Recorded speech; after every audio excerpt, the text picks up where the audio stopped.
I do declare... Oh, sorry. Is that you or me?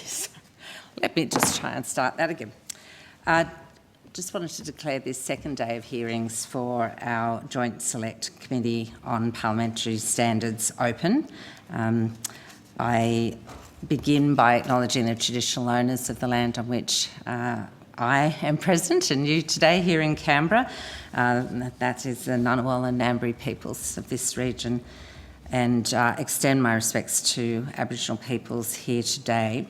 I also acknowledge the First Nations people from all the lands that our committee members are joining us from today. My name is Sharon Clayton and I am the chair of this committee, and I'm joined today by teleconference by the Deputy Chair, who is Senator the Honourable Marise Payne, and Senator Maureen Faruqi, as well as the Honourable Nola Marino, Kylie Ting and Joanne Ryan, my colleagues from the Humble People's House, will join us in this committee later today. So the committee will be conducting today's hearings via video conference and in person. So one of the many lessons, so we operate with hybrid models on many occasions now. But these are public proceedings, being video streamed live via the Parliament's website, and Hansard transcript is being made as well. So I remind all witnesses that in giving evidence to the committee, they are protected by parliamentary privilege. It's unlawful for anyone to threaten or disadvantage a witness on account of evidence given to a committee, and such action may be treated by either House as a contempt. And it's also a contempt to give false or misleading evidence. If a witness objects to answering a question, the witness should state the ground on which the objection is taken, and the committee will determine whether it will insist on an answer, having regard to the ground which is claimed. If the committee determines to insist on an answer, a witness may request that an answer be given in camera. Such a request may, of course, also be made at any other time. Commonwealth officers appearing today are reminded of the Senate order specifying the process by which a claim of public interest immunity should be raised. A copy of the order is available from the Secretariat. This committee is due to report on the 1st of December, where a witness takes a question on notice at this hearing. An answer should be provided by the 29th now of September. We've given everyone a 24-hour extension. Thank you. I remind committee members and witnesses who are appearing via teleconference or video conference today, if you're not speaking, please mute your microphones. I will now welcome, after that very long lead-in, representatives of the Global Institute for Women's Leadership, the CEO Natalie Barr and Emeritus Professor Marion Sawyer. I understand that information on parliamentary privilege and the protection of witnesses giving evidence to parliamentary committees has been provided to you both? Yes. Yes, terrific. And for the Hansard record, will you please state your full name and the capacity in which you're here today, and then I'll invite you to make an opening statement. My name is Natalie Barr. I'm the Chief Operations Officer at the Global Institute for Women's Leadership from the Australian National University. And I'm Marion Sawyer, our research affiliate for the Global Institute for Women's Leadership at the Australian National University. Thank you. And I now invite you to make a short opening statement, and at the conclusion of your remarks, I'll then invite committee members to ask any questions that they might have. So if you could provide your statement, perhaps first Ms Barr, and followed by Professor Sawyer, if you've got one afterwards. I forget. Excellent, great. Well, I'll give the call to you, Ms Barr. Wonderful. So thank you to the committee for the opportunity to be here today to discuss the development of Code of Conducts for the Commonwealth Parliamentary Workplaces. The Global Institute for Women's Leadership, or JUL, brings together rigorous research, practice and advocacy to better understand and address the causes of women's economic disadvantage and women's underrepresentation in leadership positions across sectors and countries. The Australian National University is the first international base for JUL, which was established at King's College London by the Honourable Julia Gillard AC in 2018. We work across sectors and countries to connect activity and gender equality with what research evidence shows to be truly effective. Making Parliament House a safe place for women to work is essential to creating a gender-equal parliament, as well as ensuring our Parliament serves as an example of best practice for other Australian workplaces and parliaments around the globe. In 2021, the Global Institute for Women's Leadership, together with the Australian Political Studies Association, brought together national and international experts to develop a model code of conduct for the Parliament of Australia. Over 2 days, from 15 to 16 July 2021, leading academics, politicians and political staffers came together at the Australian National University to reflect on new research on gendered norms and practices in parliamentary institutions, look at international best practice and consider how it can be applied or adapted for the Australian context. The workshop combined the latest research with the experiences of those working in Parliament House to develop a code of conduct that is highly practical and can make Australia a leader in gender equity once more. The outcome of that workshop was a model code of conduct for Parliament House that was provided to the independent review into Commonwealth parliamentary workplaces led by Sex Discrimination Commissioner Kate Jenkins. Our submission to this committee builds on this work and the findings and recommendations of the Set the Standard report.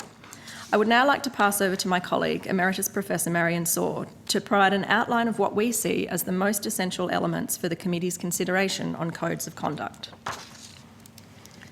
Thank you.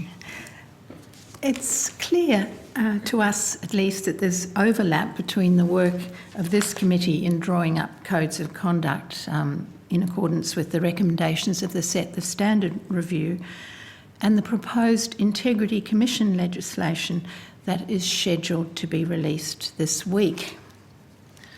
We strongly support the architecture proposed by the Set the Standard review, but recognise that some consolidation of the requirements in architecture across the two issues may be required. In Table 1 in our report, in our submission, we compare the elements relating to integrity and to bullying, harassment and sexual harassment in the codes of conduct of other parliaments, in particularly the UK, Scottish Parliament and the Canadian Parliament.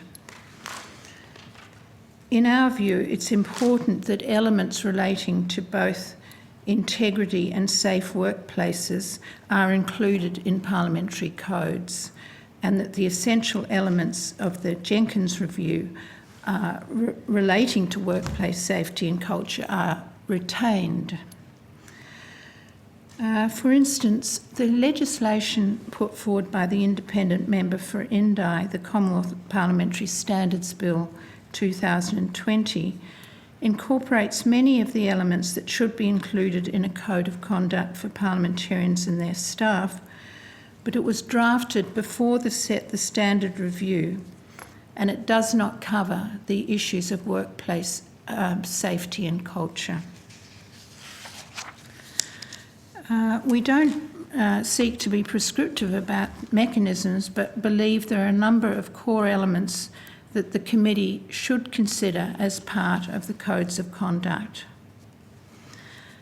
First, we believe that everyone working in and visiting the Commonwealth Parliamentary Precinct should be covered by a code of behaviour, that this should be supplemented with additional requirements and codes of conduct that cover all parliamentarians and their staff. We believe these codes must be enforceable with clear sanctions and consequences for failure to abide by these codes.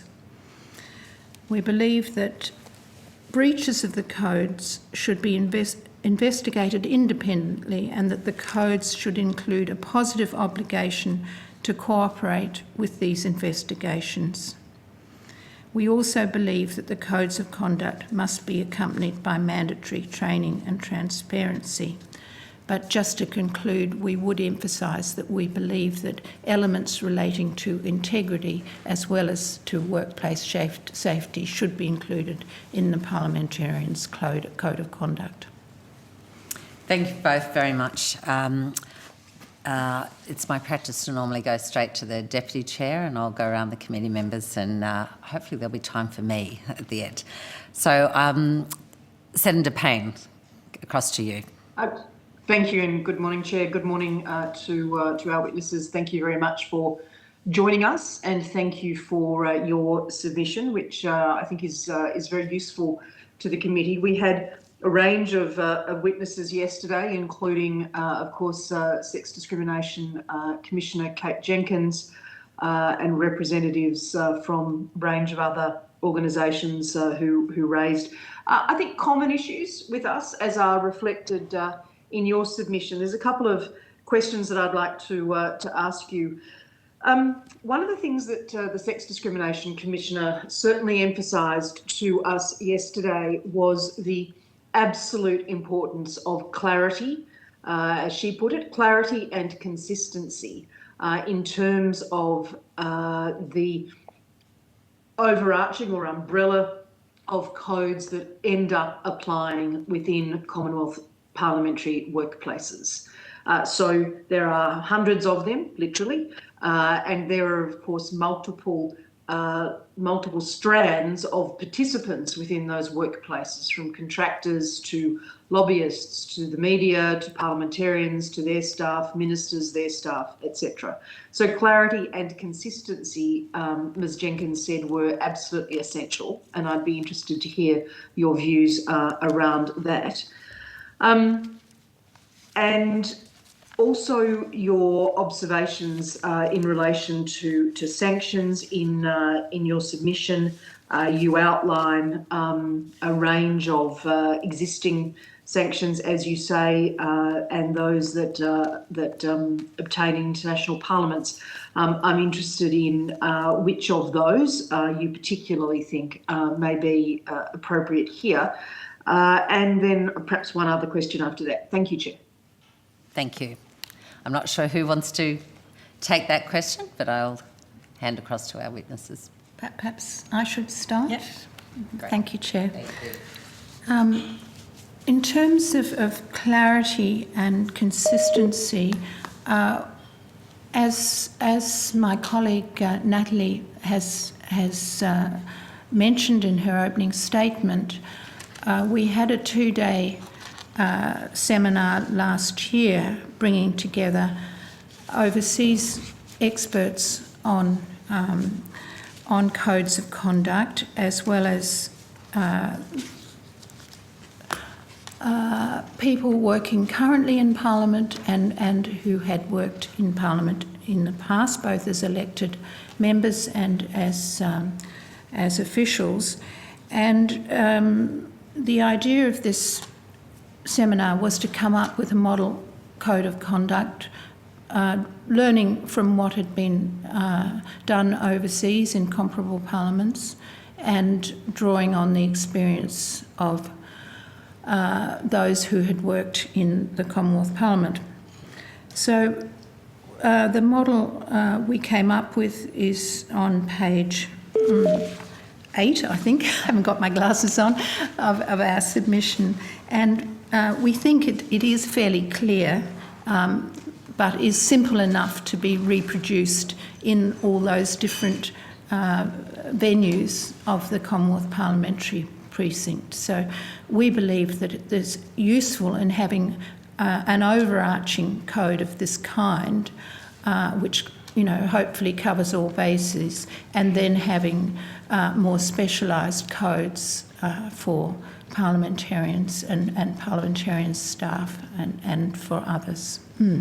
I'd just add to that. So, for instance, in the United Kingdom, the Code of Behaviour for the precinct, as well as in the behavioural statements in New Zealand, they each fit on a single page, in quite large font. So there's really just a few points to them that just make a really clear statement of expectations around the culture. And so I think having that overarching behavioural code that covers everyone, being really clear, really simple, quite short, easy to kind of put on a single page is really helpful in just making it not, it's not something that people need to kind of really wrap their heads around.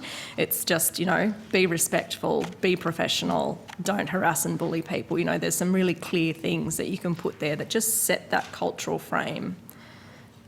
Understood, and I think many of us go into corporate workplaces, range of other areas, including particularly, of course, universities where codes of conduct are often displayed and are very clear and transparent in that way. Can I ask, before the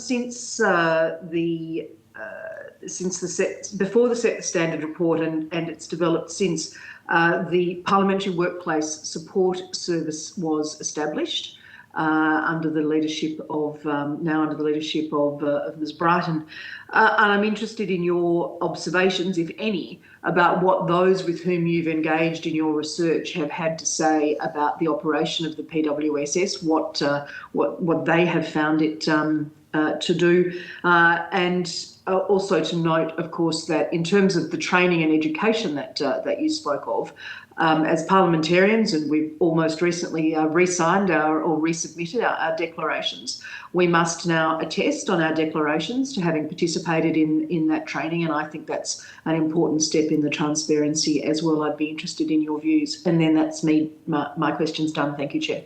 Thank you.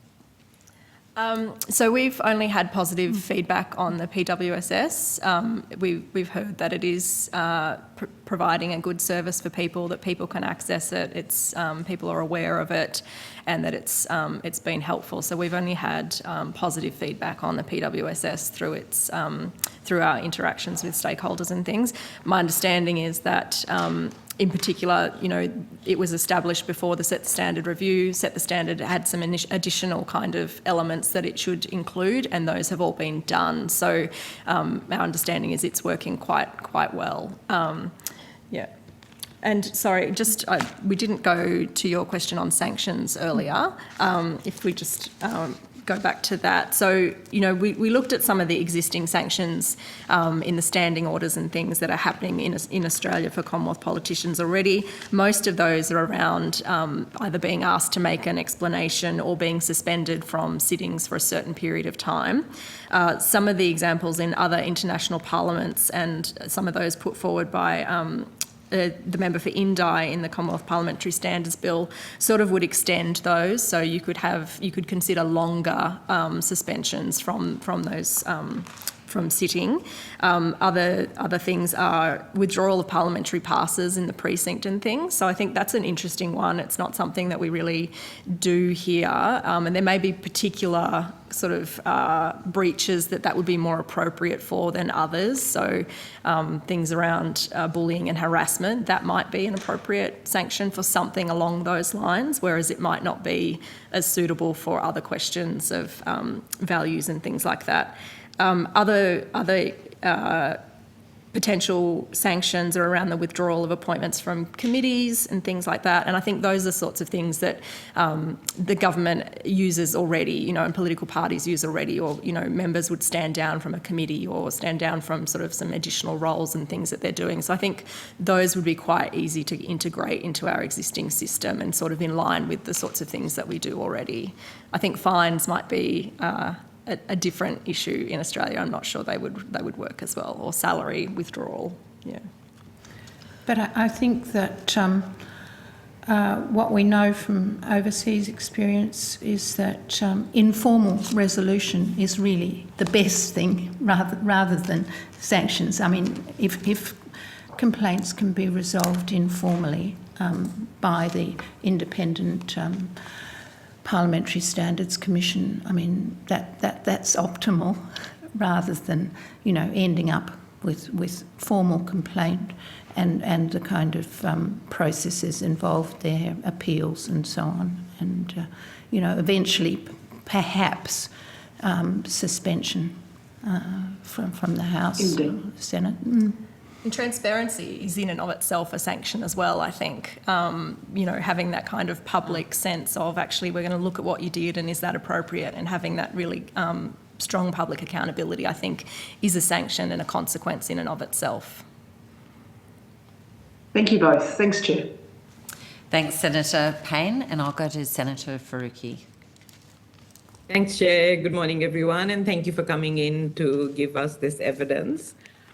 We had the Governance Institute of Australia as a witness yesterday, and in their evidence, they emphasised the need for an intersectional lens while preparing codes, and others have also highlighted that, some in submissions, some in answers to my questions, because we especially know through the Jenkins review as well, firstly, there are very few people who work in parliaments, for example, with a different racial background than most people there, or people with disability. and other marginalized areas, and that the effects of harassment and bullying are obviously compounded when racism and disability discrimination is added on. So I guess I was looking at your model code, and at first look, it doesn't appear to me that if it was looked through an intersectional lens, it doesn't come through. But did you look at it? And if you did, then why wouldn't we include things like, show that bullying and harassment, including sexual harassment and racism, are unacceptable, for instance? Are you happy for me to? Yeah, look, I think that's a really great question, and at the Global Institute for Women's Leadership, we definitely try to take an intersectional lens to everything we do. Jenkins did sort of have a lot of recommendations around improving diversity and, addressing discrimination across all elements, not just gender.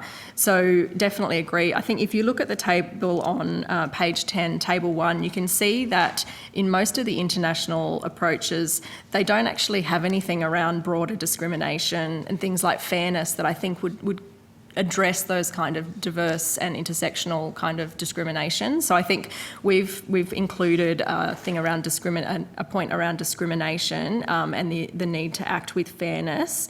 So I think we sort of see that as covering broader types of discrimination as well as and encouraging diversity and things like that. So treating people with respect, acting with fairness, and not discriminating against people. There's no reason you couldn't add racism specifically. I think once you do start to add specific elements, then you do get other areas sort of wanting to be sort of called out as well around disability, things like that. So I guess it's a judgment call as to what you do want to include. I think the bullying and sexual harassment is really explicitly pulled out in all the codes of conduct internationally, and sort of following the Jenkins review and the scale of that issue. I mean, I think there is definitely, it's important to pull that one out and call that out. There's, a decision for the committee as to whether or not there are other things you want to pull out, but definitely broader diversity and racism, I think, need to be addressed. We've kind of put that in through the discrimination in that, but yes, if you wanted to, you could draw that out more clearly. I mean, for a lot of people of color and those who are disabled or those who are LGBTQI, it's as important as sexual harassment. Yes. But I think we need to be conscious that it's those people with disabilities or from diverse ethnic backgrounds who are more likely to experience bullying and harassment in the workplace, and so if we can create a safe workplace, hopefully it will be more inclusive, more attractive to those from diverse backgrounds. And I mean, it's so important that we do that we create a safe workplace in Parliament, because work within Parliament as a parliamentary staff also is such an important pathway to Parliament these days. So we must make sure that we're removing obstacles from those from diverse backgrounds to access this kind of employment. Sure, but we also heard yesterday that people often don't think of things like racism when bullying and harassment are mentioned.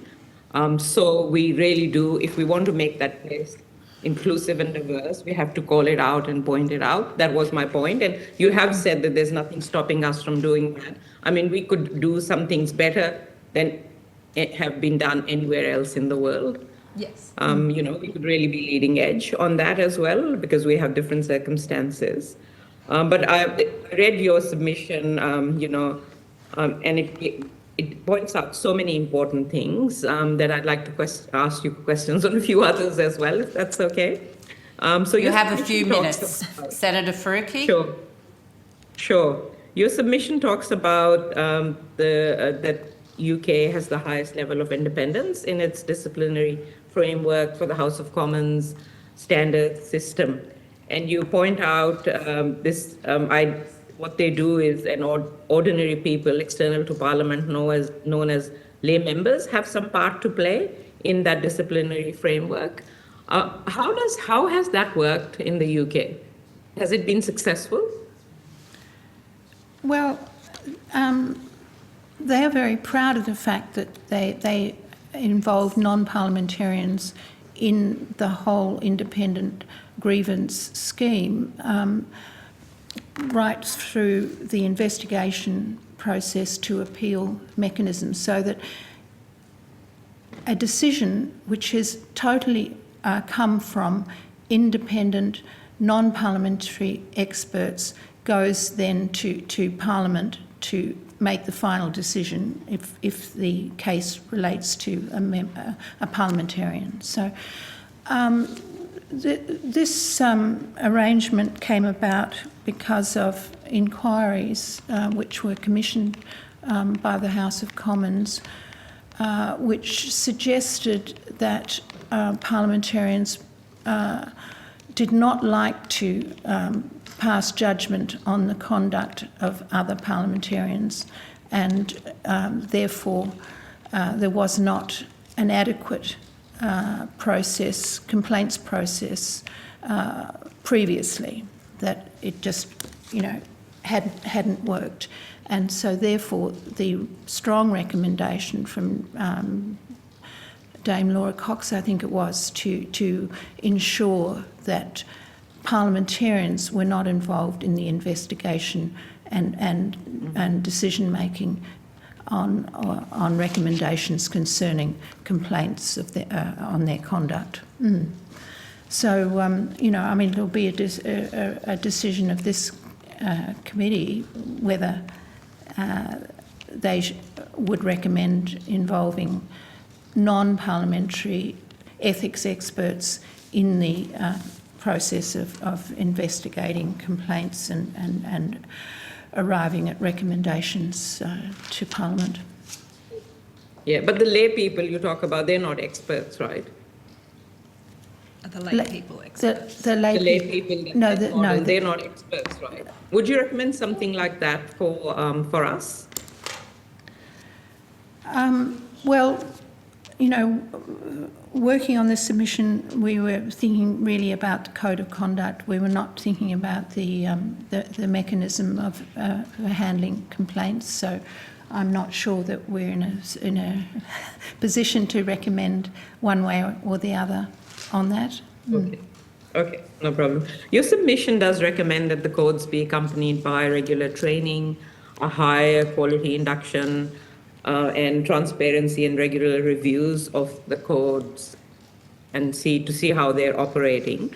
Could you tell us a bit about what types of training do you think should be mandatory to accompany the codes and to make sure that we actually move towards preventing this sort of behaviour? That's the last question, and I'll come back to you if there's time for Senator Farouk, so I'll just ask witnesses to address that one. Thank you. I'm sorry, I couldn't hear all of that. You might need to repeat the question. Professor Saul could not hear. Sure. So your submission does recommend that the codes be accompanied by regular training, a higher quality of induction, transparency, and regular reviews of the codes to see how they are operating. And I just wanted to ask you, what sort of training would you recommend that could be mandatory to make sure, that the codes are being implemented and that we move towards a place where we prevent that sort of behaviour? Well, I think we assumed that training round the codes would be included in the induction training, which, is already being conducted. And in terms of effectiveness, we certainly recommended that the codes be reviewed every 5 years. But there'll be other kinds of ongoing transparency involved in terms of the reporting of the Independent Commission on Parliamentary Standards.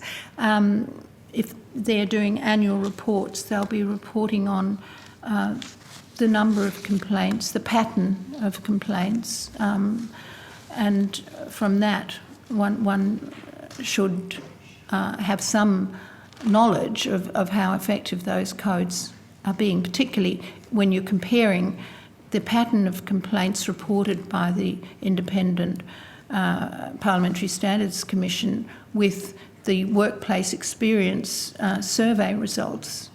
So if you're getting a lot more evidence put forward in workplace experience reports, workplace experience surveys of misconduct in the workplace, then you are seeing reflected in complaints to the Independent Parliamentary Standards Commission. Something's not working and needs to be revisited.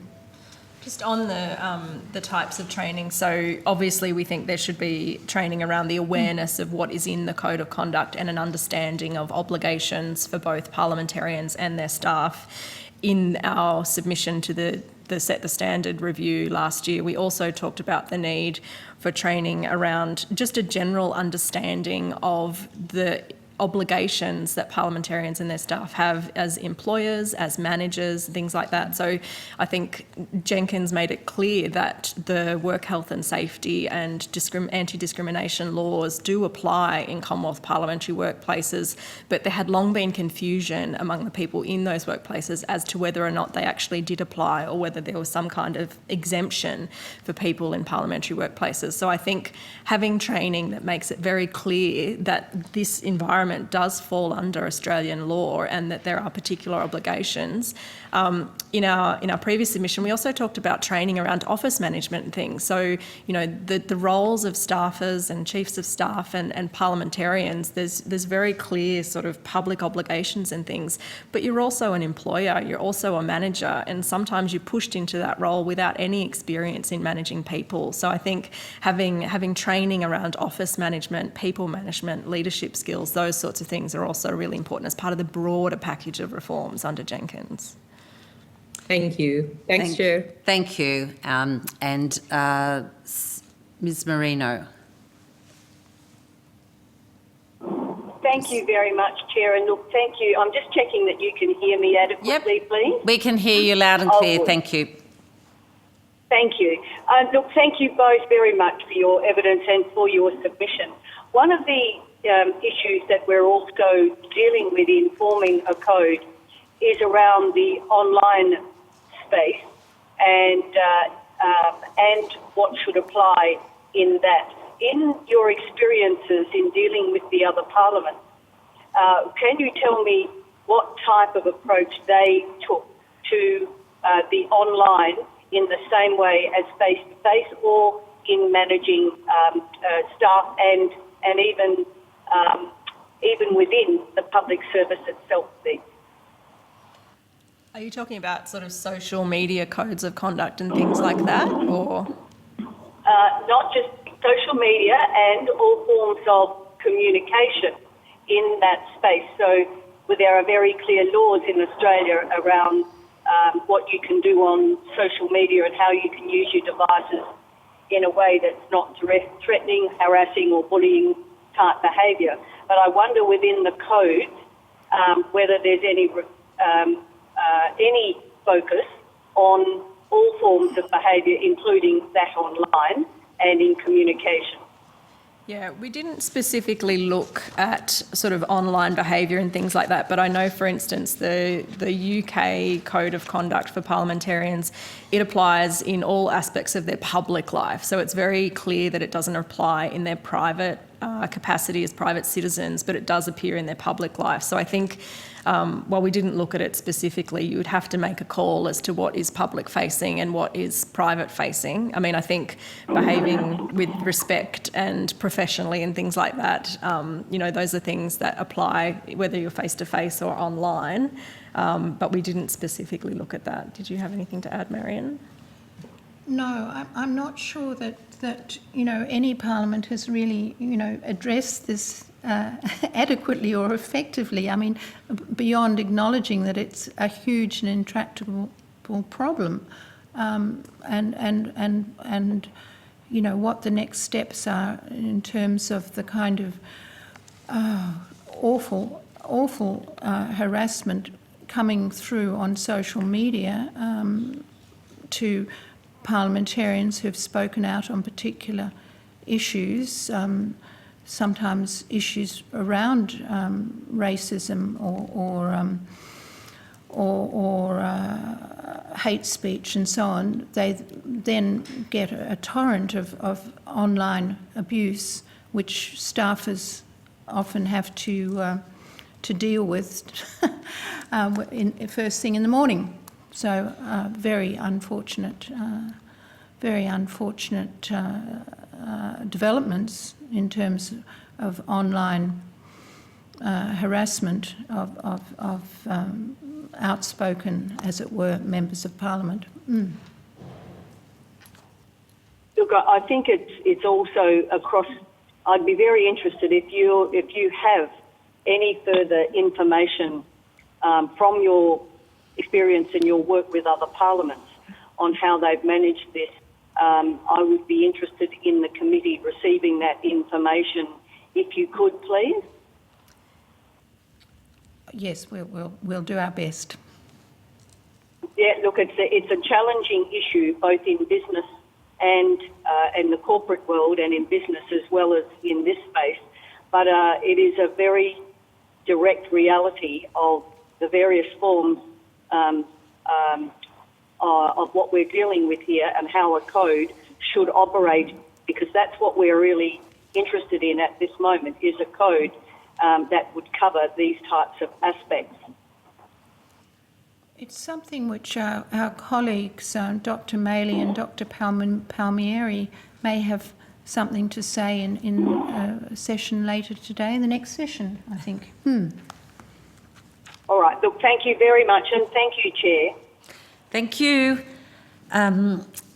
I wanted to also just say enormous thanks, especially, for your body of work, but especially the table you produced with the breakdown between comparable Commonwealth democracies and the update, including the update with the New Zealand system. So I really appreciated that. It was the best one-pager comparative table I had come across, so deep gratitude on my behalf. And but it was also really instructive to me about how quickly things are changing, and even with the best of intent in the production of Dr. Haynes' bill, for example, there's an entire section on work health and safety that would have been overlooked.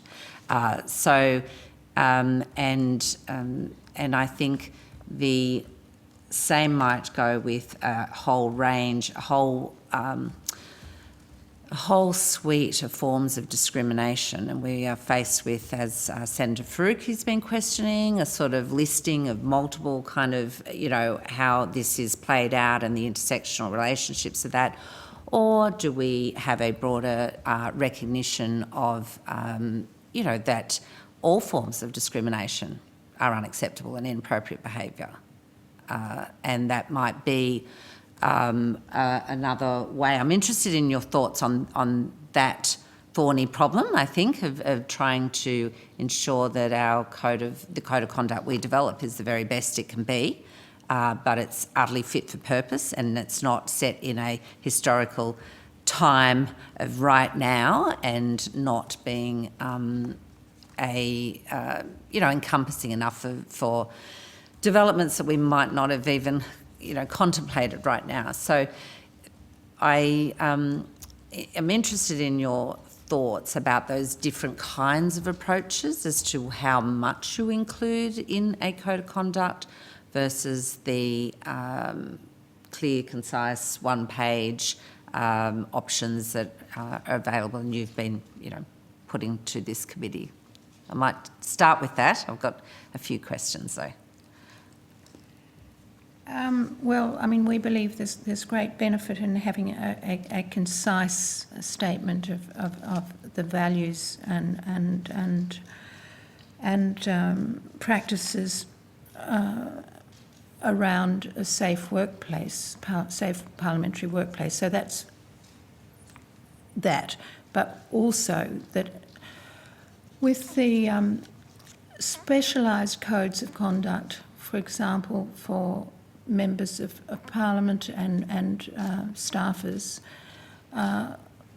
we believe that the kind of approach which Senator Lyons has taken in her submission is good, listing the relevant statutory provisions that need to be taken into account and so on. But clearly that is not going to be imported as in whole into standing orders, for example. You'll have a concise reference there to the code for parliamentarians, and an appendix with all the, I would think this would be the best path, an appendix with all the statutory provisions that should be taken into account. Yeah, I think so. In the overarching behaviour code we've proposed, we do have a statement around the valuing of diversity, and then it is quite high level. In the table with the different codes of conduct, Australia does have the opportunity to make it very Australian by having something around not discriminating. I think you could probably keep it quite clear and concise, and it's around the training that goes around it as well, as making it clear what that actually means for people. And so discrimination in all its forms against all groups, I think you could have it high level in the codes and then really enforce in the training what that actually means, and make sure people have an understanding that that covers a whole range of types of discrimination and things like that. I think we have recommended a 5-yearly review of the code, because you're right, there is, within 2 years' time, there's been a whole sort of new discussion and things that weren't really on the radar in 2020. And so I think having those regular reviews is important. And that's Can I another ask mechanism. why you went to 5 years as opposed to any other time frame? Just in terms of a useful kind of period where you're not looking at it all the time. It's not sort of caught up with the election cycles, but it's regular enough to be sort of current, I guess. Yeah, thanks. Can I go to the, because lots of the examples that you've laid out are the sort of bicameral government systems, the UK and the Canadian system in particular I've been looking at. And there were some very, distinct differences between the different houses of their parliaments. And I'm just wondering if you would have anything to say to this committee about a replicate, is that a model you'd be looking to replicate, or would there be a preference for a unified system here in Australia? And if unified, how do we ensure that we don't go down the path of having different systems in different houses? I'm not sure that having different systems in different houses is necessarily a problem. I think competition over best practice is sometimes a good thing. I mean, as we were hearing yesterday in relation to family-friendly provisions in the two houses. I think obviously ownership is very important, and if there are slight differences, I mean, is this a matter of concern? I think it probably depends a little bit on the mechanism you use as well. So if, for instance, the codes are, the Code of Conduct for Parliamentarians is set out in an piece of integrity legislation, that's different to if it's in the standing orders or as an appendix to the standing orders in the House and the Senate. So I think if you put it in the standing orders, chances are they will be slightly different, be very, a big achievement if you could get the House and the Senate to agree to exactly the same thing. I think, from a public point of view, simplicity is great, but whether or not, having sort of clear expectations for all parliamentarians is a really simple thing to communicate to the public, and a really sort of simple set of accountabilities. However, the reality is different. So I guess it's a matter of what can be implemented and what can get the support to actually get it across the line, because I think having something in place is more important than having exactly the same thing in place for both houses. I'm wondering if staff might have a different point of view, and particularly people who might move between houses. But that's something we will continue to explore. Thank you for that.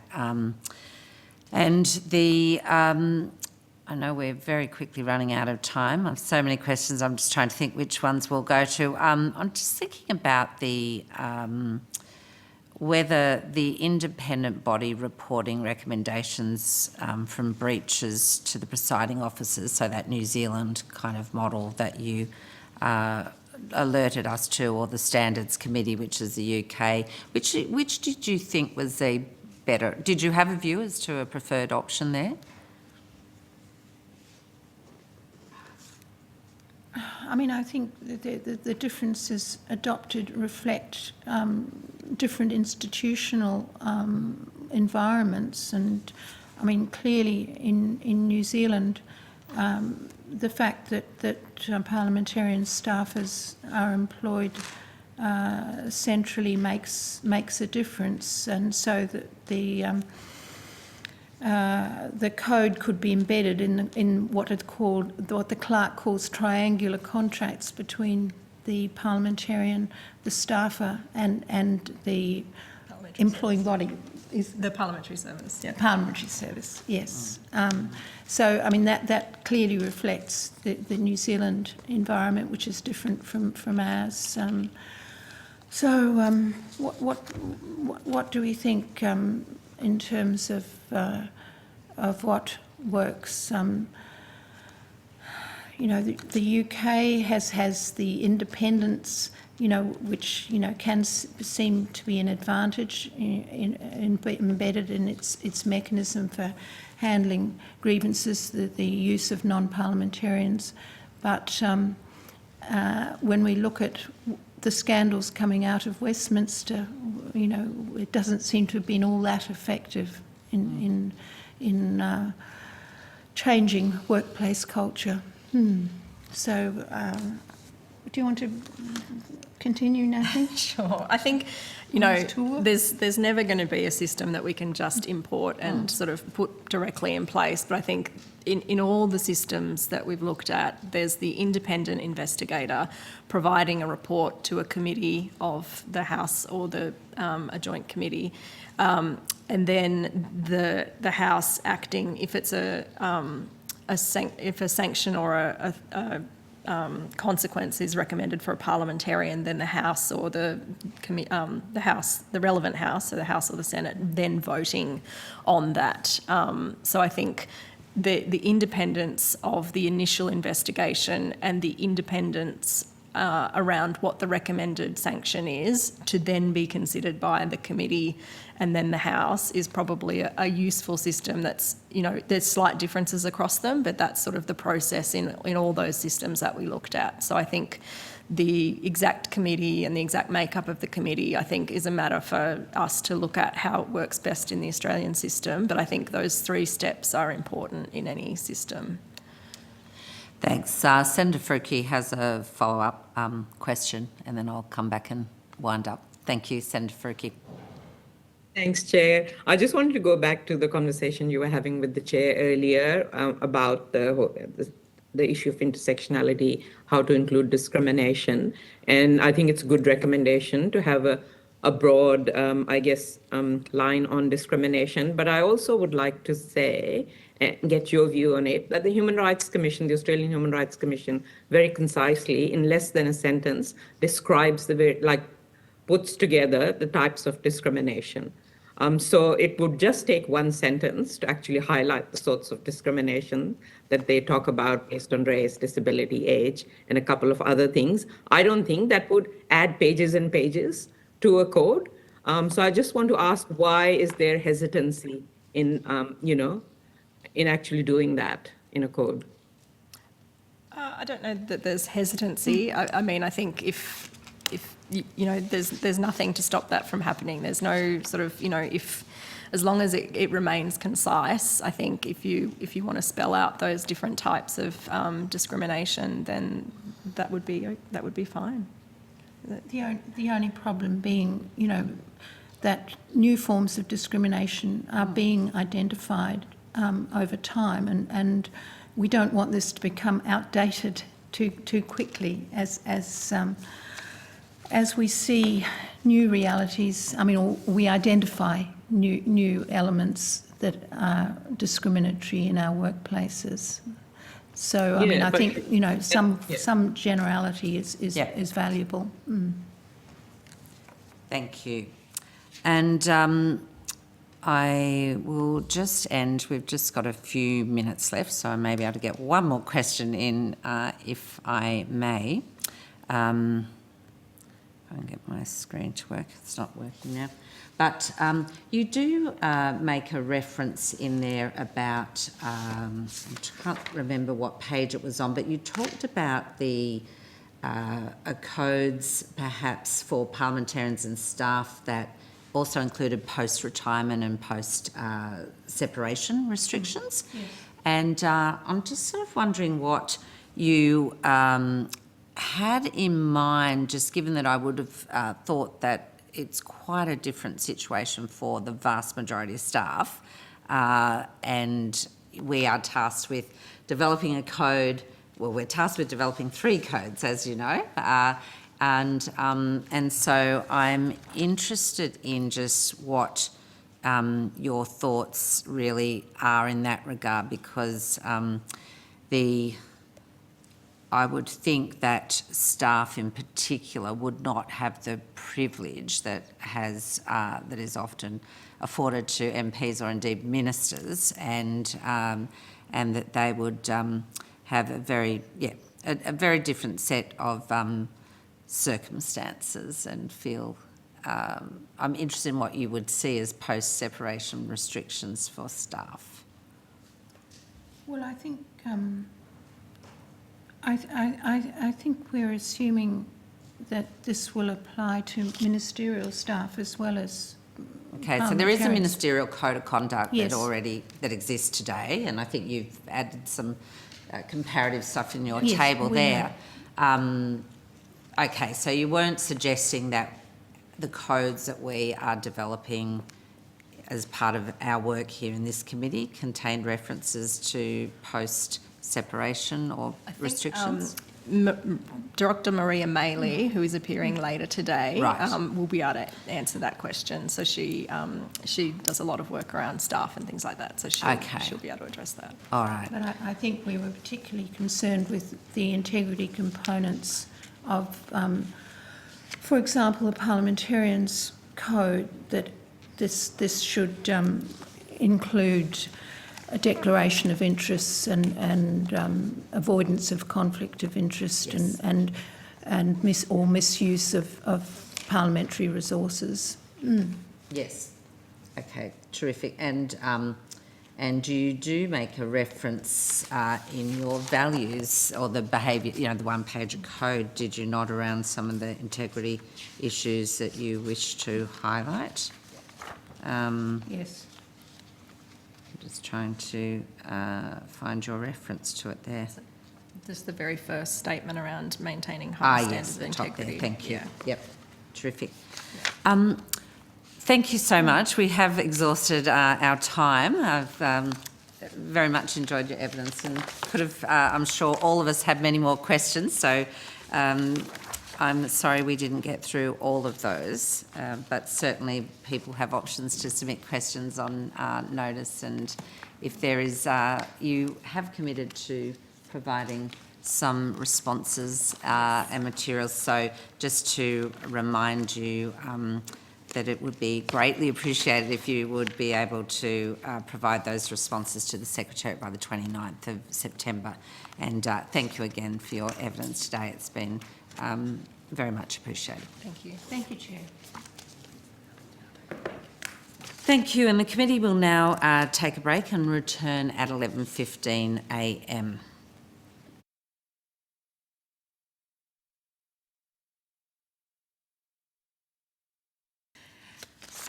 I really want to very warmly welcome representatives of the Department of Employment and Workplace Relations to provide their evidence here today.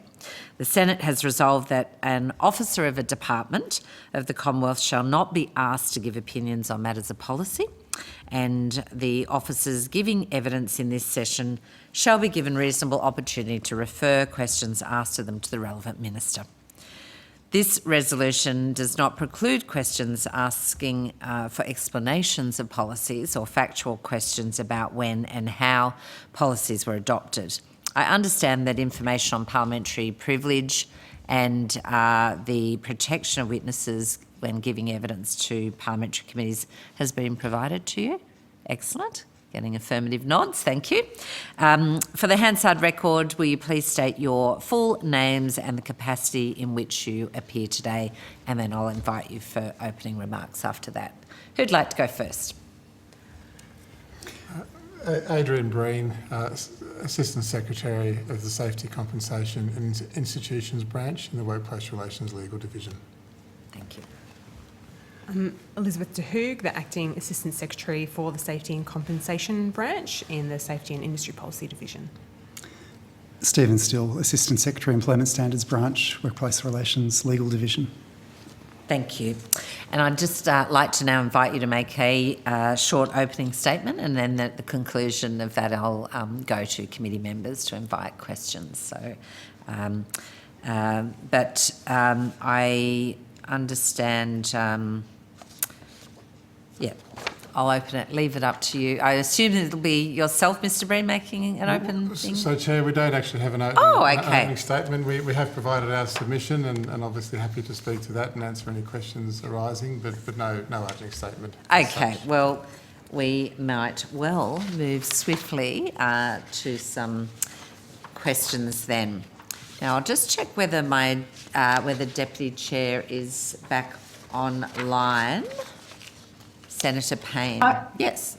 I am, Chair, but I don't have the department's submission, so I'm not sure how that was provided to the committee.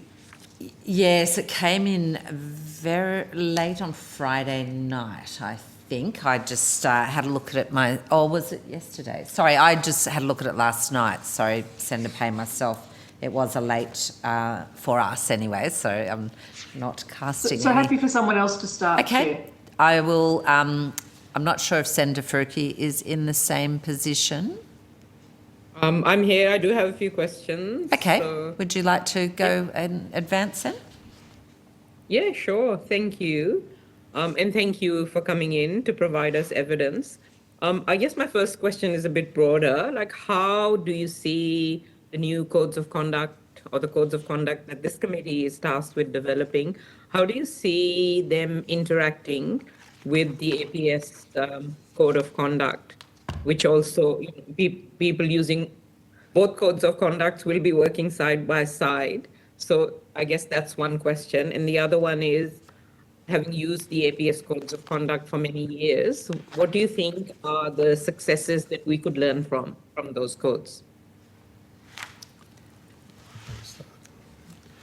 Thanks very much for the questions, Senator. So I think the key issue with certainly with reference, for example, to the APS code of conduct is there's one issue around scope and the range of those to who it applies.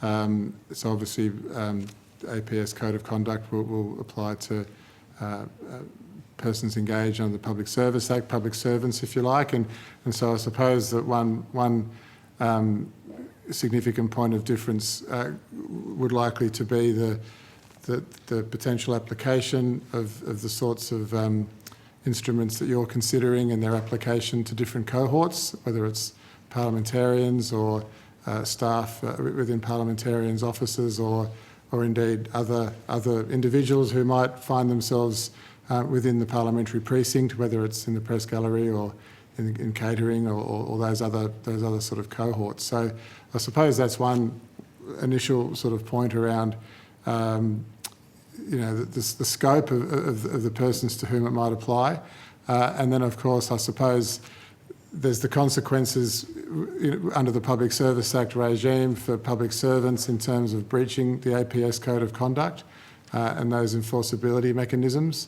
I suppose too, just to pick up on some of the differences in the cohorts, obviously there will be issues for the committee to consider in terms of enforcement of any codes that you determined to make and how they might apply, for example, to parliamentarians who are not employees certainly in the classic sense.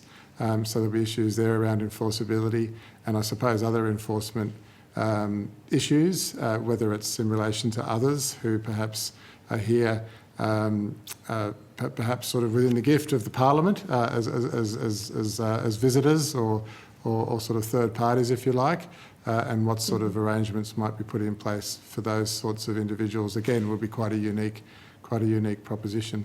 And I suppose, and just to conclude and to say that again, under the Public Service Act arrangements and the work that the Australian Public Service Commission does in relation to code of conduct issues, there's a particular sort of set of arrangements, I suppose, in terms of misbehaviour and consequences of misbehaviour for public servants, and whether that could lead to some sort of investigation and perhaps some sort of sanction, which would be quite particular to those public servants.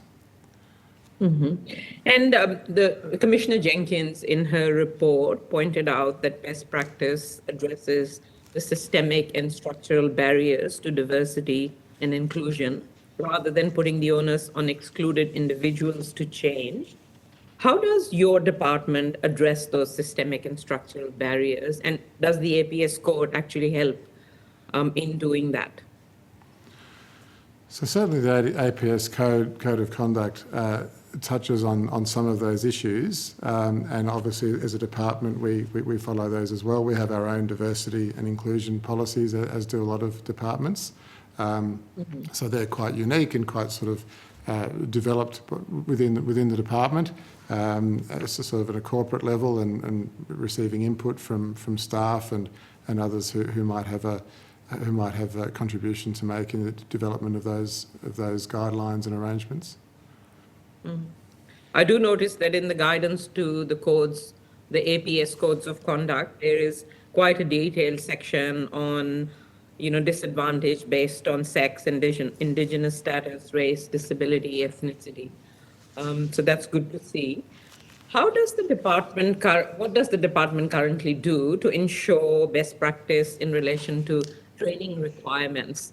And I'm particularly interested in training requirements that are actually proactive in preventing unacceptable and inappropriate behavior. So things like training for anti-racism or disability discrimination or First Nations cultural awareness training. Is that something that routinely the department does for its staff?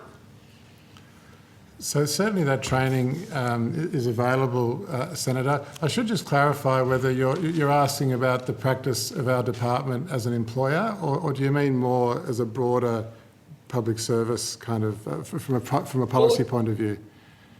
Both, if that's okay. So, of course, yeah. So we do have our own, internal corporate programs and opportunities, as I said, for input in terms of development of policies and those sorts of things on a range of issues across the diversity spectrum, if I could put it that way. It's a constant topic for training and for discussion within work areas and so on. And there are also formal sort of policies and networks that exist in the department as well.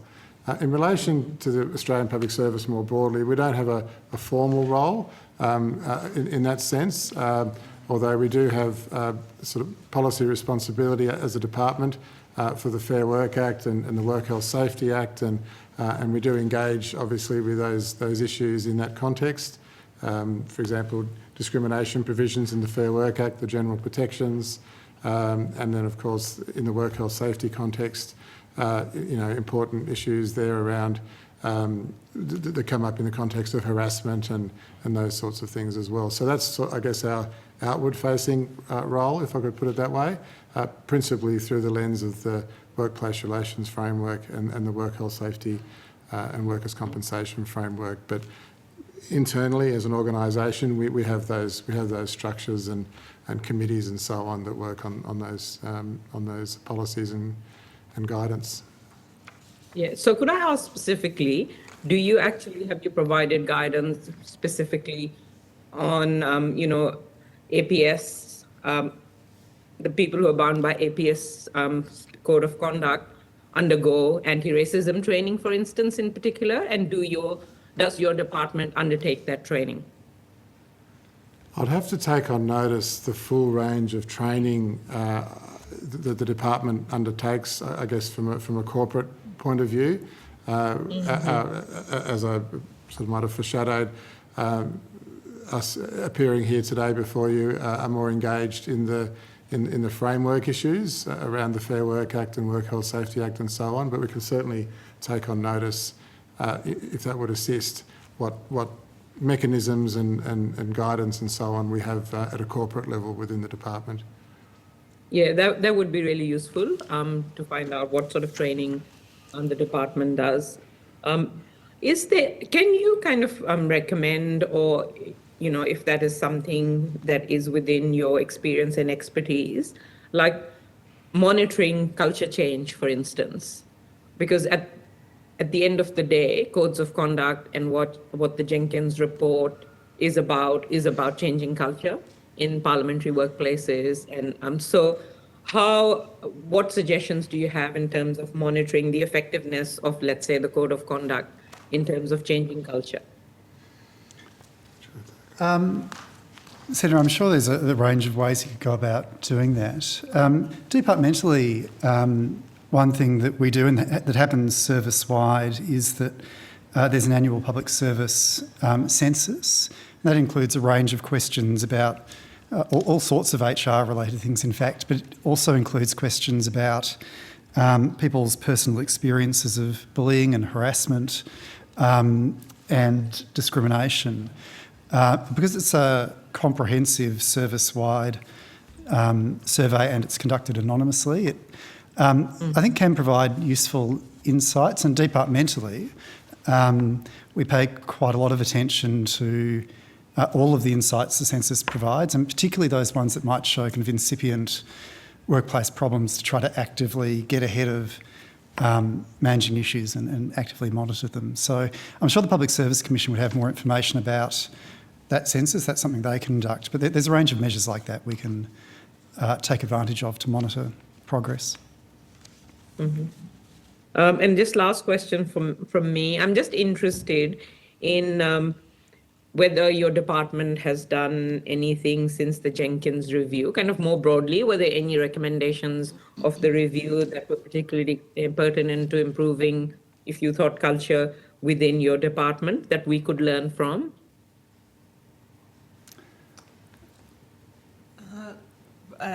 We might have to take that question on notice, provide any detailed advice. I note that our department is relatively new in its current structure, so it was just recently formed after the previous election to become the Department of Employment and Workplace Relations, and incorporates elements from the previous Department of Education and Skills, as well as the Attorney General's Department and the Department of Foreign Affairs. So the department is still in a process of working through, I guess, its new policies that will be in place across the board under its new current structure. So it may be in a state of flux at the moment, and adopting elements and learnings from the previous parts and experiences of the new department.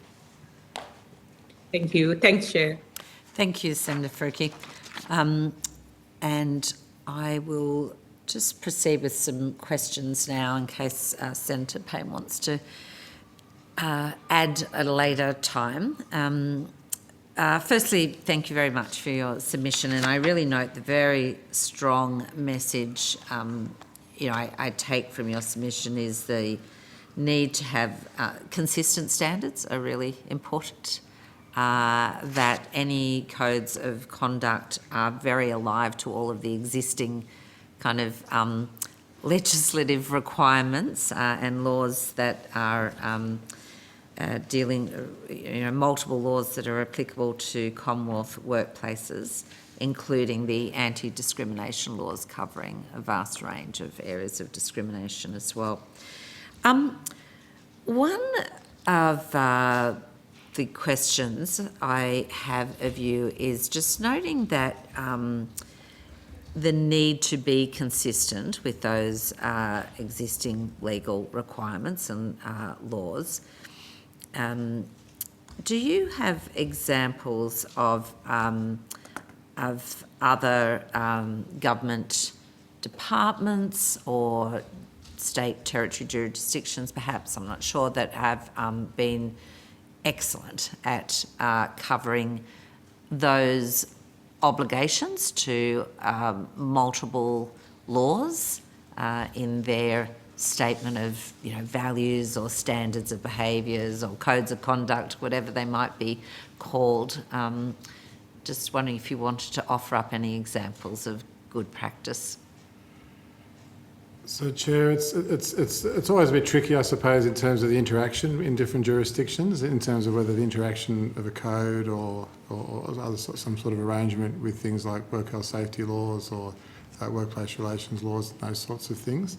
So it's difficult for us to comment on that interaction piece, but certainly we're aware that, and I understand there's been a submission made from the United Kingdom as well. There's a behaviour code there which applies to all persons in the parliamentary workplace, whether visitors or those working through Parliament, and you know, very clear sort of guidelines, I suppose, in terms of treatment of others and expectations along those lines, and certainly some very high-level points about very important high-level points, I should say, around respect and recognition of power and relationships and those sorts of things.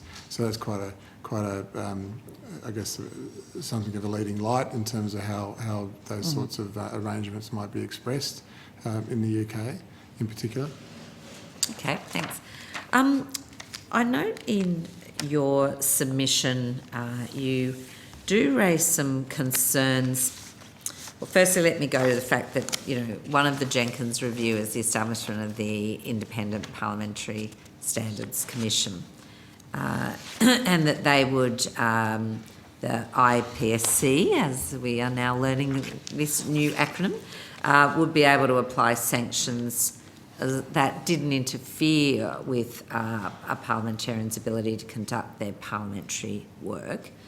So, you know, additional training, mediation, and there are a range of options she made clear. But your submission raises some concerns with regards to whether the IPSC has a legal employment jurisdiction to do so. So I'd be very grateful if you might expand on that and your concerns and any solution you see. I suppose principally, for example, we touch on the submission in relation to issues such as unfair dismissal and so on, and so that's an example, I suppose, where that interaction will be quite important in the detail in terms of how employment arrangements are expressed, and for example how, contracts of employment or other sort of instruments might pick up a code of conduct such as is being proposed here, to make clear what the expectations of employees are in that sense. I think certainly in the submission it was just to make the point that perhaps without that linkage in a contract of employment with the need to observe a relevant sort of code of conduct or behaviour, then that might sort of leave open some questions as to whether failure to follow that code justifies, for example, dismissal, if that makes sense. Which is the most extreme of those potential sanctions or actions. Yeah. Do you have a view then? I think it was the Canadian model. Yes, it was Canada. That really, and this is for the staff of MPs and senators there, so it's not covering all other occupants. But that compliance with their policies, like with their code of conduct and their policies around respectful workplaces, that a failure to comply with that policy constituted a condition. That compliance with that policy constitutes a condition of employment. People sign that when being engaged, and that. Any violation of that would lead to corrective measures, which may include disciplinary measures, as you've noted, up to and to the highest level of dismissal.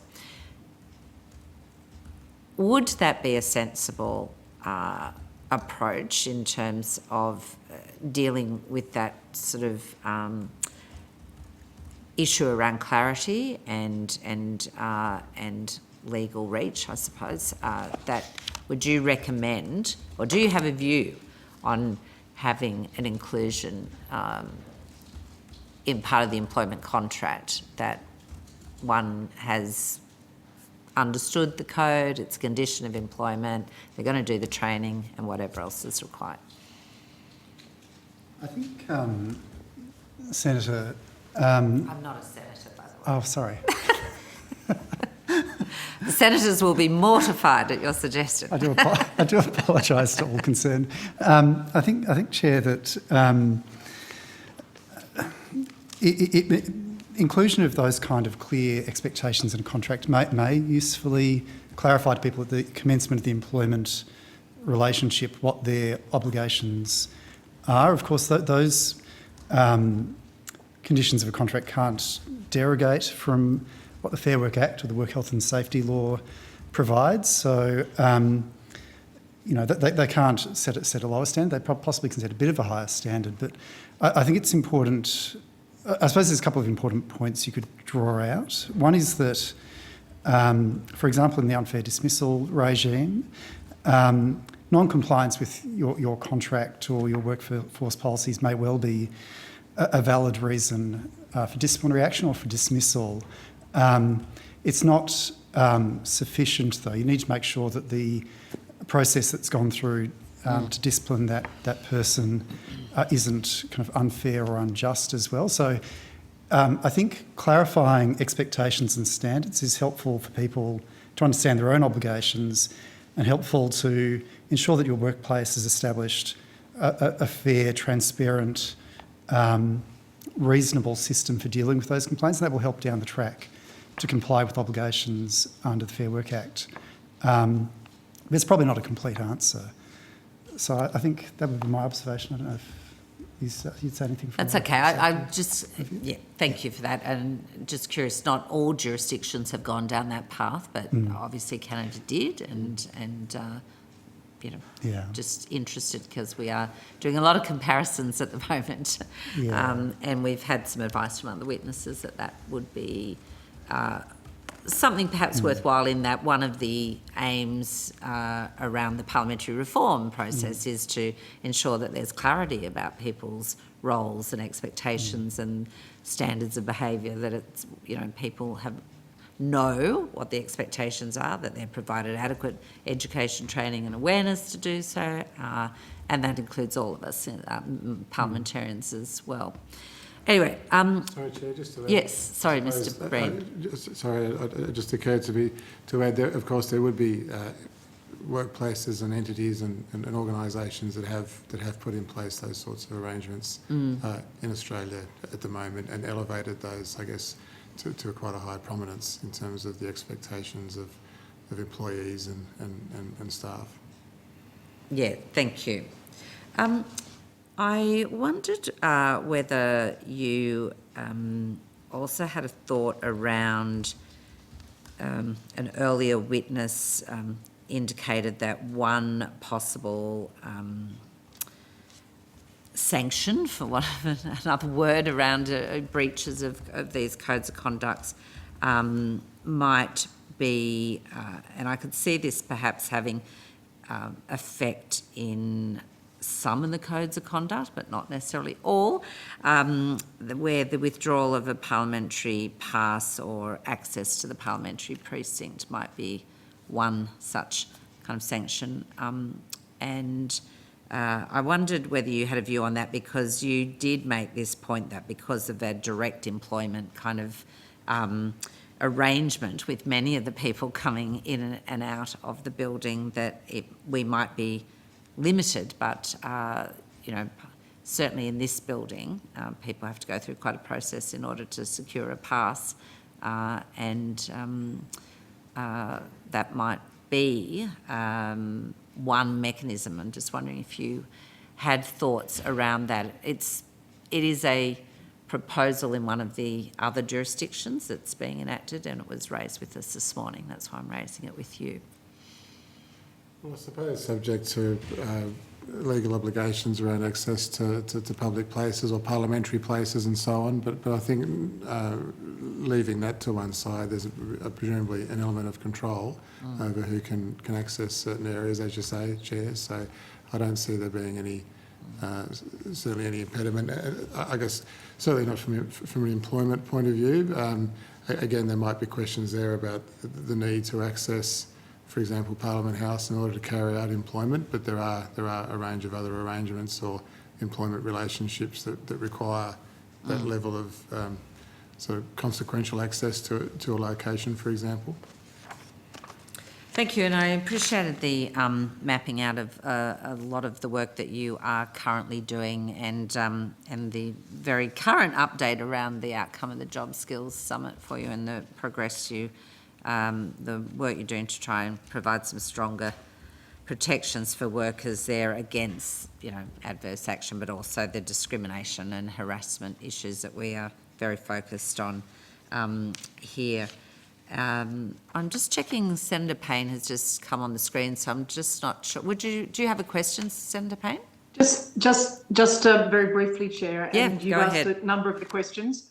Having scanned the submission, you've asked a number of important questions that I would also have pursued. But I was thinking about the references, of course, in a submission from this department to both Fair Work Australia and to Safe Work Australia in terms of their responsibilities. Is it something that you think that would be useful for us to do as a committee, to hear from both Fair Work Australia and Safe Work Australia in terms of the perspectives that they could offer on the development of codes of conduct? In relation to Safe Work Australia, Safe Work Australia is the national policy body for work health and safety. So a key part of their role is to develop model work health and safety laws, which have been adopted by all jurisdictions except Victoria. So that does include the Commonwealth work health and safety laws as well. Safe Work Australia also do provide and publish a significant range of practical guidance in codes of practice, for example, that are targeting, both sort of businesses and workers about their obligations on work health and safety, and that does include guidance in relation to key issues that would be considered in this code, such as bullying, harassment and sexual harassment. So Safe Work Australia would be able to provide insight into some of the guidance and some of the that practical guidance that they've laid out in their publications. It does focus on what would be necessary to meet work health and safety duties, but might provide some insights in terms of what some of those key risk factors might be that could give rise to risks, risks as hazards of those sort of key elements and behaviours. So they could provide some insights in relation to that. I might invite Ms. Still around Fair Work. Yes, in relation to Fair Work Australia, I think that's an interesting question. I think the Commission is likely to have quite a lot of experience around dispute resolution and the kind of factual scenarios that come up, in relation to breaches of codes of conduct. The jurisdiction obviously is a general one that relates. I think the bulk of the work will relate to kind of private sector matters, and I wonder whether, in terms of codes of conduct, in a public sector employment context, the Public Service Commission might actually be more helpful on that. But I'm sure the Fair Work Commission would certainly have insights on the kind of presentation of matters that come up and how they go about their dispute resolution. Thank you, that's helpful, and thank you, Chair, and apologies for the delay in my asking questions. No, that's fine. And I know we have reached out to the Public Service Commissioner, and I think if we haven't already received a submission, we will shortly. Look, thank you very much for your evidence today. I think we've covered off on all of the questions that I had now as well, and I think, you know, timely kind of reminder of just the obligation to ensure that the codes of conduct that we are developing are absolutely in sync with all of those kind of legal requirements to ensure safe and respectful workplaces that you are developing on. You know, I look forward to the work that you are doing both on the Respect at Work and the Kate Jenkins second report set the standard. So thank you formally on behalf of all the committee for your evidence today. And if you have been asked to provide additional responses, just the Secretariat is asking if you could get that to them by the 29th of September. Thank you again. And I am just going to suspend proceedings, but we will commence at 12:15 p.m. Thank you. Proceedings as advised earlier on, and there, that's better. And give a very warm welcome to our witnesses, Dr. Maria I'm going to say Marley, and I'm sorry about that, Maley, and Dr. Val Barrett. So, Dr. I'm just checking whether I have your positions here. No, I'll get you to articulate your full name and positions later on, Dr. Val Barrett and Dr. Sonia Palmieri. So thank you so much for being here today to help with our deliberations in this committee. And I understand that information on parliamentary privilege and the protection of witnesses giving evidence to parliamentary committees has been provided to you. Yes, excellent. So for the Hansard record, will you please state your full names and position in which you appear here today, and then I'll come back and invite you to make some opening remarks. Who would like to go first? I'm Maria Maley. I'm a senior lecturer at the Australian National University, and I'm appearing today in a personal capacity. Thank you. And I'm Valerie Barrett, and I'm also appearing in a personal capacity. Thank you. Thanks, Chair. I'm Sonia Palmieri. I'm a Gender Policy Fellow with the Australian National University, but I'm appearing today in a personal capacity. Terrific. Everyone in personal capacities, but heavy hitting out of the ANU today by the look of it. So thank you. As indicated before, it'd be good if you wish to make some opening statements. I invite you to do so now. And again, I'm very flexible about the order in which this should proceed. Perhaps Dr. Maley might like to start. Thank you for the opportunity to speak to you today. I'm an affiliate with the Global Institute for Women's Leadership based at the ANU, and I was also one of the authors of their submission, so I'm very open to answering questions about that submission as well.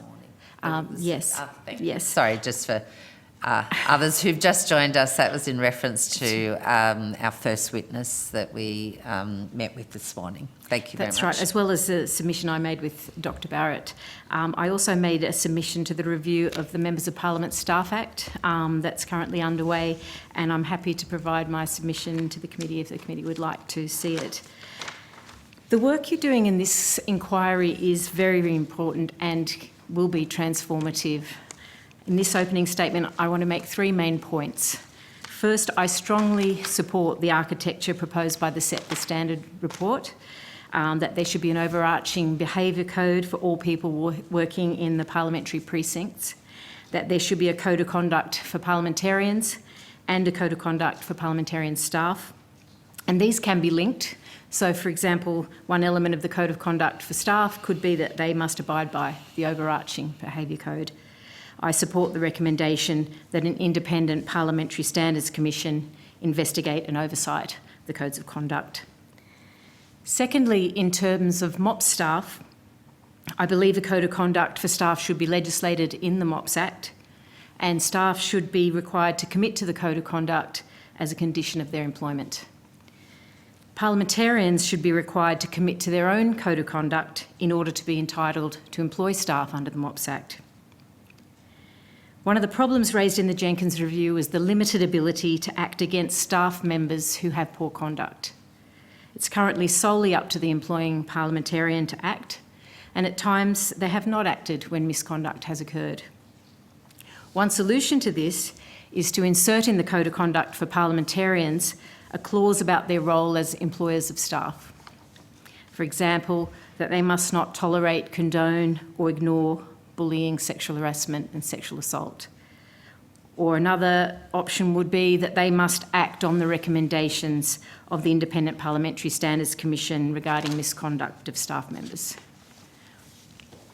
A second solution is to clarify that authority to employ staff under the MOPS Act is subject to conditions, either set by the Prime Minister in the case of ministerial staff or by the presiding officers in the case of legislative and electorate staff. Most MOPS staff work for parliamentarians, not ministers. Yet the current Act creates no role for Parliament in managing and leading the workforce which supports its members. So I recommend the presiding officers be given the power to set conditions in the Act for non-ministerial staff. One example is the New South Wales MOPS Act, so that's the Member of Parliament Staff Act in the New South Wales Parliament. That has a clause that allows a presiding officer to terminate the employment of a parliamentarian staff if they have been found to engage in misconduct. But that action can only be taken after consulting with the employing Member of Parliament. What that means, though, is that responding to findings of misconduct by staff is not solely down to the employing parliamentarian. It's also a matter for the presiding officers and therefore for Parliament itself. The third point I would make draws on the submission made by Dr. Barrett and myself about parliamentary leadership. While codes of conduct, disciplining and sanctioning are important, they're not sufficient to create a safe and respectful workplace. We need to change the culture of the parliamentary workplace, and that critical task belongs to Parliament itself. But Parliament currently does not have an overarching body responsible for its governance and management. We see this as a leadership deficit, and this sets us apart from comparable Westminster parliaments, such as the UK, Canada and New Zealand. Implementing the Jenkins report provides us with an opportunity to strengthen the leadership role of the presiding officers and to create a parliamentary commission as an ongoing and inclusive leadership structure which can drive the cultural transformation that's needed in Parliament. Thank you very much. And Dr. Barrett, did you wish to add, given you've co-authored your submission here? Thank you. I just want to emphasise that our submission focused on two key points. First was establishing shared standards of conduct which are reasonable and unambiguous for everyone in parliamentary workplaces, while recognising, though, and articulating the very different employment frameworks and the need for different complaints and sanctions processes. But what I'm particularly concerned with is the need to establish a governance and leadership framework, a parliamentary commission for the Australian Parliament, which supports members of Parliament and their staff and parliamentary staff to perform their roles effectively within a safe and respectful working environment. Culture is not a standalone function. It should be seen as integral to Parliament's effective functioning. And responsibility for a safe and respectful workplace culture should rest with the Parliament as a whole, within a government's framework which recognises and supports the leadership role of the presiding officers, and it's a very large role. We think that government's management of the Australian Parliament is problematic. There is no overarching authorising environment. No one is obviously in charge, and there's a lack of clarity in institutional leadership. And over the last few years, revelations of sexual harassment and bullying, the misuse of parliamentary entitlements, and other criticisms of Parliament's management capacity have been particularly damaging to the Australian Parliament's public standing. We think this could be enhanced by establishing a parliamentary commission And a suggested model is that it be co-chaired by the 2 presiding officers, that it have external members with significant professional management standing, member senator representation from all parties and the crossbenches, and the heads of parliamentary departments. We think that the Commission need not impinge on the independence of the 2 houses, but it could provide much needed support for the Parliament's strategic management, resourcing and culture. The House of Commons and House of Lords commissions in the UK Parliament are useful models which could help in the design. There have been earlier recommendations for a parliamentary commission or board, including from the Joint Committee of Public Accounts in 2008 and the Baxter Review of the Department of Parliamentary Services in 2015. Those recommendations included recommending funding levels for the parliamentary departments in each department, because resourcing is a critical issue to the effective functioning of the Parliament. And the Baxter Review sought to resolve a problematic working relationship between the presiding officers and parliamentary departments, strengthen the funding arrangements, and create a whole-of-Parliament esprit de corps to maximise the standards of services for senators, members, and enhance workplace relations. Strengthening and supporting the presiding officer's governance and management role, including in workplace culture, we believe would help to bolster the institution's accountability and especially its public standing. The work of this committee presents a really significant opportunity to do this, and I thank you for the opportunity to contribute. Thank you, Dr. Barrett. Dr. Palmieri, do you wish to do an opening statement now as well? Yeah. Yeah. Probably best. So then we can open up, because I'll go to committee members and to take questions. So it'd be good to have that from yourself as well, your contribution. Thank you. Thank you very much, Chair. My submission takes full advantage of Clause 1D in the committee's resolution, which requires the committee to consider any related matter. And I take advantage of that clause to make a very simple point, and that is that a code of conduct is, of course, very important, and we have an avalanche of evidence to support its establishment now, but it is insufficient. And I reflect on the evidence that was given yesterday from the clerks and the head of the Department of Parliamentary Services, where there is a legislated code, and yet in one of those parliamentary departments, the staff culture, which was leaked by a staff survey several years ago, indicates that staffing culture is not good. So the link between having a code and staff culture is something that requires more than just a code. The Set the Standard report identified a number of drivers of disrespectful, unsafe behaviour in Commonwealth parliamentary workplaces. Among those drivers, the one I am most concerned about is gender inequality. And I'm sure I don't need to remind the committee, or the wider public for that matter, that there are numerous examples of gender inequality in this workplace. We see that in the continued reluctance of people to report incidences of sexual assault and harassment, bullying and intimidation. We see it in the continued characterisation of intimidation and bullying as simply part of the Australian political landscape, as the robust rough and tumble, rather than calling it out for what it is, which is harassment and or abuse. We see it in the continued allocation of positions of parliamentary and political power and influence to non-Indigenous, non-ethnically diverse men.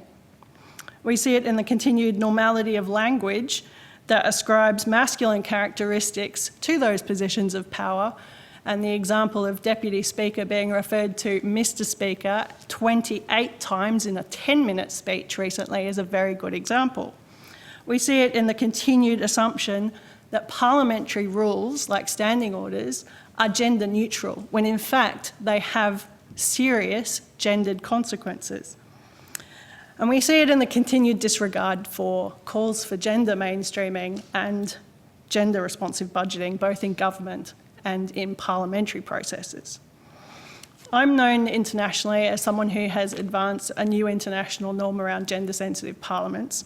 What's less known, I think, is that that work was inspired by a doctoral thesis on the Australian Parliament that looked at the Joint Select Committee on the Republic referendum, which has recently become more topical, and the Senate References Committee on Community Affairs in its investigation of the GST. And I was looking at the gender dynamics of those committees.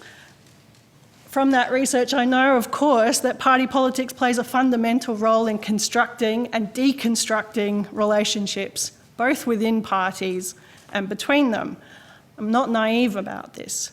There are inherently political barriers to culture change in this workplace that do not exist in other workplaces across Australia.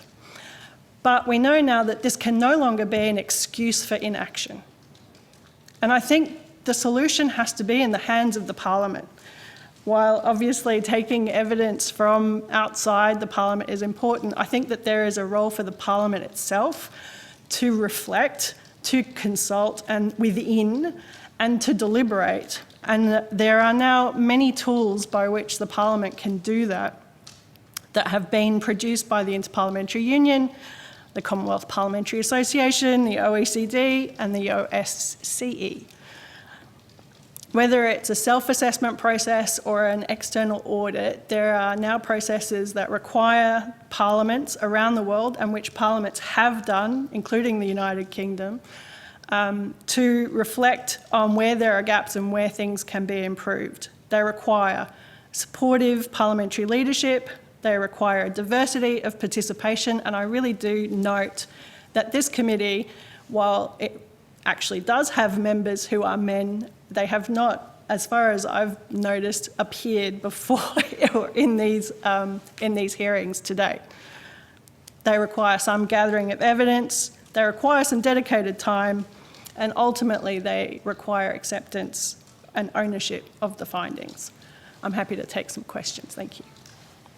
Thank you, and thank you to all three for those thoughtful opening statements. And I will go to, I'll invite members of the committee now to ask some questions, and I'm going to go firstly to the Deputy Chair, Senator Marise Payne. Over to you, Senator Payne. Thank you very much, Chair, and can I thank everyone who's at the table today for joining us and for your submissions. Dr. Malley and Dr. Barrett, in your submission, one issue which drew my attention was the observation you make on page 3 in relation to developing a code of conduct, developing higher standards of behaviour in the various parliamentary settings without relying only on the threat of sanctions, which you say would serve to weaken rather than strengthen the Parliament as a whole. We've had some really good discussions about the use of sanctions and how they should be, what form they should take in this context of codes of conduct, but a real emphasis from a number of witnesses on the importance of valuing informal resolution wherever possible, so as to have the most constructive approach to the implementation and the operation of codes of conduct. And I wonder what your views might be on that. And then I have one further question, Chair. Thank you. Yes, certainly informal means of resolving issues, particularly with staffing, are very important, and they've found that in the UK, in their independent grievance service, that informal ways of resolving things really expedited problems and were in many ways very effective ways of advancing, through these problems without having to go to really formal hearings and so on. I would make the point that I think that not only sanctioning and disciplining is important, but other changes that can actually change the culture. For example, in my research on ministerial and parliamentary staff, professionalising the workplace to a higher degree will be more of a preventive measure rather than having to come in after problems and misconduct has occurred. So when we talk about changing culture, professionalising the workplace and will actually have a very large effect, I think, in changing the culture without having to go to sanctioning. Did you have any comments? Yes, I think just to support what Maria has said, I spent 5 years comparing management in the UK Parliament and in the UK National Parliament and the Australian Parliament. And what struck me was the declining lack of public confidence in Parliament. And every time something happens, that declines even further.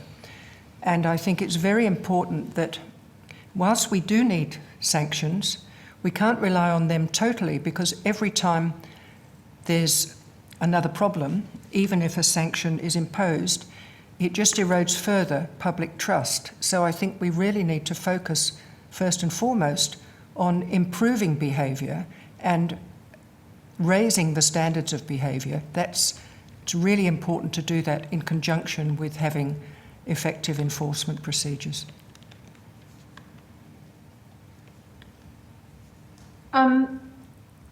Thank you both for that. And think I might, I'll reflect on that. I may come back at the end, Chair. Can I just ask a question in relation to Dr. Barrett, what I think you referred to in your opening remarks particularly, which was the establishment of an Australian Parliamentary Commission. If we are, in fact, we are implementing the recommendations of the Set the Standard report, and we have implemented the previous recommendations as a Parliament of the report by Stephanie Foster last year, particularly in relation to the Parliamentary Workplace Support Service. So implementing Set the Standard brings us to the development of an independent Parliamentary Standards Commission. It brings us an Office of Parliamentarian Staffing and Culture, and that will establish 2 new entities, if you like, within the system for staff, for members and for other people present in Commonwealth parliamentary workplaces to engage with. And then also there is a reference in the Jenkins report to a parliamentary body that provides authority for the OPSC's activities, that would provide advice to and make requests of the OPSC, support OPSC policy recommendations to the presiding officers. They're 3 reasonably large undertakings to introduce new into the Parliament.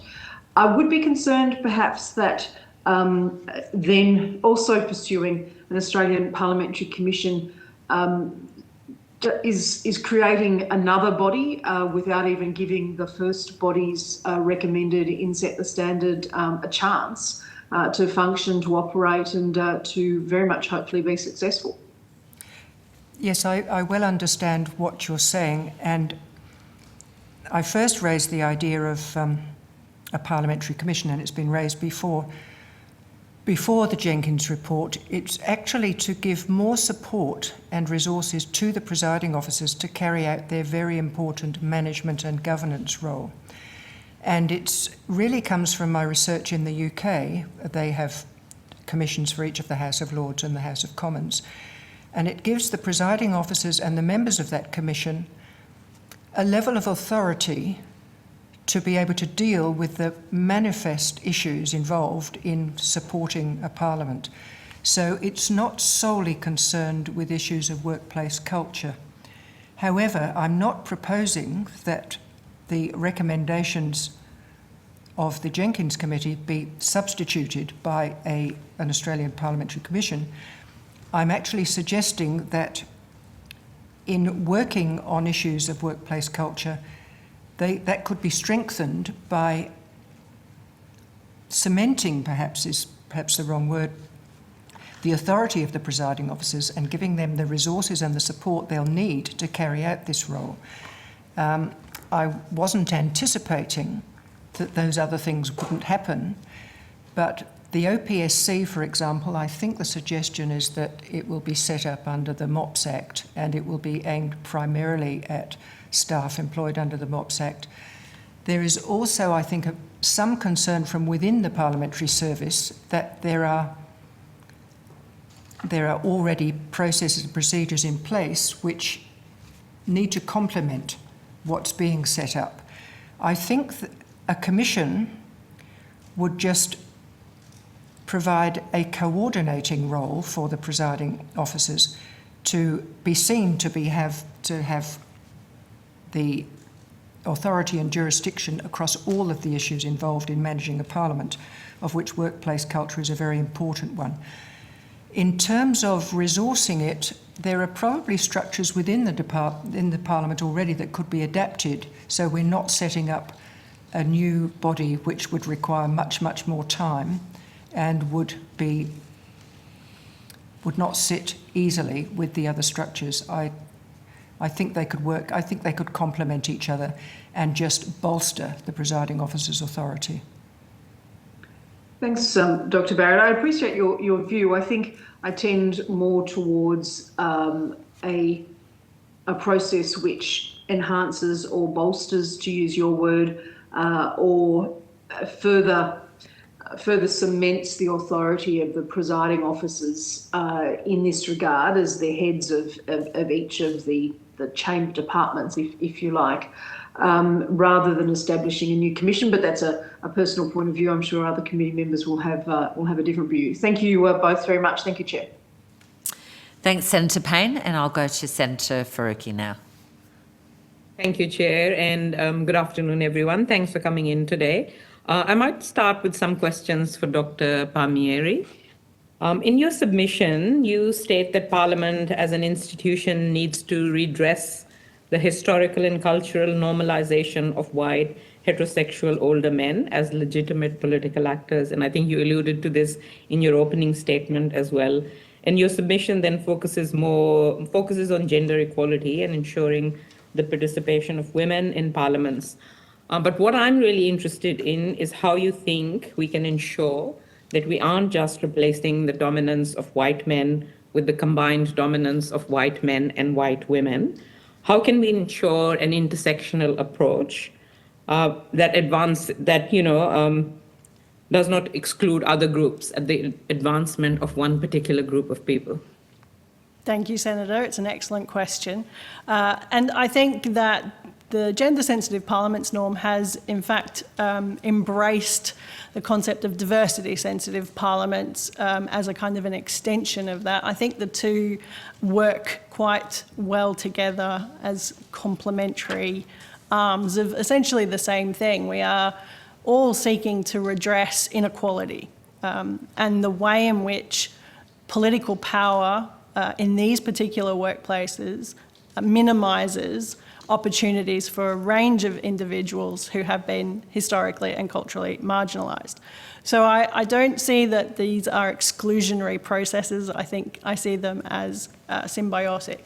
It requires potentially different kinds of questions to those of gender-sensitive parliaments, which you're right, has been very focused on the exclusion of women and the normalisation of white men. But it's not to say that the gender-sensitive parliament only wants to see more white women in parliament, Senator. I think, as I say, it's a set of questions that need to be embracing of that idea of diversity and inclusion. Mm-hmm.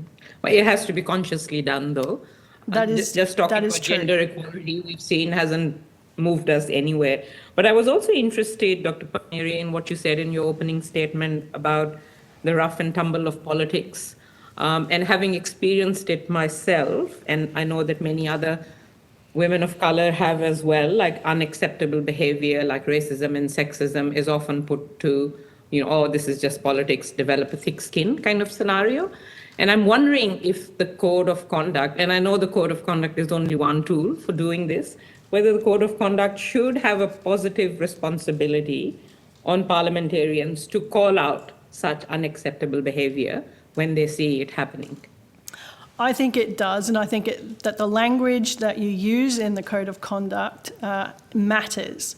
I was here earlier this morning when you were talking to the representatives from the Global Institute for Women's Leadership, and I understand the need to be clear and short, but I also think you need to be inclusive. And so I think it's really important to include words around sexism, racism, homophobia, and other forms of exclusion. Whichever forms of exclusion you wish to take on, that's of course a matter for the committee, but I would encourage you to be a little bit more explicit about those words, recognising that a really important part of this process will be the review. And so if you find that actually you've inadvertently discriminated against a group of people, the review process is exactly the time to identify that and rectify it. Wait 5 years?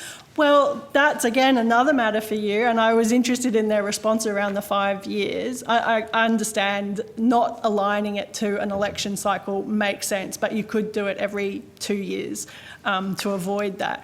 I really cannot stress enough the need to review and to report on those reviews and make those reports public.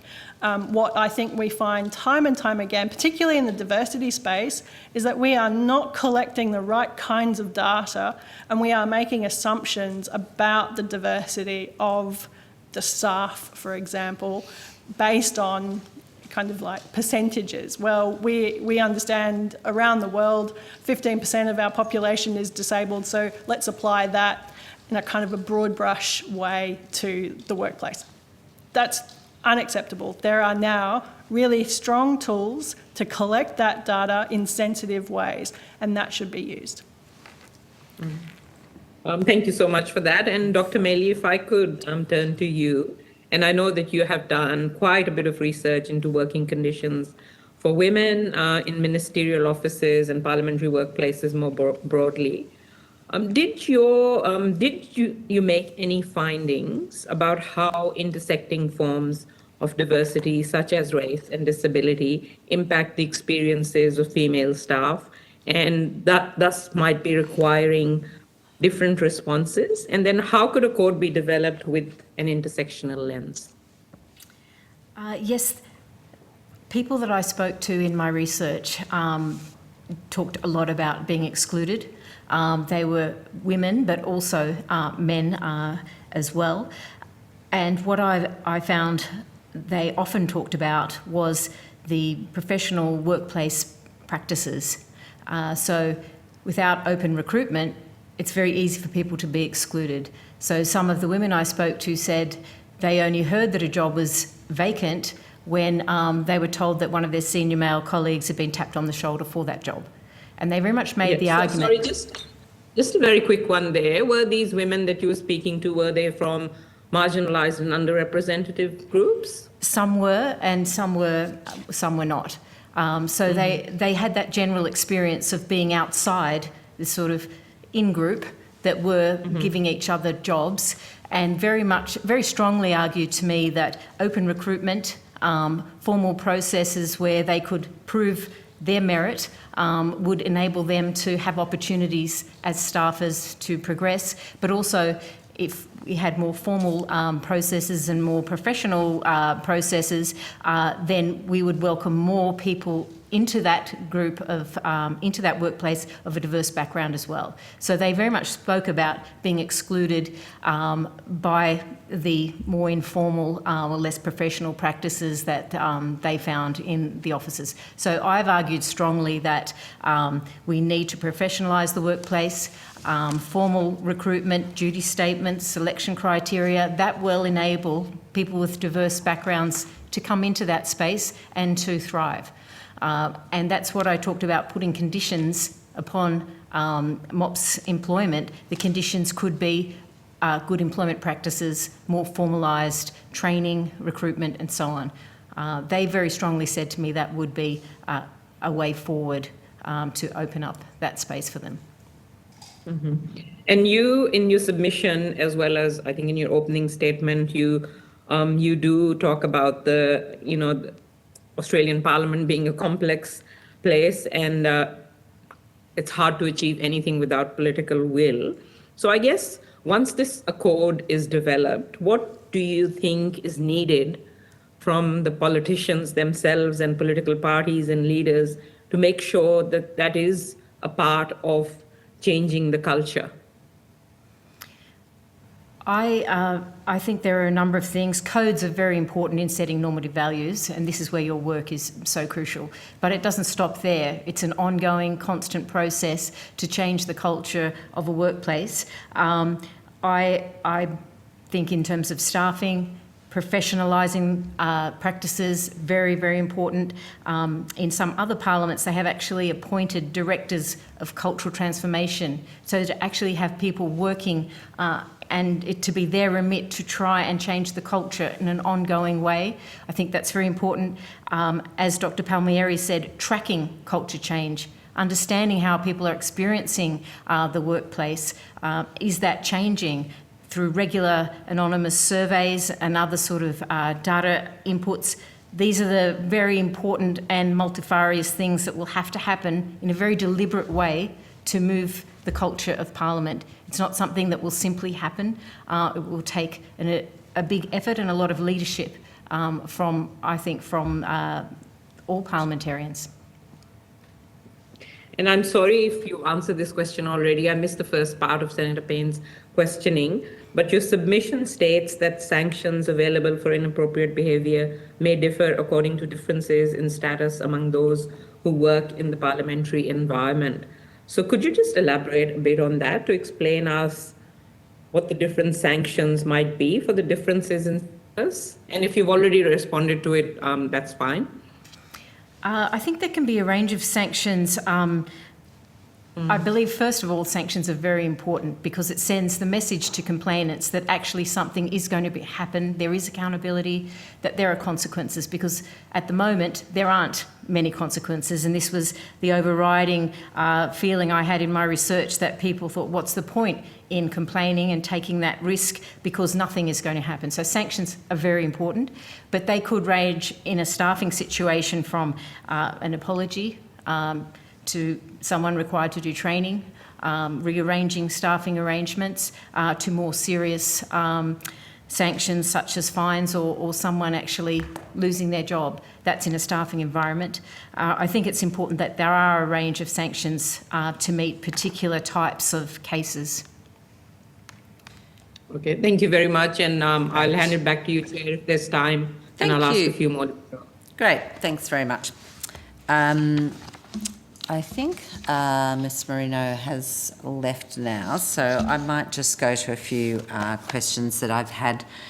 One might be in relation to the submission that you helped, this is to Dr Bailey, sorry, in relation to the submission that you assisted writing for the Global Institute. There was a question I asked this morning around that submission recommending post-retirement and post-separation restrictions for all parliamentarians and all parliamentarian staff.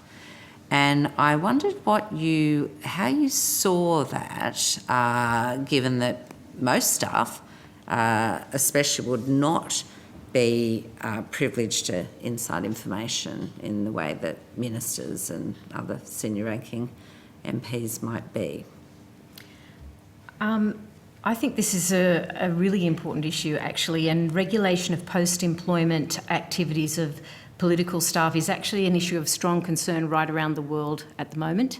There is a strong movement, and it's in my own research, from positions in parliamentarians' offices into the private sector, lobbying companies or large corporations, government relations positions. That's a very strong movement, and it's seen right around the world. And the problem that people are concerned about is the revolving door, in the sense that if someone is working in a parliamentarian's office on a particular subject matter and then they go into a lobbying company and they're lobbying on that same subject matter and they're in fact lobbying their former colleagues and their former boss, then that opens the door to distortions of policy making in favour of private interests in a way which is really quite dangerous. And this is something that's happening more and more around the world, and we are out of step in terms of the strength of our regulation of post-employment for political staff. So in most countries there's a much stronger regime. For example, in Canada, there's a 5-year ban on lobbying in a subject area which you were working on in a minister's office. In the UK and Europe, they take a different approach where senior staff actually have to apply to a body for permission to take a position. So it's considered by a body. Is this appropriate for them to take this position? Is it safe? Yes, it is, or not. So you would apply that to a senior advisor in a minister's office as well as an elected officer working in Alice Springs? No, these are mainly... Grafton or... Anyway, I'm not picking on any particular geographic here. Because you've made the comment that it applies to all staff, and I'm flagging that there are staff with vastly different experiences and influence. I understand what you're saying. This is generally directed towards ministerial staff, but it encapsulates them all in the sense that if they're involved in lobbying on a particular matter, it's about subject matter work. So under the lobbying code at the moment, any staffer at an advisor level or above mustn't, for a period of 12 months, engage in lobbying activities relating to any matter that they had dealings with in the last 12 months of their employment. So it's all about the subject matter. It's not trying to restrict political advisors or electorate staff from working in the lobbying industry, because often they have developed very useful skills and knowledge, but it's about directing them away from the subject areas they have been working on. And so in the case of an electorate officer, if they were not involved in many subject matters that they were going to work on, that they would avoid that constriction. The problem at the moment is that our lobbying code is very weak. The Audit Office in 2020 reviewed the lobbying code and said, in terms of staff, there was a lack of awareness of the code and very weak enforcement or even lack of compliance. So we don't really have a lot of knowledge about those restrictions, and I think they're not administered. My idea was in the staff code of conduct there should be an explicit restriction on their post-employment activities, as is in the ministerial code of conduct. The ministerial code of conduct states openly the restriction for ministers, whereas in the current ministerial staff code of conduct it simply says they must comply with the lobbying code of conduct. There's not a lot of information and knowledge there about what it is that they can't do. So this is an area I feel strongly that we need to strengthen, and it's part of this trend that we're seeing right around the world of a revolving door. I might ask Dr. Palmieri, actually, given you've gone to the end other matters part of the terms of reference, just really how this committee might be able to ensure that we're abiding by or considering those important issues of gender-sensitive lawmaking when formulating these codes. So this Parliament has escaped really the kind of the push internationally to consider legislation from a gender lens, and I'm going to add a diversity lens for Senator Faruqi. And it's done that because it hasn't had a committee dedicated to those issues, which is one model by which some parliaments have done that. So the UK, for example, has the Women and Equalities Committee. But the Parliament of Sweden is well known for requiring a kind of a gender and diversity lens across all of its parliamentary committees. And we don't even have to look quite that far away, but the Parliament of Fiji has in its standing orders a requirement that all parliamentary committees pay attention to the principle of gender equality in their work. Now, taking on board the idea that the Parliament of Fiji is still kind of a developing parliament and is still trying to build the capacity to be able to deal with that standing order, at least it's trying. This Parliament does not do that. And while we have a Human Rights Committee that looks at laws in accordance with international treaties, that is insufficient. So first of all, there is a need to really understand the machinery of gender sensitive or scrutiny and understanding that at the moment there is a lack of infrastructure in this Parliament.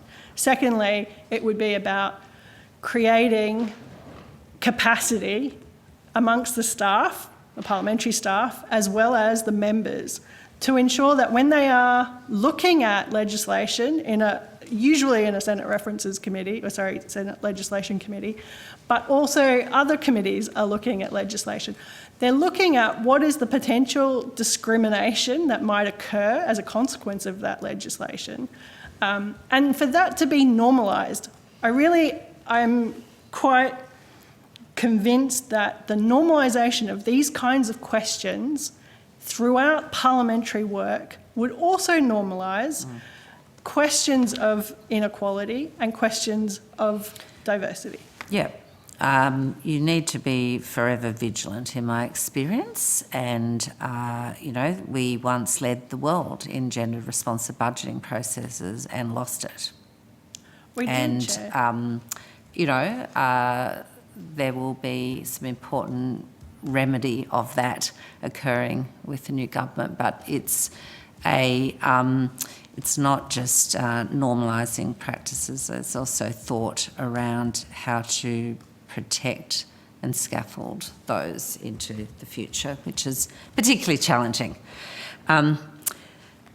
But thank you. It's our remit is very specific at the moment in terms of developing these codes and trying to ensure that, perhaps the lenses that we do use around legislation and other or ones that we will be using around doing impacts of legislation going forward might Chair, be just to add, useful.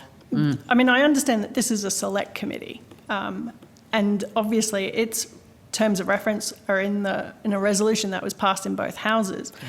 That's not to say that this committee couldn't be reconstituted in some form with a new set of terms of reference that then takes on these kinds of questions. Yep. I think that's a point that needs to be made. Indeed. Thank you. And that will be a matter for the broader Parliament to decide, of course. I might just go back to the submission from Dr. Barrett and Dr. Maley, if I may. This was that you touched on a steering group for change in the House of Lords, and which had staff and members, parliamentarians on it. And we've been discussing in this committee some better ways to consult with staff through a whole range of processes of parliamentary reforms.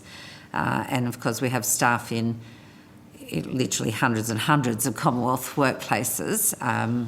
So I'm just wondering if you wanted to take us through your experience of this group. Dr. Barrett, that might be your bailiwick, I'm not sure, but the workings of that group and whether you think that would be an effective model in the Australian Parliament.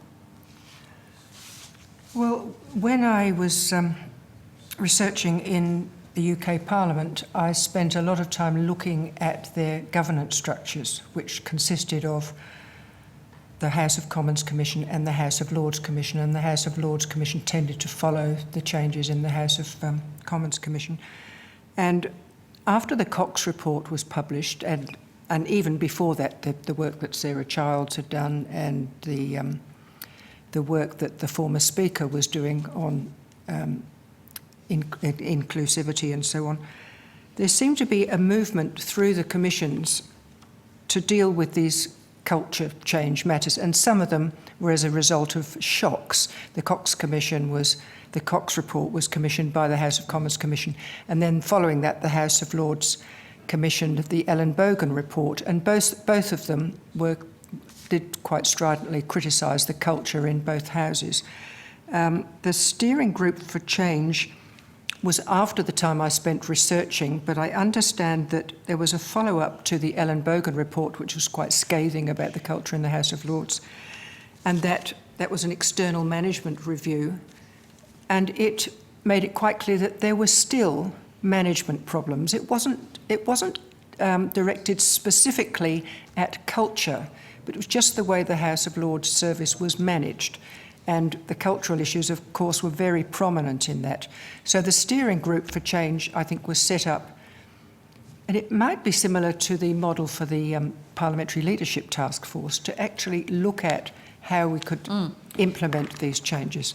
I'm wondering then, I mean, that was very much my thought when you were describing it, whether, whilst our Parliamentary Leadership Task Force doesn't have the presiding officers sitting on the task force, there's a very close reporting relationship, but not sitting there. But leading cultural change has been their key remit.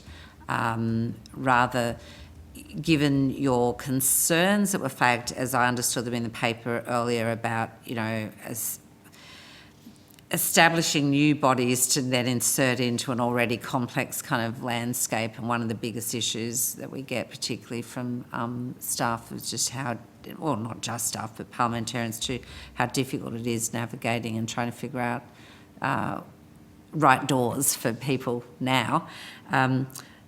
I wondered whether you had a view whether that parliamentary task force might be something equivalent that would be well placed to establish, committees and steering groups and that down the track as needed as well, perhaps. I think my views on a commission predated the Jenkins inquiry, and it followed very much my observations in the House of Commons and House of Lords, that the commissions there are the sort of, as far as there can be complete authority over independent elected representatives, they were the sort of starting point for how the two houses were governed. And I think it was very important that the presiding officers were seen to be able to have support from other members, from independent experts, about a whole range of issues, because culture is so integral to everything that the Parliament does, including issues of technology and issues of just about everything, where accommodation, facilities. It's important, I think, that the presiding officers have this overarching role overseeing all of that. Now, when it comes to commissioning particular groups for change, that can be done, but it seems to me that it's better to be done within that overall architecture, that there are two bodies that are responsible for the overall management of the Parliament or the particular houses.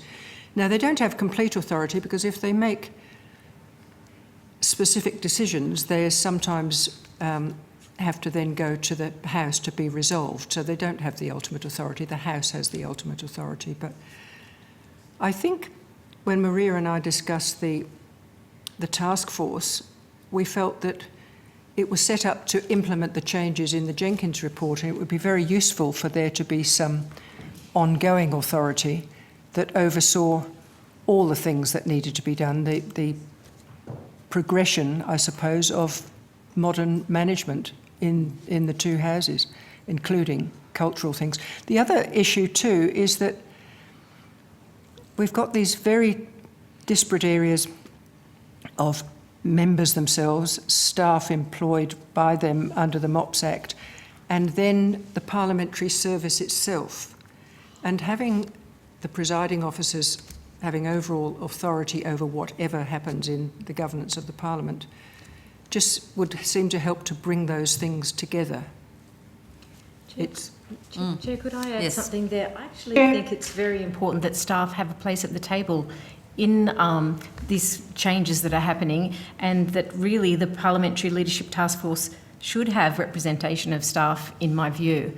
One of the major problems they have faced is not having a voice. the power differential they have between them and their employers. And I really think it would be very useful if that body evolved into something more permanent, but even if not, that they have a place at that table and some representation and voice on that task force. It's been a matter we've discussed quite a bit at this committee, so I appreciate your contribution there. Senator Faruqi, you're seeking the call again. I just want to check whether Senator Payne has also got additional questions. I just had one question which flows directly from that discussion, Chair. Okay, proceed with that one and then I'll go to Senator Faruqi. Thanks. Thank you, I appreciate that. And thanks, Marina. I won't be very long at all. Just to get Dr. Barrett's view about the role of the Parliamentary Services Commissioner and where that fits in with her landscape, if you like, or the landscape that is in this submission. I think that the Parliamentary Service Commissioner would be a very useful resource on a proposed commission, part of the governance architecture, if you like, and certainly can provide a lot of valuable assistance to the presiding officers. They couldn't fulfil the role if in a way that would suit without creating another layer? Well, I believe so. I mean, the Parliamentary Service Commissioner already has a role in giving advice to the presiding officers. I think we could improve accountability and particularly the public standing of Parliament if the governance arrangements for the Parliament were a little bit more transparent and people understood how the Parliament actually operates. One of the problems we have with Parliament's public standing is people tend to conflate politicians and government and Parliament, and they don't really understand the difference and how the institutions work and what goes on amongst them. So when there is a public issue that concerns the public, they tend to look at the institution and politicians generally without understanding how things work. And I think to improve and strengthen the standing of Parliament and for people to have confidence in the job that it's doing, it would help to have an authority with external members, which is consultative, which staff understand the way decisions are made or even discussed about the ongoing role of Parliament. And I'm not just talking about culture here, I'm talking particularly about service delivery and the services that are given to members and senators. There's a very interesting aspect of the Jenkins report was that, particularly in the Department of Parliamentary Services, there was a culture of fear and a culture of service at all costs. And I think a lot of staff felt that in an environment of diminishing resources and higher workload, they were being required to do more and more without having much of a say in how these services should be presented. And I think there's not an open discussion about the services and support that is available to members and how that is actually negotiated. And I think all of these elements fit into the culture. I'm looking particularly at the parliamentary departments, and some of the evidence that's been presented is that quite a number of people feel bullied by the expectations on their service delivery. And it's important that there is a transparent discussion of the way services are provided and the way staff are expected to provide them and what is actually possible within the parliamentary resourcing. A commission also, I think, would strengthen the Parliament's arm in negotiating for its resources as well. I'm just going to quickly jump to Senator Faruqi. We have 3 minutes left. I'm sorry. That's all right. Just a couple of quick questions to Dr. Palmieri. Dr. Palmieri, you mentioned, and please correct me if I'm wrong, that another parliament, and if you could let us know which parliament that is, has the Gender and Equality Committee? That's the UK. It's the Women and Equalities Committee. Women and Equalities Committee. I'm just wondering if that sort of committee could actually be one of the mechanisms that kind of advances a safer and more respectful workplace that can become part of that? Is that, and with the code and other things in place? I've always had the view that it depends very much on the powers of those committees and the relationship it has to the broader parliament. I think if gender equality and diversity is marginalised to a committee that is, for example, just given to a kind of a tokenistic group of people who reflect that gender equality and diversity, but then have no power and they cannot actually report and contribute their ideas to the broader workings of Parliament, then that's not an optimal outcome. So there is, of course, some symbolism to that, but it wouldn't be. So I think it would be around the way in which that committee was constituted and its powers and how it would report to the broader framework of the Parliament. Yeah. Thank you. And just quickly, in your submission, you have recommended that in addition to quotas and targets, a good starting point to address inequality, especially in terms of gender inequality, is gender-sensitive assessment or audits. Are you aware of similar audits for other forms of inequality? No, but I can have a look for you, Senator. But I just would like to note that actually the CPA will be doing a gender-sensitive assessment of the Legislative Assembly of the ACT in November. So it is happening in Australia. Why not the Federal Parliament? Yes, and also why not intersectional assessment rather than gender? Absolutely. Right. Thank you so much. Thanks, Chair. Thank you, and that brings us to an end for this session. So thank you all very much for your evidence today. I know you have taken some questions on notice, or you've made offers to provide additional responses, so the Secretariat asks that be forwarded to them by the 29th of September. So thank you very much, and the committee will now break until 2:30 p.m. Thank you again. Thank you, colleagues. Thank you. We'll see you at 2:30. Thank you.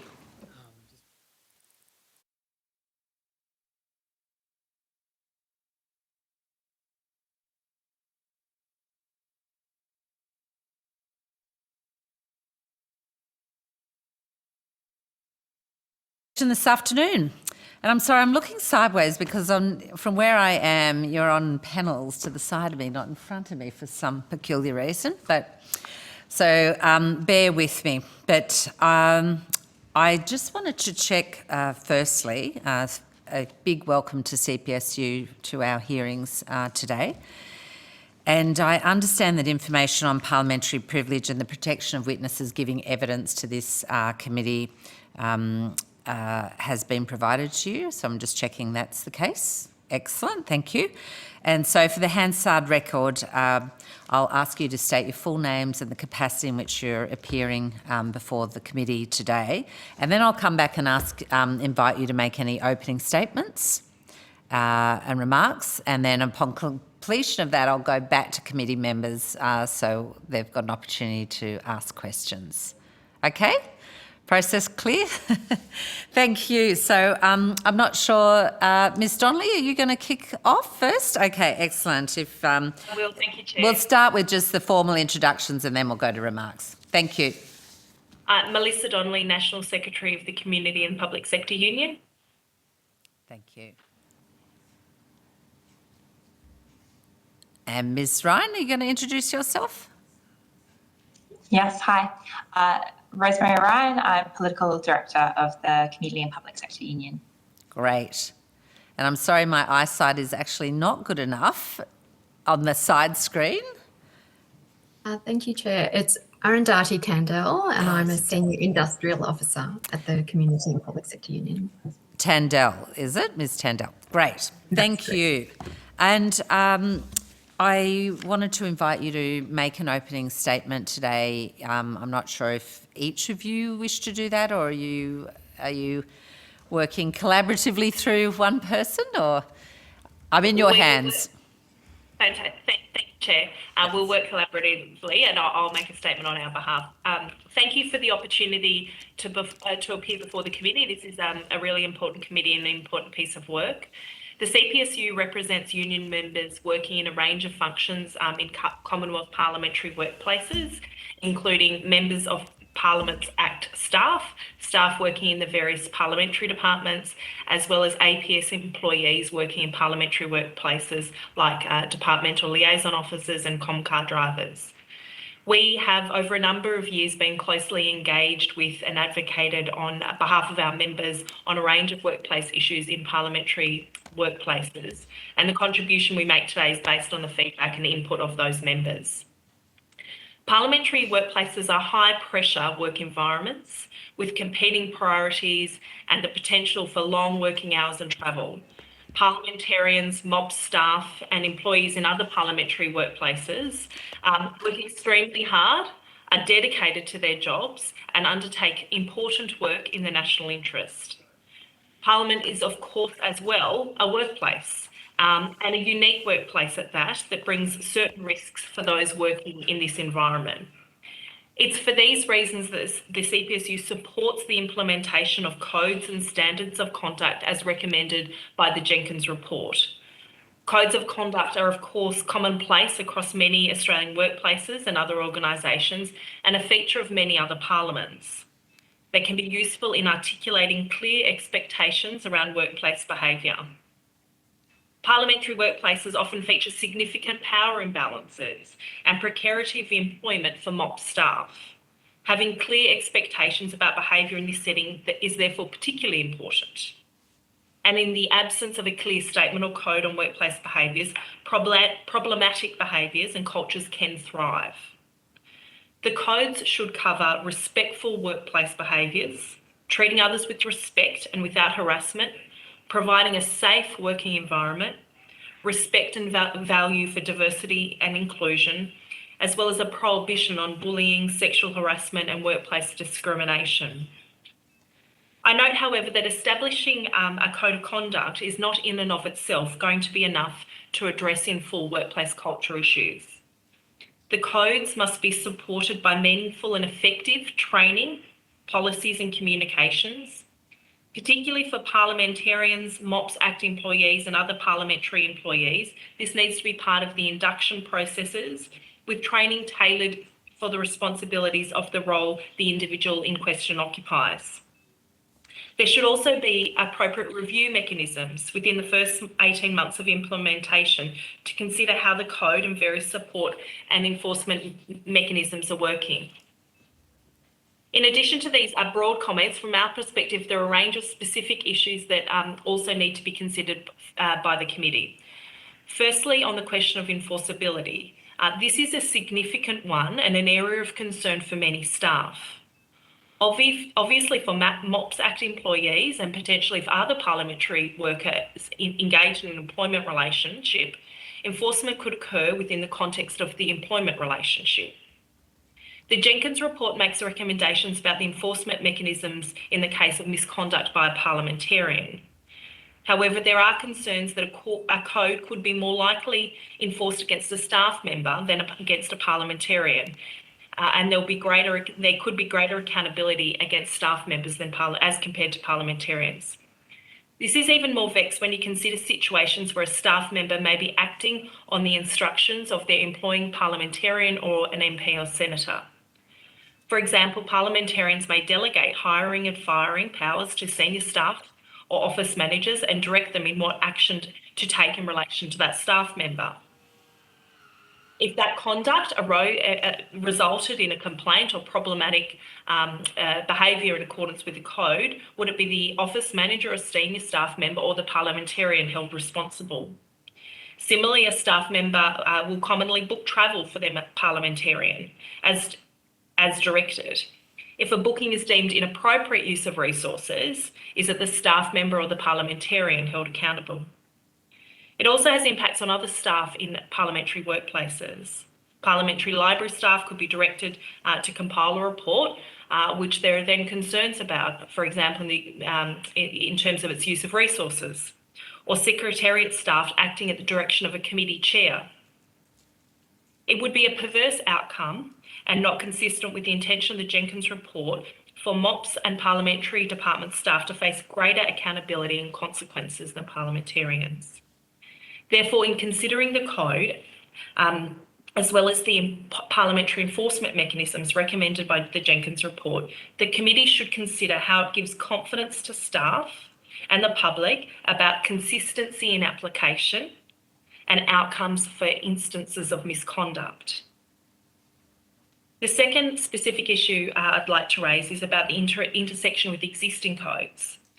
There are workers in parliamentary workplaces already covered by codes of conduct. For example, APS employees would be covered by the Public Service Code of Conduct, and employees of parliamentary departments covered by a code very similar. Where there are existing codes, it must be clear about how these issues of intersection are to be handled in a way that supports the outcome of lifting workplace culture, but does not overly complicate current processes. A third area of concern for staff is how we progress the Jenkins report recommendations in tandem, or at least in close succession. The Jenkins report obviously made a whole range of very significant recommendations around reforming parliamentary workplaces. These are intended to work together to uplift workplace behaviour. There are concerns that if the implementation of some of the recommendations gets too far out in front of others, it may actually add to some of the power imbalances that already exist. In particular, introducing a code of conduct without relevant supporting and oversight mechanisms could create increased risk to staff and staff job security. For example, one of the recommendations of the report is to better protect MOPS employees under the MOPS Act at the point of termination.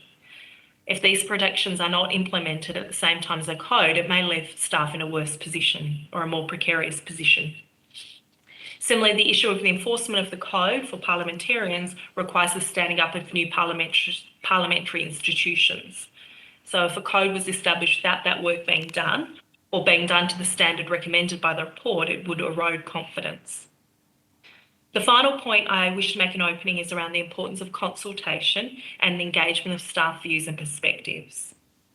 There is a unique opportunity to significantly improve the standards and culture in parliamentary workplaces, and there seems to be very broad support across parliamentary workplaces to achieve that goal. It is, however, a very significant suite of reforms with complicated legal, industrial and workplace health and safety elements that affect parliamentarians, MOP staff, other parliamentary workers and other people present in parliamentary precincts. It's also occurring at a time after a federal election where there's been significant turnover in staff and the usual consultative bodies are not in place in the usual way for MOPS employees. In all these circumstances, consultation with staff and their union is going to be absolutely critical and needs to be a formal, structured part of the ongoing engagement process. Thank you, Chair. Thank you. And I'll just check with Ms Ryan and Ms Tandell if they had any remarks they wish to add at that point. No? Okay. Then I will open up to questions, and it's my practice to normally go straight to the Deputy Chair, so I'm going to ask Senator Maurice Payne if she would like to ask questions. Thank you, Chair, and can I thank the officials of the CPSU for joining us today. Ms Donnelly, in your opening remarks, you said multiple times there are concerns about a range of things. Are these concerns that have been raised already with your union through your consultation with your members in the parliamentary workplace? What's been the nature of that consultation, and how have people communicated that to you, if that is the case? Yeah, sure. Thank you for the question. We have, through this immediate process around the code, but also the MOPS review and the Jenkins report, been engaging quite broadly over a long period now on these issues, both with MOPS employees and other parliamentary workers. I might ask Ms Ryan to give you some of the detail, if that's okay, on how that has occurred. Thank you. Thank you.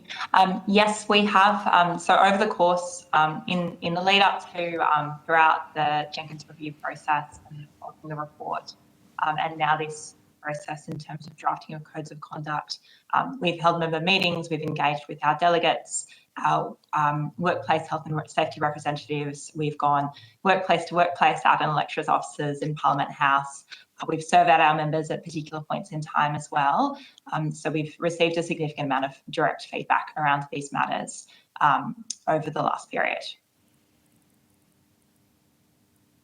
Thank you. And that is a consultation broadly on the recommendations of Set the Standard, or a consultation more broadly, Ms Donnelly, on the, if you like, the terms of reference of this committee inquiry? It's probably been a range of those things. We obviously had widespread consultation and engagement in the Foster report originally, then in our the submission we made the Jenkins report and facilitated conversations with the Sex Discrimination Commissioner through that process. Then more recently, in respect of this committee report, we've sought, the terms of reference of this committee, we've sought feedback, as well as the MOPS review. A number of the elements are relatively overlapping in terms of the recommendations and so on. Thank you. And I take your last 2 points, if I have these in order. One around the timing of the implementation of the recommendations of Set the Standard, or the respective recommendations, and also in relation to consultation. In your comments about consultation, you commented on what a complicated suite of reforms this is. There's no question about that in terms of the multiplicity of layers of participants in the workplaces, plural, that are represented under the broad rubric of Commonwealth parliamentary workplaces. At the same time, though, I know from my previous position that I've held that there has been a real commitment across the Parliament, which I think you also referred to implement the recommendations of Set the Standard. So I think it is important that we do proceed with the implementation of those recommendations, conscious, though, of the certain points that you raise as appropriate. Tell me, have you been engaged with the Parliamentary Leadership Task Force at all, which has the role, if you like, of the implementation of the Set the Standard recommendations? Yes, we have had some engagement. I wouldn't want to misconstrue my comments. We're committed to the implementation of these reforms. I was just trying to articulate some of the concerns that have been voiced to us about making sure that things don't go two speeds in that space. We've had direct engagement with Kerry Hartland and her staff on aspects of the Parliamentary Leadership Task Force, and she's been very open to ongoing engagement. Thank you. And finally, Chair, you talked about impacts on staff, and I agree with you that it would be not appropriate if staff found themselves facing a different layer of enforceability or level of enforceability than others within the building. And I don't think we should leave out the media in this. I don't think we should leave out contractors, lobbyists, etc. Everyone who is in and out of the building. The engagement of staff and the challenges that you've outlined in terms of by whom they might be directed to do something, that is, would they be regarded as responsible for an inappropriate direction to the Parliamentary Library or an inappropriate booking of travel? I must say, in my time in the Parliament, I have never seen, at least overtly or publicly, to my awareness, a staff member held responsible for something they did at the request or direction of their member or senator, and nor would that be appropriate. But do you have a view, or does the union have a view about the employment structure more broadly, and whether that's something that needs to be addressed in the review of the MOPS Act, and are you aware of whether it is being addressed?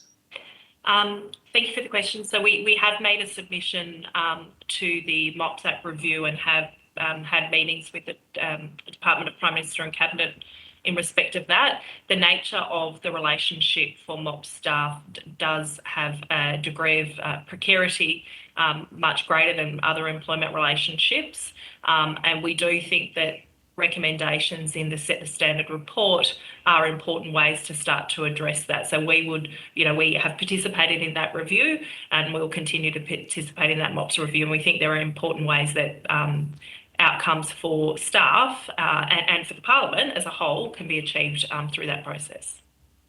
Thanks, Ms Donnelly. Thank you, Chair. Thanks, Senator Payne. And I will go to Senator Faruqi. Thank you, Chair. Good afternoon, everyone. Thank you so much for being here to give us evidence. I just want to start off with the submission that you made to the Jenkins review. So part 2 of that submission argued for a shift of focus to emphasize the employer's positive obligations to take proactive and reasonable steps to prevent harm. And I particularly want to ask this in the context of marginalized groups as well, who are often at increased harm. What could the code contain in terms of positive obligations on senior staff and employing MPs? That's a very good question, Senator. I think that the code by its nature is probably going to be high level, but I think I would link to the comments I made, but the code doesn't stand alone and is not in and of itself. So I think commitments around supporting diversity and respecting, all people within parliamentary workplaces and so on can assist in that regard. But what is also really important is the supporting mechanisms and training around those things. And there are a range of recommendations, of course, in Kate Jenkins' report around reporting on different diversity groups as well. I might just see if either of my colleagues wanted to add to that answer.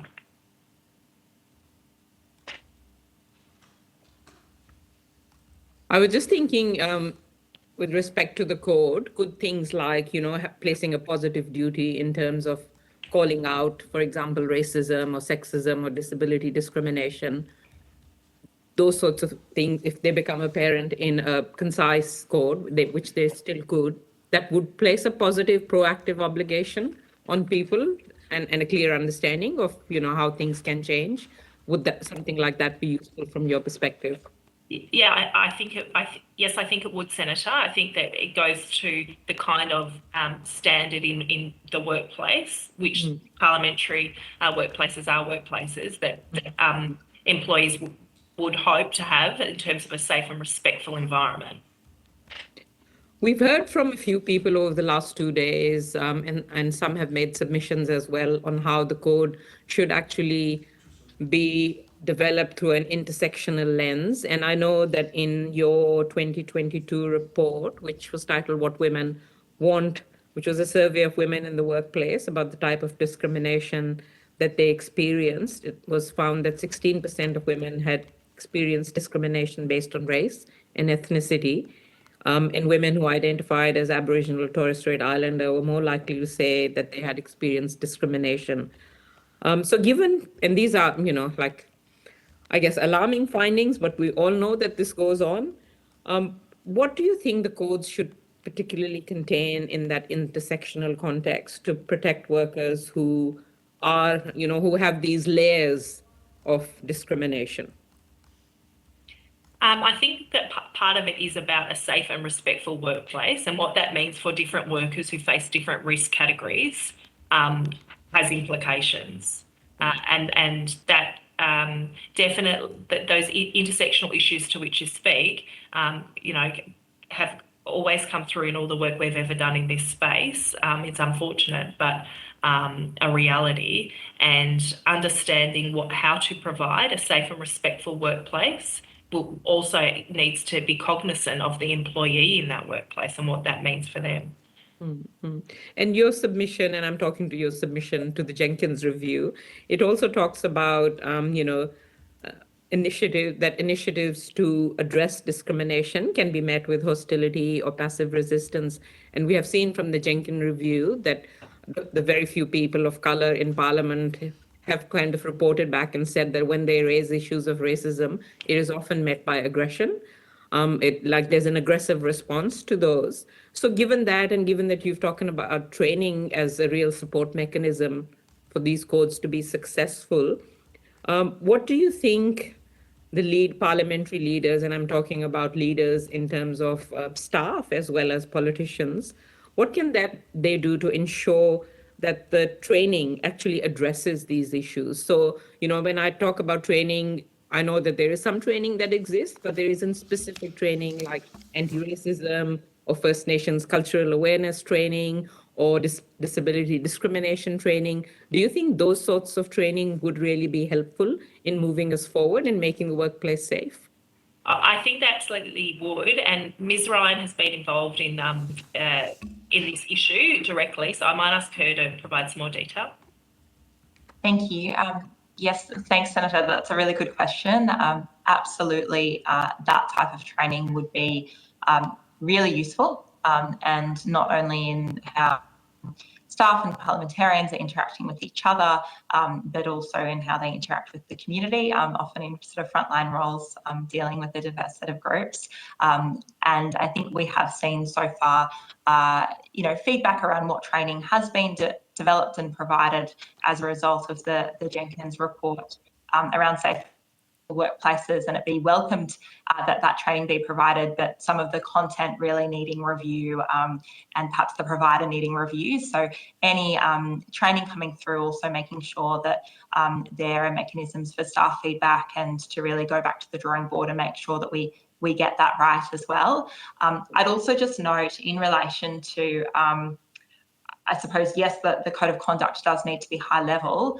It should also have sort of supporting documentation, and our members, when we've been talking to them about the code of conduct, have made clear the need for it to say that there shouldn't be discrimination against any group, and that there are supporting definitions in relation to racism, in relation to race-based harassment, and other forms of discrimination that we know intersect in this space, and make those staff at higher risk of experiencing harassment and discrimination.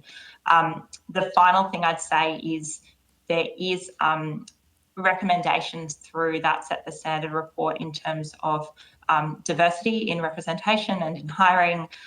This is something that is being put back onto the parties to implement. So this is probably going off track a little, but the work of the Secretariat in doing that and making sure that there is reporting accountability, that there's resources and support available, so that is done in a consistent way.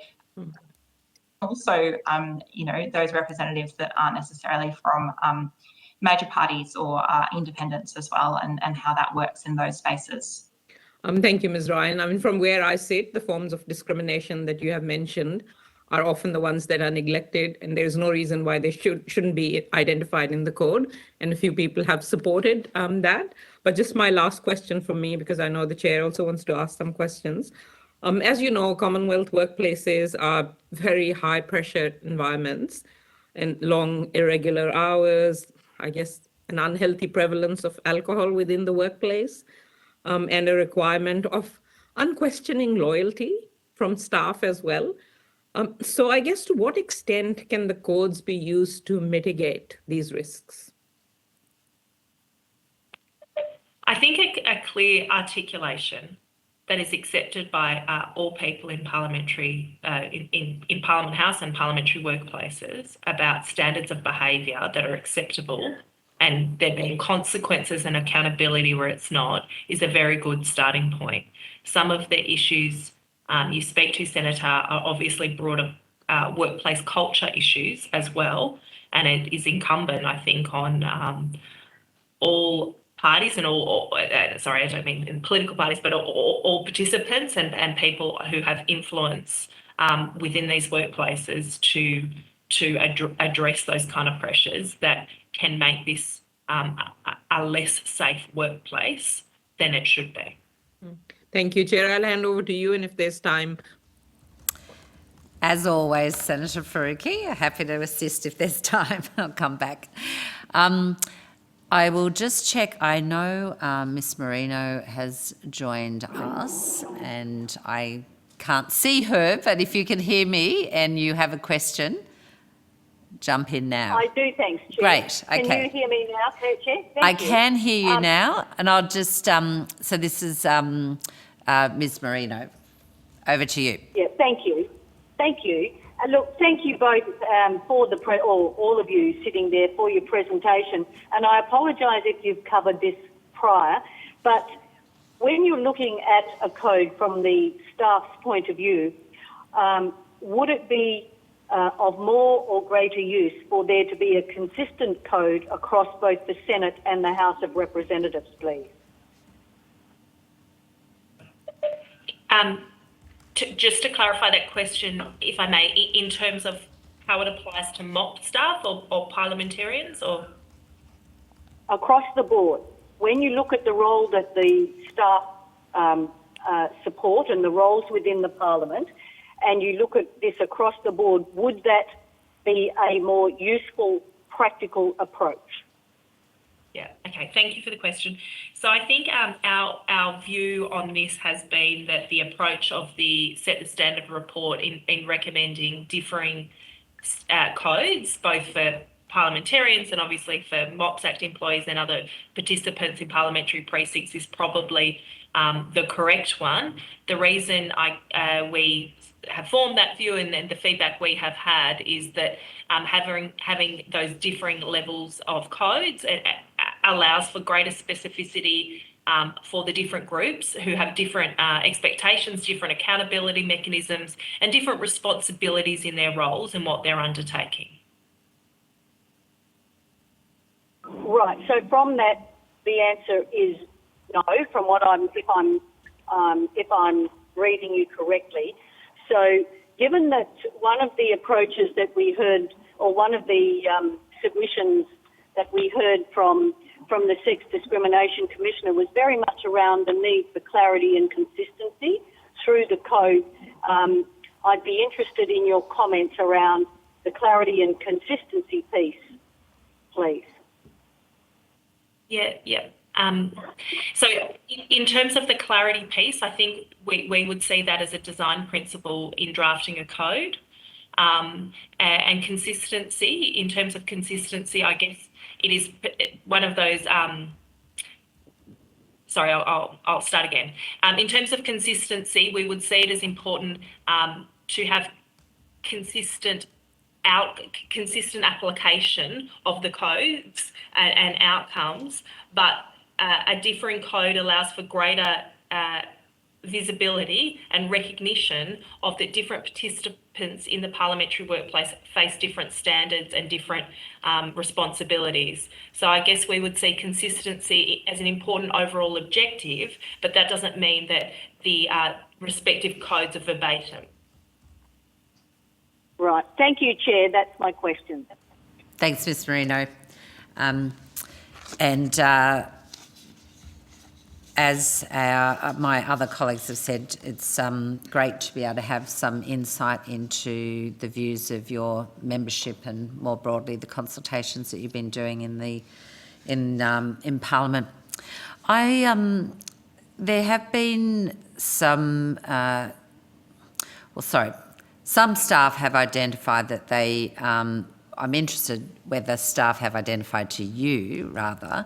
Whether the codes should be embedded in legislation as recommended by the Jenkins report. It's the only code that would be embedded in legislation of the three that were recommended for us to develop. And we've had some mixed views on that. So I'm interested to know whether staff that you've consulted have identified where they believe the codes should be embedded.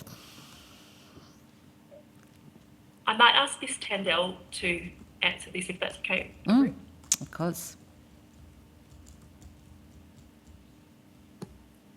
Thank you, Chair. I think in terms of the feedback that we received as part of the initial Jenkins submission that we made, there was some mixed views in terms of whether there should be a code for MOPS Act staff itself. So we started from that position. But moving on, in terms of the recommendations that came through the Jenkins report, I suppose there is support that, having a code for staff as well as for parliamentarians will ensure that there is, a clear understanding of, what should be the expected behaviours of everyone within their workplace, within the Parliament House. Again, I think from the feedback that we've received from MOPS Act staff, there are mixed views as to whether the code should be embedded within legislation or not. So there has been mixed feedback from our membership as well. Thanks, Ms. Tindall. Could I just ask whether there was an alternative ever put to you about where that code should sit if it weren't in legislation? I don't know that there has been, because the report, when you were making the submission, the report hadn't been written. So, yeah, of course. Yeah. So yes, it's probably a silly question to put to you, actually. Yeah. But anyway, thank you very much for that. I wondered, we've also taken quite a lot of evidence from a range of groups, all of which are really talking to the importance of having a genuine consultation process with staff, and I'm acutely aware of the fact that staff are probably being asked at present to take part in a lot of consultation processes, having just done the MOPS Act review, and Jenkins before that, and Foster before that, and now this committee with codes of conduct. And one of the things that is really just becoming more and more apparent is really a lack of a structured pathway for this to happen. And I'm very keen to hear from you, having done a lot of engagement and consultation yourselves, if you've got thoughts around best practice to ensure that the involvement of staff in any review or feedback process for these codes, like now, but also going forward. We're going to have review processes. There will be lots of call for advice and opinions from staff, and the Jenkins report is quite silent on that matter. So I'm interested to know where you would see a structured pathway for staff to participate in those kinds of processes, where that would be best placed. Thank you, Chair. Definitely we see a huge benefit in a formal structured engagement process that is built into the process and is known by all participants that it is a formal and ongoing part of the process. One of the challenges at the moment, and some of the feedback we're getting, is that there is a whole range of processes going on, and people understand the overarching thread that connects them all, but don't see that necessarily in their voice and their participation in those processes. But I might ask Ms. Ryan to speak to how we may be able to achieve that. Thank you, Chair.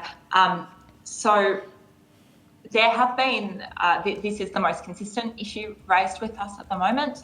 Staff welcome the implementation of these recommendations. They're really excited about it. They're concerned about it being done right and to achieve what they aim to achieve.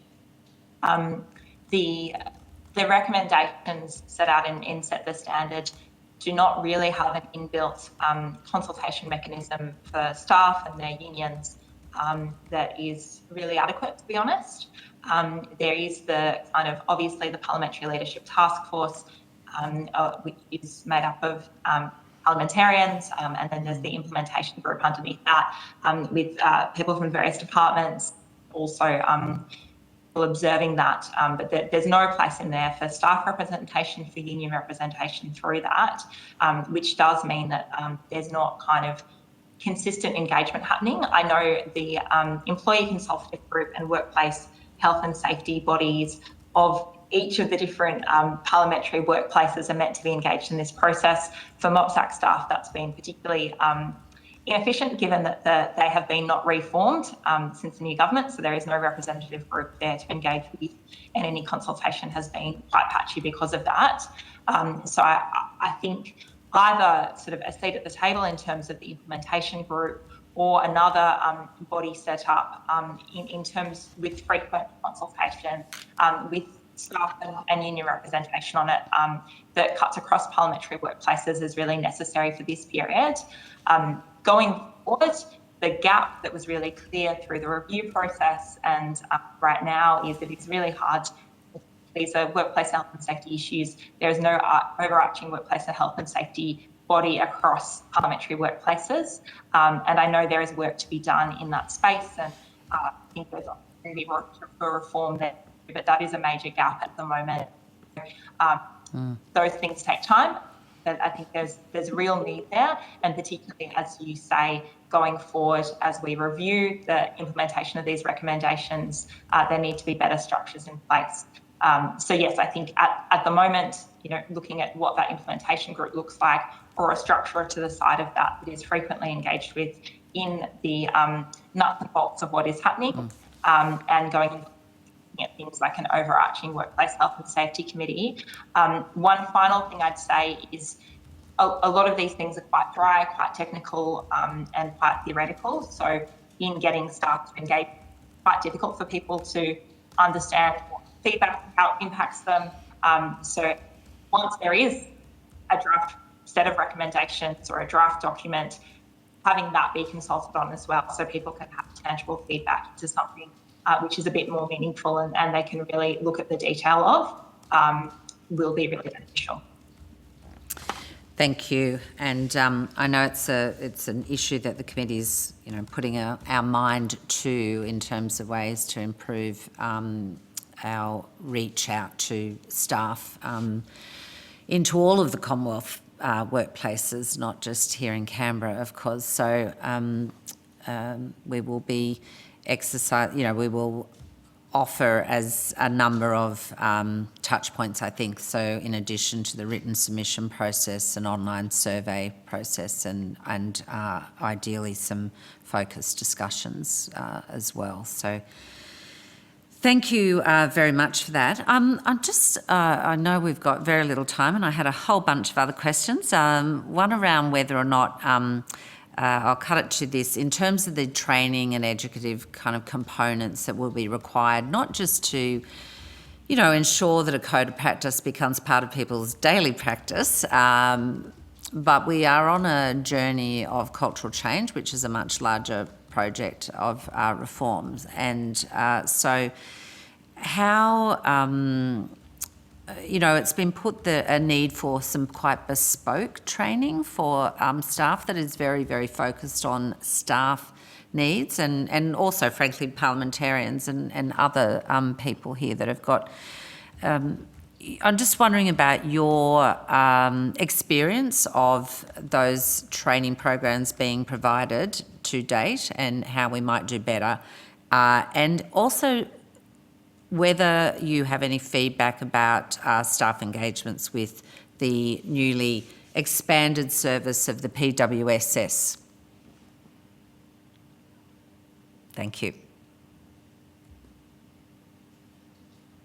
Did you want me to take that one? Okay, so look, there's a range of different training provided. So to take that one first, the new inductions greatly improved from what was there previously, and look, the Secretariat and Office of Staff Support and others have asked us to be providing feedback from our members, and there's clearly a willingness to kind of adapt and adapt those. It's a starting point.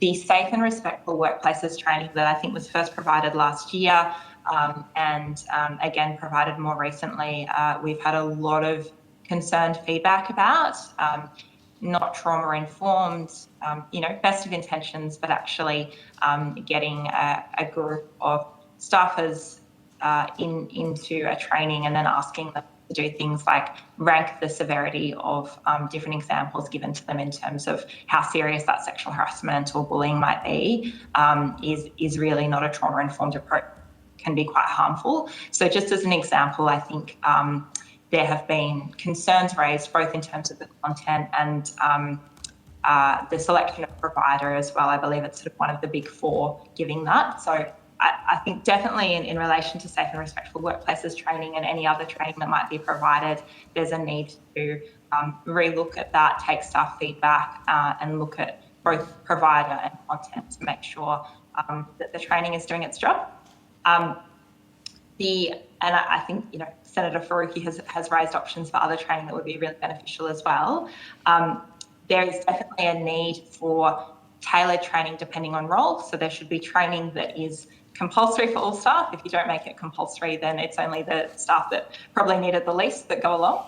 And then there should also be training that deals directly with parliamentarians, with senior staff around their responsibilities, which have been to date very unclear in terms of the management of their office, as well as the treatment of staff, etc. So that sort of tailored engagement will be really important. The other element is in-face training. I know this is really difficult in an environment where there's an elected office in every area in the country, but training that is provided in face is really important and really valuable, and finding ways to do that does not exclude elected offices where it's often needed the most will be really important, and that takes money and resourcing and time and people, but is so essential to getting this done right. And definitely move into your next point about the Parliamentary Workplace Support Service. We've had really good positive feedback from people who have engaged with that. Their scope has expanded somewhat in a way that is very welcomed. They are trauma-informed. There's good support for people. People have felt quite positive about their engagement. There are limitations in scope, and the lack of sort of other bodies, proper processes, all the rest mean that cases, people necessarily don't have all of the support that they need, but definitely that body has had positive feedback from our members. But again, the limitations are it's very much people in Parliament House who would access those services and have any awareness of.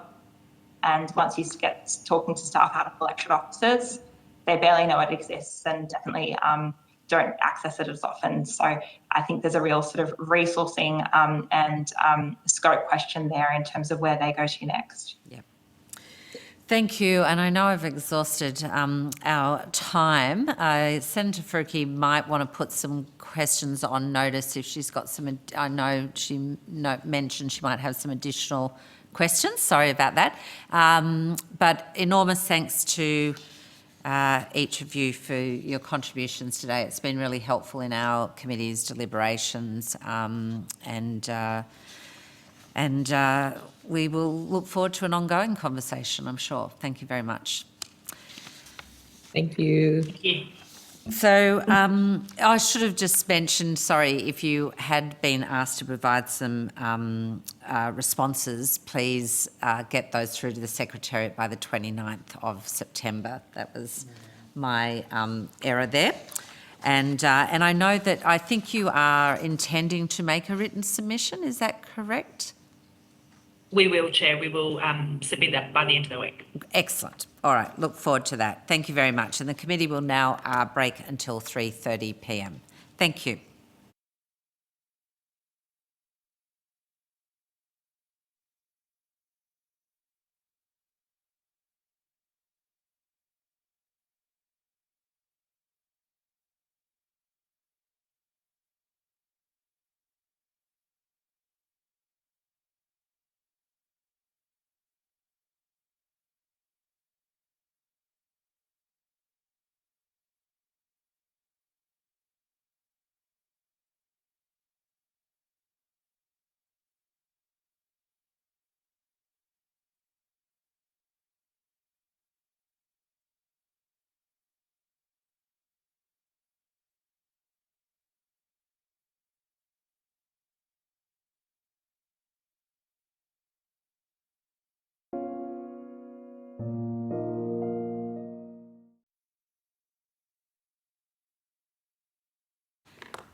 But I do thank Comcare, and I'll get to each of you individually, for appearing before the committee today and as representatives to give evidence really to our inquiry into how we might develop codes of conduct and some of the questions around that.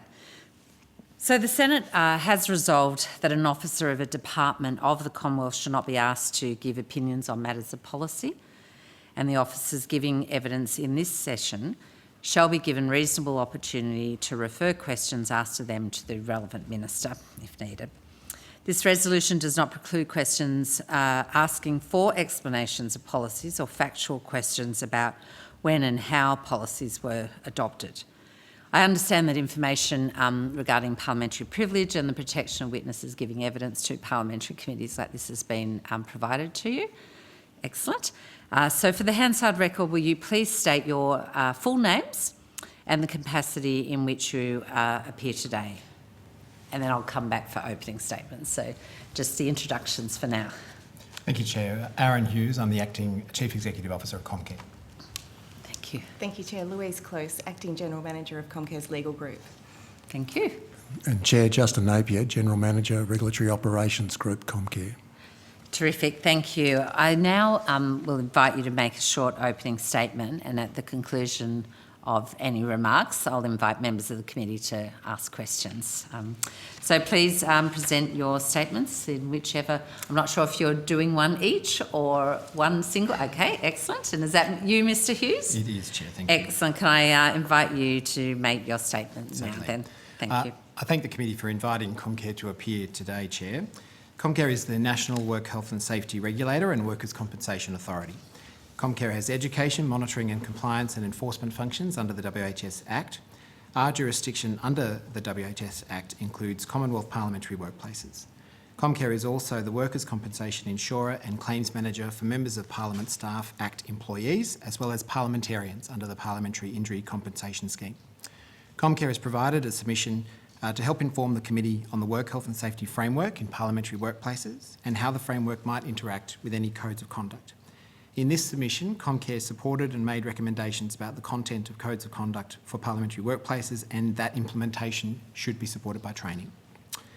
Comcare is a regulator with a criminal jurisdiction, and there are strict confidentiality obligations under the WHS Act. We are therefore unable to disclose details about specific investigations, prosecutions and other regulatory activity.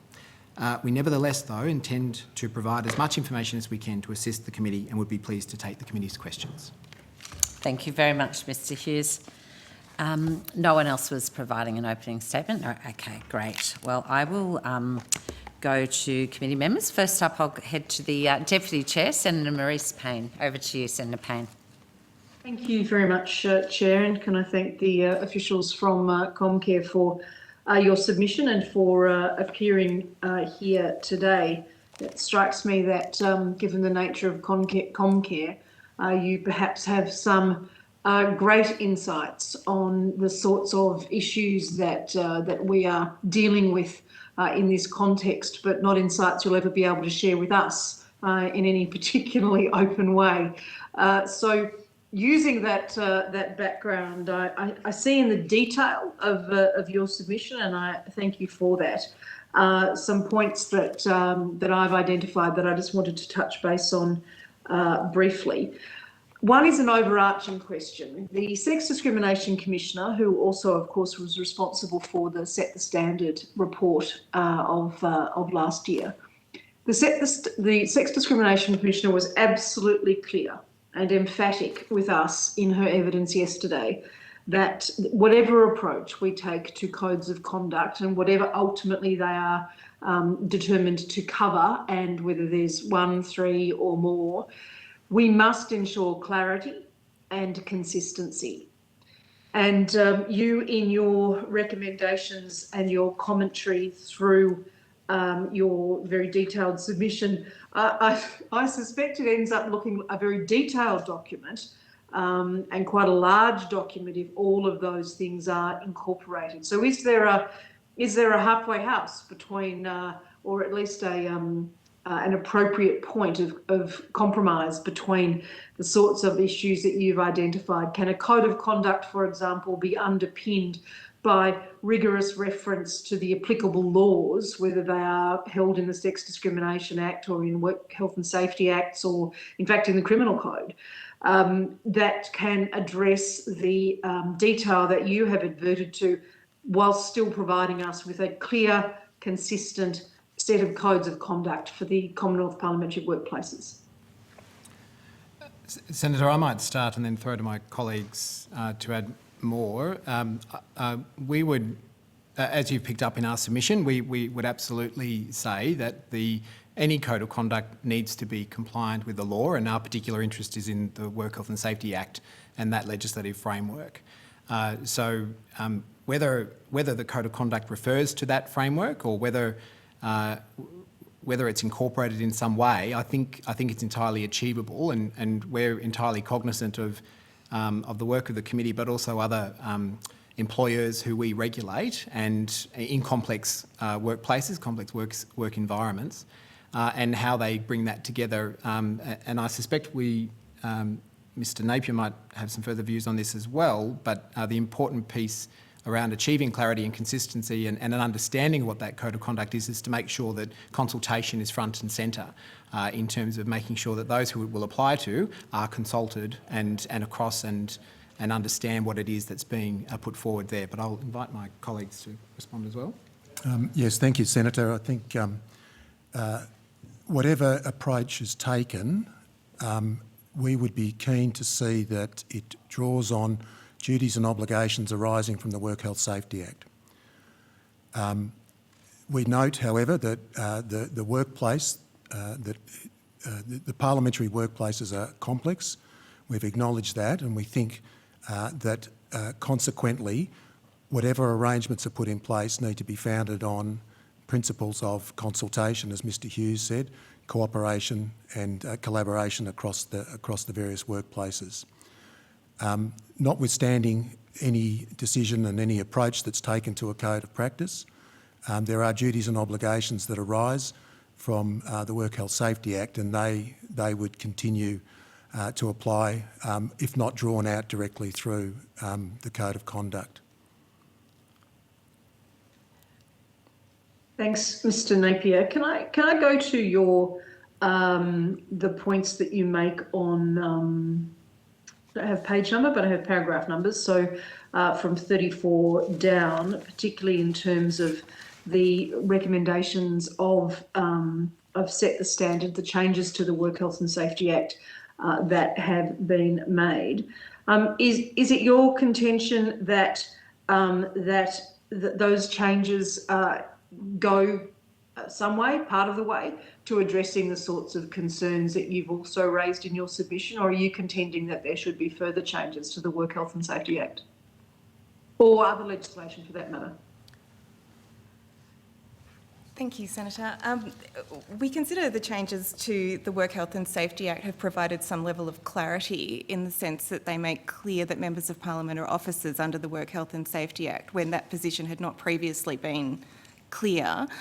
It may be that there are further changes that could support clarification of the duties in the parliamentary workplace, whether that's done by legislative change or by other mechanisms, such as codes of conduct, which are capable of identifying behavioural standards that are applicable to all people in workplaces and supporting the legal obligations that apply to all of those persons in complex workplaces such as these.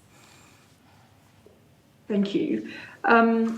And I can say, in terms of the evidence that we have taken and the discussions that we've had, even since the committee was re-established following the election, in relation to your recommendation 43 in paragraph 43B, particularly concerning training, there has been, I must say, a very enthusiastic engagement on that issue and a lot of interest, both in relation, of course, to the position of our staff, other parts of the building, but also members and senators. And as I've noted for the record previously, as part of the parliamentary declaration process, members and senators, or senators at least, in my case, I can't speak for members, have been required to note whether they have participated in the formal training requirements that have been relatively recently introduced, and I think that is an important thing.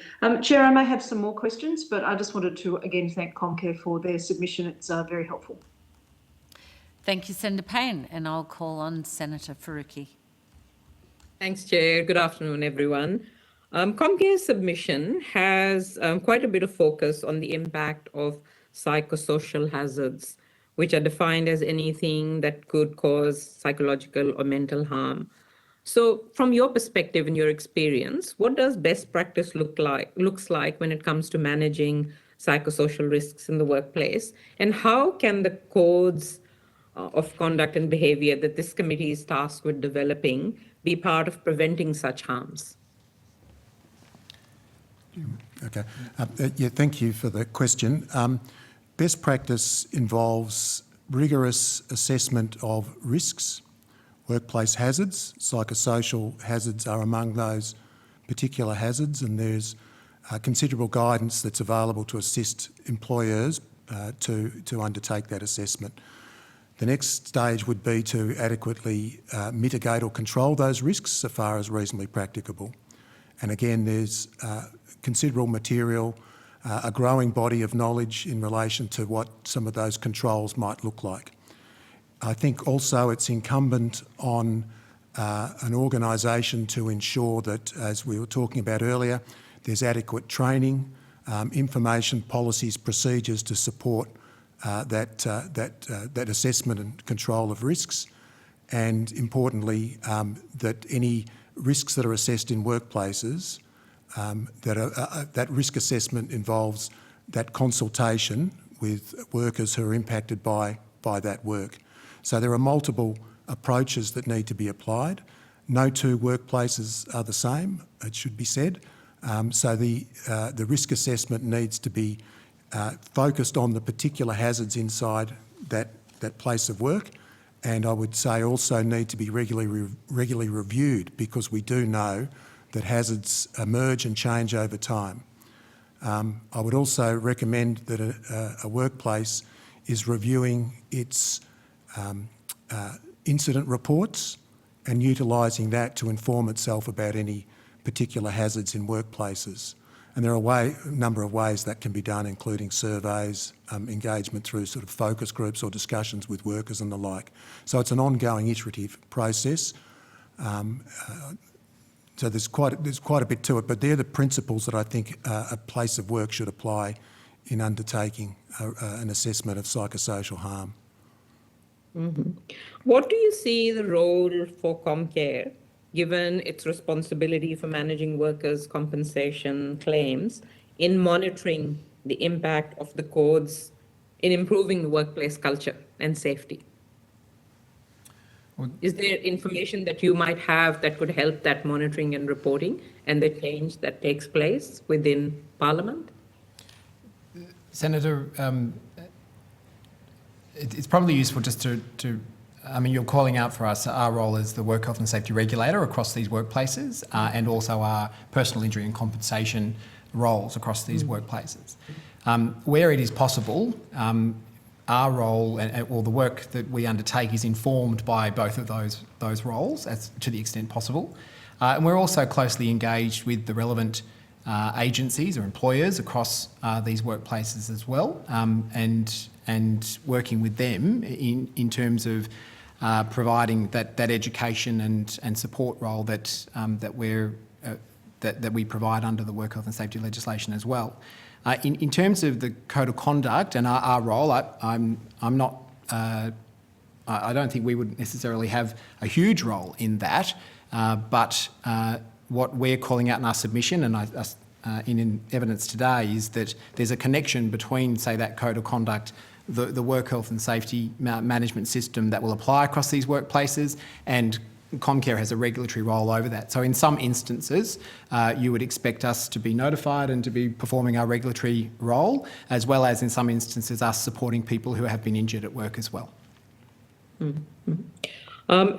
Could you give us, if you have any insights into, like you've already spoken about the importance of training in terms of implementing codes, is there any other associated infrastructure from your experience that needs to be implemented to ensure the effectiveness of the codes? I mean, some are, I guess, enforcement mechanisms. Are there some other things that you think are really necessary that go hand in hand with making sure that the code is successful in achieving a safe workplace? I think, Senator, in our submission we've called out that that clearly a review timeframe for the code is important, and that review we would expect would be covering off an evaluation of the success of the code or codes, and that's something that Mr. Napier might correct me, but my view would be that that's something that the workplaces, the employer reps and the officers, etc., who are involved in these workplaces and have control in these workplaces should be engaged in and should be focused on in terms of what are the right success criteria to look at and to evaluate as part of that. But I'll just check if Mr. Napier has anything extra. Sorry, just a quick question to you before we go to Mr. Napier. Do you have a view on when this first review should happen and within what time frame? No, not specifically, Senator. Because we've heard 18 months to 5 years, but you don't have a particular view on that. Well, I suspect we've called out a number of times and in our submission as well, we understand that the workplaces we're talking about here are complex, and there's a lot of interplay and integration between a number of different roles and obligations. And so as the regulator, I think we'd be very loath to say it's this time frame and that will work, etc. That's something that we'd be expecting consultation and collaboration in the workplaces and the relevant stakeholders to come together and work through and agree on.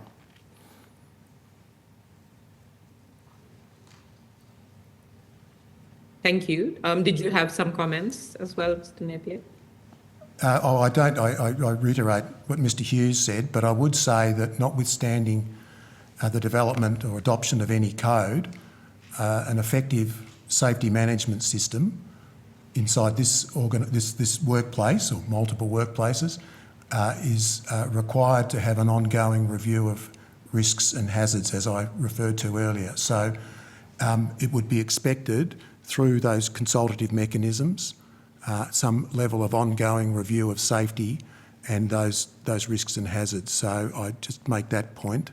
That's a requirement under the Act. Thank you. Thanks, Chair. Thanks, Senator Faruqi. I have a couple of questions. I just noticed it was paragraph 18, I think, where you make the observation that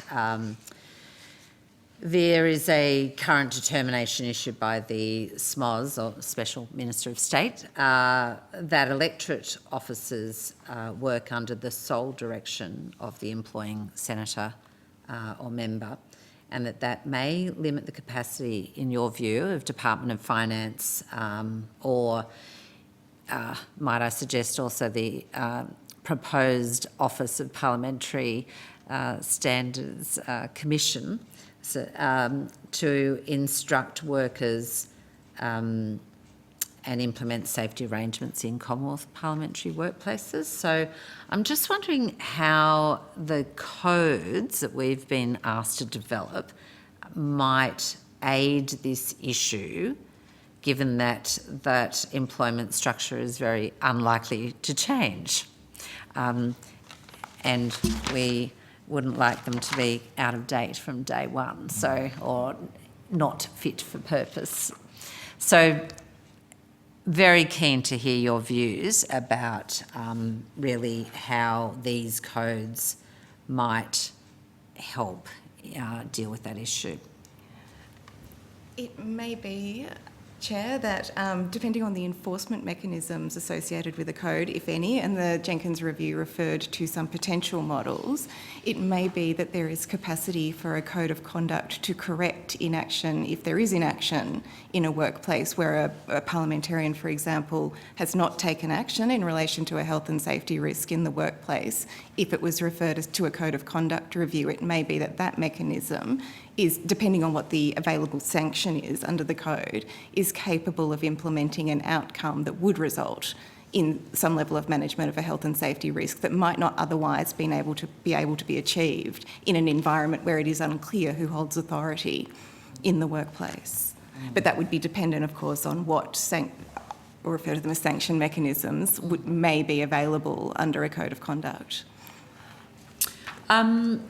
Well, perhaps we go to that next about there are a range of views that have been put to the committee on sanctions, and I guess we've all taken the note that ideally you're trying to work on the preventative front first and ensure that there's the adequate support and scaffolding there to really we don't want to wait till things have escalated till they're shockingly bad. And but do you have you been able to give any thought as to what types of sanctions we might look, or what a sanction regime kind of might look like? I don't know, from your kind of risk management and risk assessment point of view, whether you have some best practice kind of models and the ideas around what how much carrot and how much stick one requires. But we're very keen to hear from you if you do. Chair, I think I think I would probably hark back to what I said before in terms of the model of sanctions, the code of conduct itself. We would be expecting that there'd be a great deal of consultation and collaboration as part of that. For us to give a view about sanctions, etc. And I think we can talk to you about the provisions and the penalty provisions, etc. that apply in the work health and safety legislation and how they might apply through. But going to Mr Napier's evidence, or reiterating that, you're assessing the risks. And there needs to be a monitoring and evaluation of that over time. And the sanctions, for me at least, I think are linked to what are the outcomes that you're actually achieving. So you'll establish a code of conduct, there's a review of that. The code of conduct is one of your treatments against the risks of hazard or injury in the workplaces. If that code of conduct is not having the effect, then we'd be expecting there to be a review of that code of conduct, including the sanctions. So I'm not sure that we would say to you, here's a better practice sanctions model. What we would say is that is something that we'd be expecting you'd come to as part of the work of the committee, as well as consultation and collaboration with the different stakeholders. Thank you. Perhaps I might ask you then around it's point 25 or paragraph 25 in your submission, where your recommendation is that the codes include a clear articulation of all duty holders and their respective duties in Commonwealth workplaces. So I'd appreciate it if you might just step us through what this would look like practically in the codes, how you envisage that. Like, are you, we are wrestling with the idea of having a one-page easy reckoner set of values and then a lot, whether that is then underpinned by other documents, whatever. So I'm interested in your view on this front. So, Senator, if I might start and then pass to Ms Close. We've articulated the start of those roles and obligations there, and in terms of the work health and safety roles and duties and obligations, I also note that there's a useful diagram in the Jenkins review, I think, that went to some effort to try and articulate and use an infographic effectively to articulate those roles of different parties in parliamentary workplaces. So those present, hopefully, some good starting points in terms of the WHS Act roles and how they might be articulated. Going back to Senator Payne's question before as well, the Code of Conduct, we're suggesting and recommending that these roles be very clear. Now, whether that actually is in the Code of Conduct or whether that's referred to as a separate piece, then that's a matter for consultation about what's going to work in these particular workplaces and with these employees. So we're really sort of going to this point of the WHS Act is the law. It applies. Here are the roles, here are the duties and obligations. Here's some help to understand those roles and obligations. And then the Code of Conduct is a risk mitigation as part of those roles as well. So, but I might ask Ms Close if she's got more to add to that. Yes, Chair. The Jenkins Review does have a helpful diagram which refers, I think, to the parliamentary working environment as an ecosystem to make the point that there are a great many people who work in this environment and many different PCBUs, persons conducting a business or undertaking, as they're referred to in the Work Health and Safety Act. And it may be, whether it's in a code or whether it sits under the code, the relevant point from the Work Health and Safety Act perspective is that all persons in workplaces owe duties under the Work Health and Safety Act. And the articulation of the duties is directed at, particularly in complex working environments such as this, in identifying who those persons are, noting that they can change over time and that new entrants can come into the workplace, and that all of those people owe duties and have an obligation to consult, cooperate and coordinate with each other to ensure that work health and safety duties are met, including to avoid any gaps in coverage. And it may be that that is an ongoing and iterative exercise that could be complemented to a code with an overarching statement within a code, or could sit underneath it. There are probably a variety of mechanisms by which that could be achieved, but the work health and safety point I think that Comcare would be concerned to make is that all people do owe duties, and that there is clear identification of those duties in the workplace so as to avoid the potential for gaps. Okay, thank you. I just note that also that Comcare promotes and supports education and training on matters, all matters relating to work health and safety. So what I was seeking some clarification, are you providing that kind of proactive education and training role, or is that just you as a regulator saying this is a good practice and should be provided? Well, let's deal with the first part. Do you actually provide training, education support? Yes, we do, Senator. Okay. Chair. Thanks, yeah. And are you doing that currently in the areas of prevention for bullying, harassment, sexual harassment, any other forms of discriminatory practices in workplaces? Yeah, Chair, we've given some numbers, if I recall correctly, in our submission about the training. And are you talking particularly about parliamentary workplaces? Yes, I am. Sorry. Yes. Yeah. So I think we have given you some numbers in that space. But I'm very happy to take on notice an update and to cover off any particular areas of training that you'd be interested in. Thanks. I do see. I'm not sure if that is on your paragraph 33. Actually, gives me a few numbers there. Sorry, that. But anyway, yes, it'd be very good to know in terms of the any support you are currently providing in terms of education, training and awareness for MOPS staff, for parliamentarians. You don't cover non-MOPS staff, is that correct, or you do? I probably need a definition from you on non-MOPS Well, staff. people working in Parliament, the House of Representatives, they're working in this building, they're in a Commonwealth workplace, but they're not employed under the MOPS Act. So they will be covered. They will be, yes, okay. Under our public service employee arrangements. Yeah, yes. okay. Yep. Okay. Anyway, I'm happy for you to take that on notice, and if it is possible without, if that data is, if you are allowed to specify, how many parliamentarians as opposed to staff you're training or something, that would be quite useful too. Thank you. And I noticed, I think this is in your submission to, might have been your submission to the Jenkins inquiry, I think that you had as an attachment A.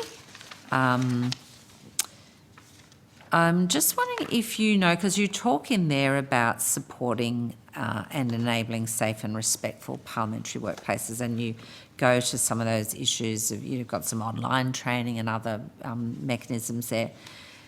Just if you, again, take it on notice if you wish, I'm interested in who is accessing that training. Yeah. Yes, happy to, Chair. Thank you. And how you are tracking that or otherwise.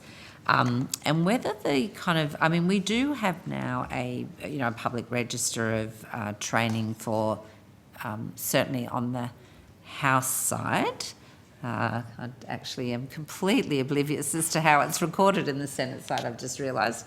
But we have a register of, a members training program register that's up and public. So although it might not have been mandatory, you can very clearly ascertain who's done the training or not. We make declarations, Chair.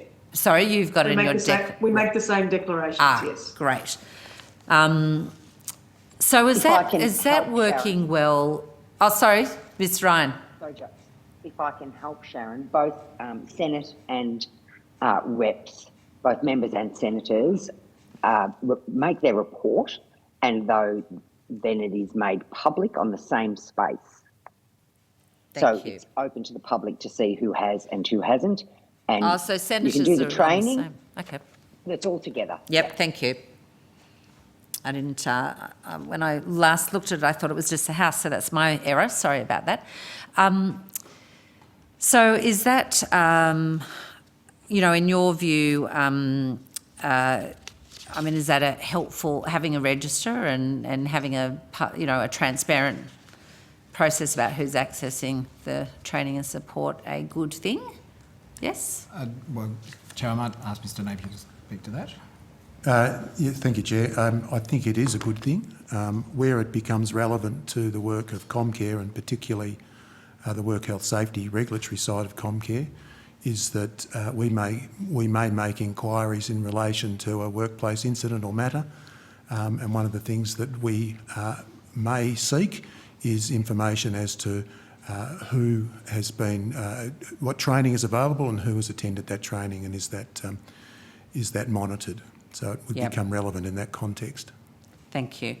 Another issue I just wanted to explore, because it arose out of, I think, the Canadian model of the way in which they've introduced code of conducts and the way in which they are enforcing. And one of the submissions alerted us to the requirement that it's actually like a condition of employment to have that you tick a box saying on your employment contract something like, I understand that compliance with this policy constitutes a condition of my employment, and that any violation of this might lead to corrective measures.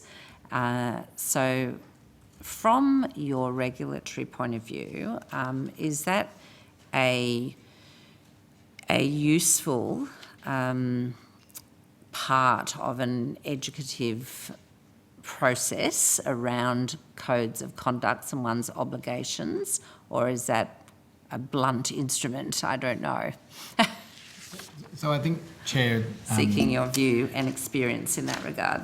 I think going back to how the WHS Act works, there's a risk of a hazard or an injury, and there are treatments that go, reasonably practicable treatments that go to treating that risk or mitigating that risk. An employment condition such as what you've described, and there are lots and lots of different employment conditions that may go or operate as treatments to a potential risk, and that is something that the regulator would look at in the event of an inspection.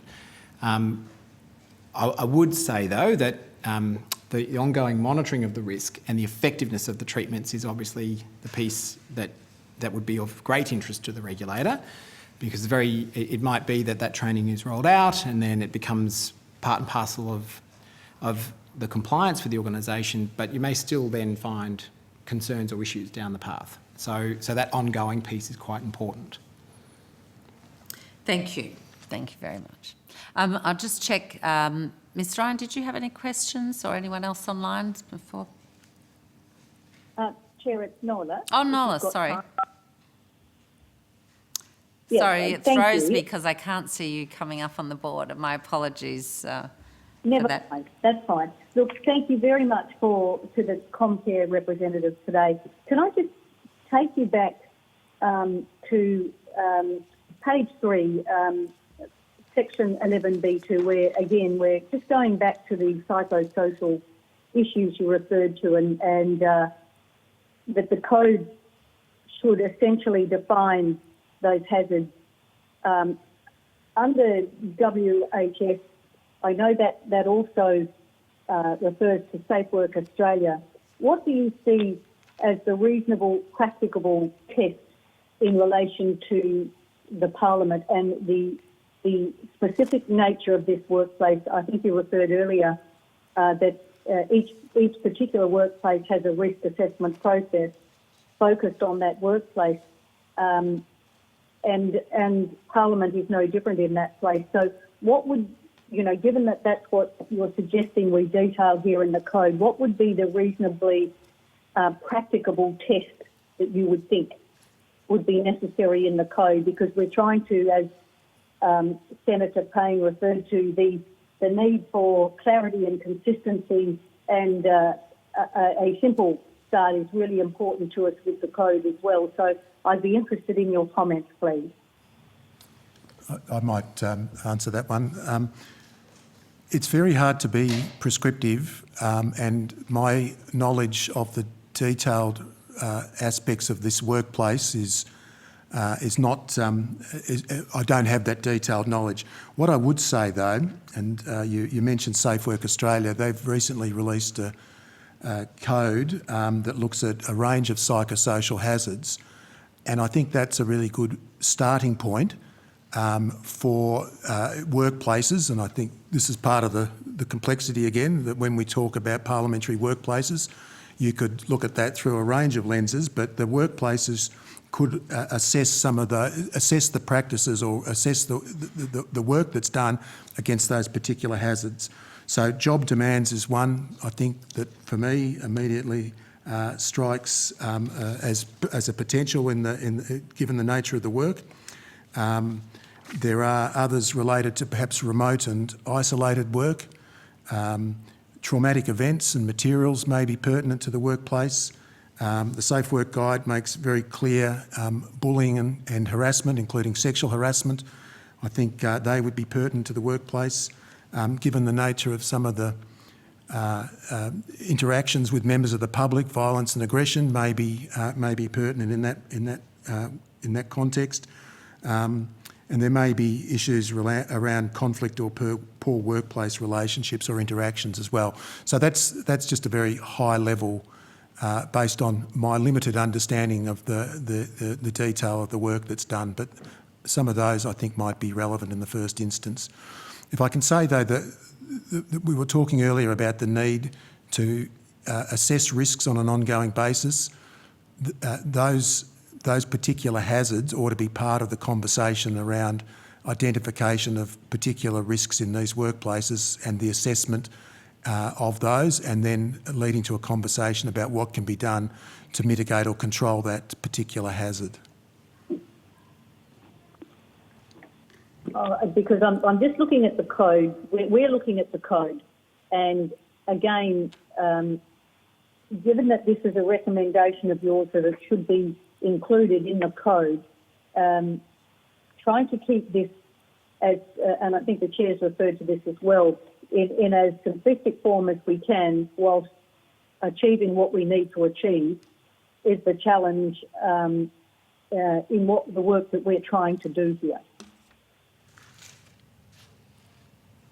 And in relation to all of the entities that we regulate, we have it's incumbent on those entities to identify the particular hazards that are pertinent to that work or those workplaces. So it is difficult for me to give you a prescriptive advice in relation to how that might be undertaken.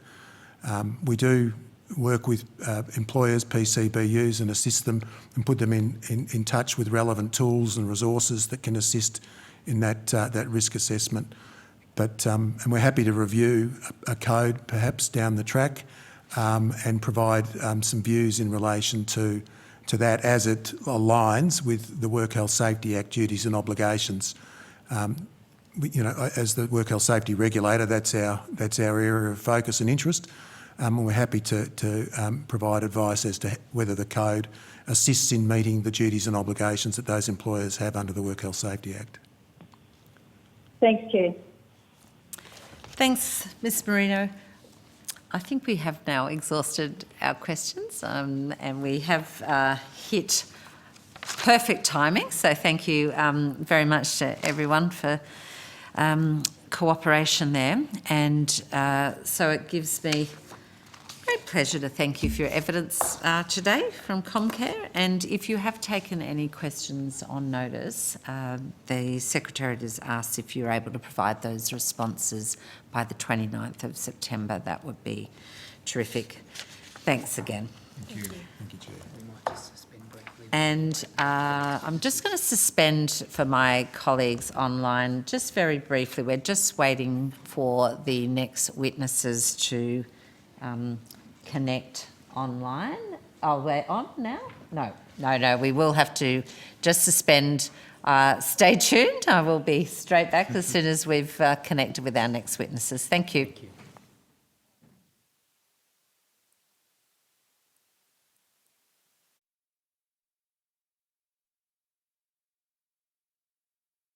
Can hear me now.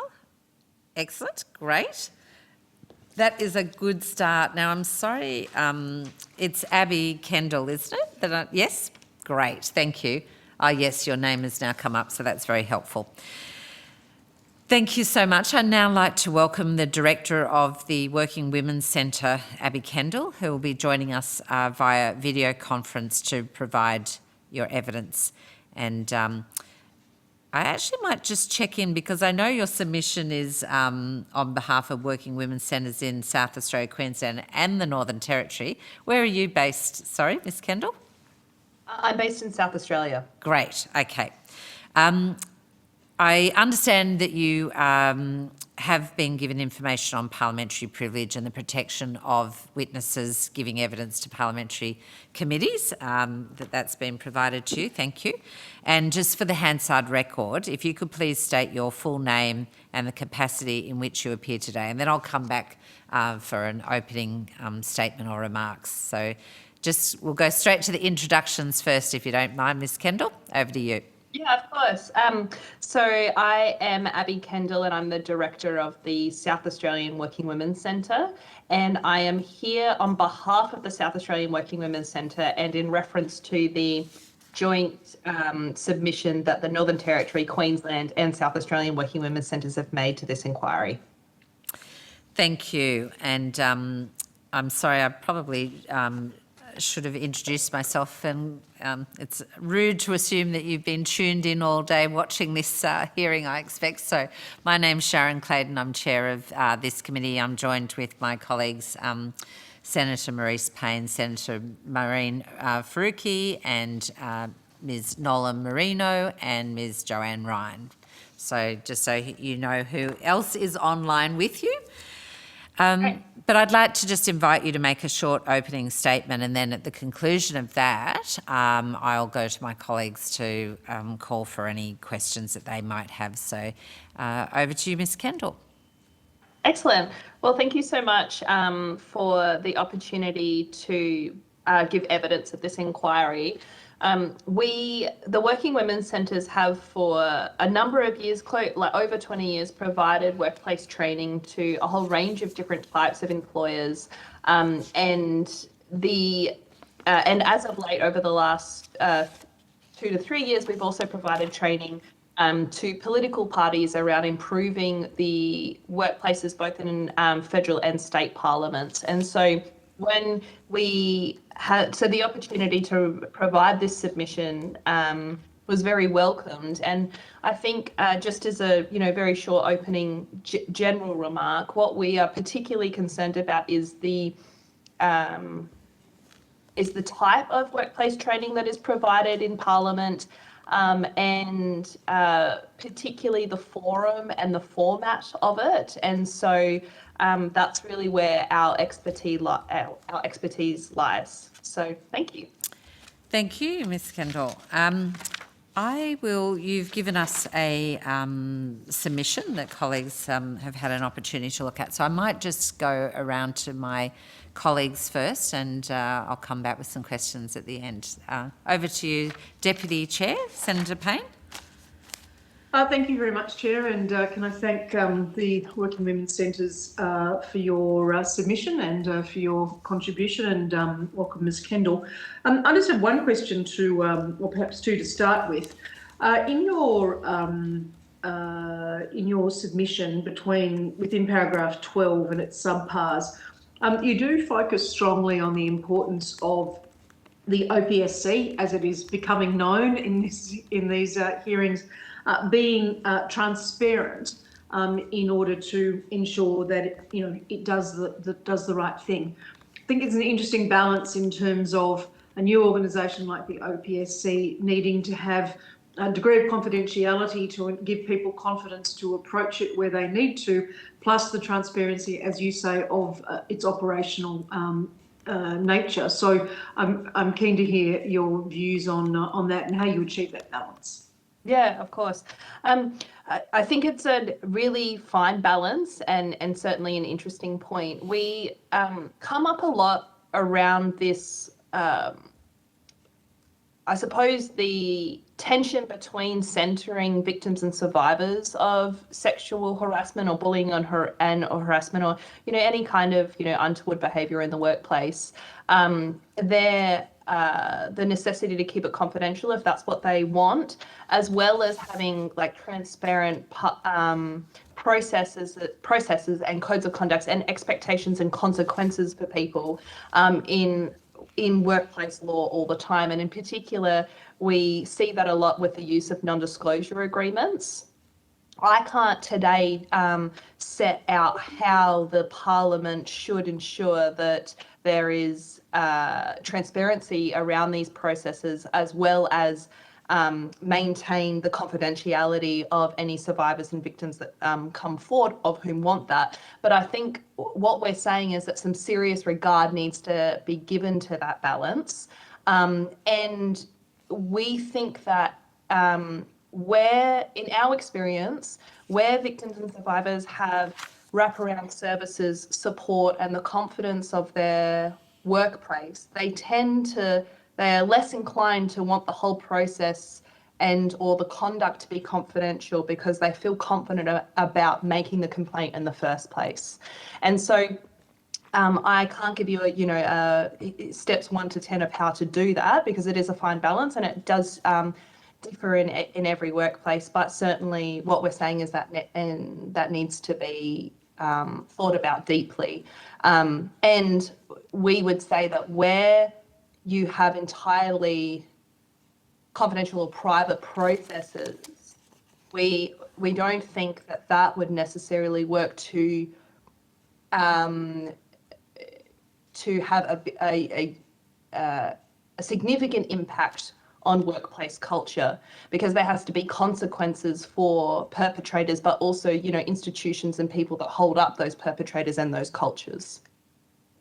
Thank you, and I appreciate the vast majority of the points that you have made. And I also, in asking that question, know that the OPSC itself doesn't have a role, proposed role, in investigating complaints of misconduct. But what we are going to end up with, I suspect, as we build this structure through the recommendations of Set the Standard, including the Parliamentary Workplace Support Services, the OPSC, the Commission, enhanced powers or perhaps enhanced roles for the presiding officers, is a lot of players in a relatively small pool, and making sure that people have, as you say, the confidence to engage with them is going to be important, and confidentiality for many, not for all, but for many will be a part of that. So thank you, I appreciate that. I also was interested in your observations around best practice training. That is something which has come strongly through many submissions and many contributions to the hearings yesterday and today. So I'm not sure how it will play out in terms of how what approach is finally adopted, but I think as an advocate for best practice training, you can be confident that this committee has certainly heard that message loud and clear. And I was also going to say, in terms of what the Working Women's Centres have done in terms of training, within the restrictions of your own confidentiality and processes, can you tell us the sorts of training that you have been engaged with that you think might be useful in our context? Yeah, absolutely. So we have a pretty wide-ranging training package, of which we do nationally in partnership with White Ribbon and have for a long time, as well as Our Watch. And locally here in South Australia, we have partnerships with the Equal Opportunity Commissions. So we offer trainings which are, our main trainings are responding and referring around domestic and family violence, prevention of sexual harassment, prevention of workplace bullying, gender equity training. Now got me on the spot about this. A whole range of, sorry, I should probably know this back to front, shouldn't I?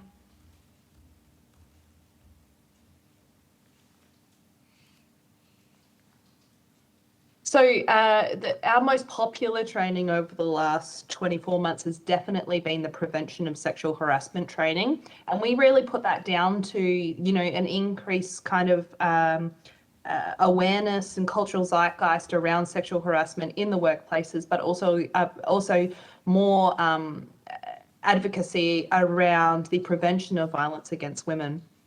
And those courses, at the core of them, are really teaching people or educating people around consent and respect within a workplace framework. And so, for example, the prevention of sexual harassment training will go through what is sexual harassment, and of which, we know from the Respect at Work report that there often people aren't able to, properly articulate exactly what sexual harassment it is. So that's a really useful process to go through for workers and employers. But further to that, we'll then kind of unpack the causes of that lack of respect or that lack of consent, and really talk about ideas around gendered violence, and how that kind of permeates through our workplaces. And so what we're trying to do is kind of at first lift it up out of the workplace and then come back down and think about how those values, cultures, gendered ideas of work really permeate the workplace, and then talk about, the ways in which that can be prevented from a workplace level. But we're trying to, raise the consciousness of people about these things. And we've had a lot of success with that in workplaces because, of course, when people are,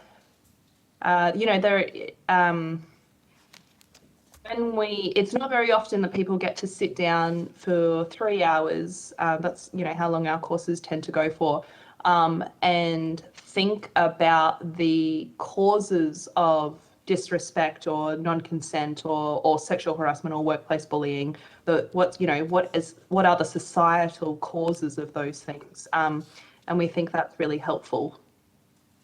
Thanks, Ms. Kendall. I really appreciate that. Thank you, Chair. Thanks, Senator Payne. I'll go across to Senator Faruqi. Thanks, Chair, and thanks, Ms. Kendall, for providing evidence to us today. The Jenkins review noted the underrepresentation in Commonwealth parliamentary workplaces of minorities as both parliamentarians and in other roles across the workplace, and said that it was linked to systemic inequality and lack of power, and that a lack of diverse representation creates a conducive context of bullying, sexual harassment, and sexual assault, and contributes to a greater risk of workplace harm to underrepresented groups. And also there are experiences of First Nations people and people of color, which point to the cumulative impact of daily exclusion, racism, and microaggressions. So I'm just wondering, given your experience, and if you have experience in that, in those areas, how important is it that the code be developed through an intersectional lens and actually specifically address those forms of discrimination? Given that there is already underrepresentation, but we know why that underrepresentation is, and even with a few people like that in parliaments, they still face microaggressions, racism, and exclusion. I mean, from our perspective, that's incredibly important. The ideas that we can, you know, from our perspective, we think that in order to prosecute these ideas of equality and consent and respect within the workplace, we have to come out at that from an intersectional point of view and think about all of the layers of discrimination that cause and or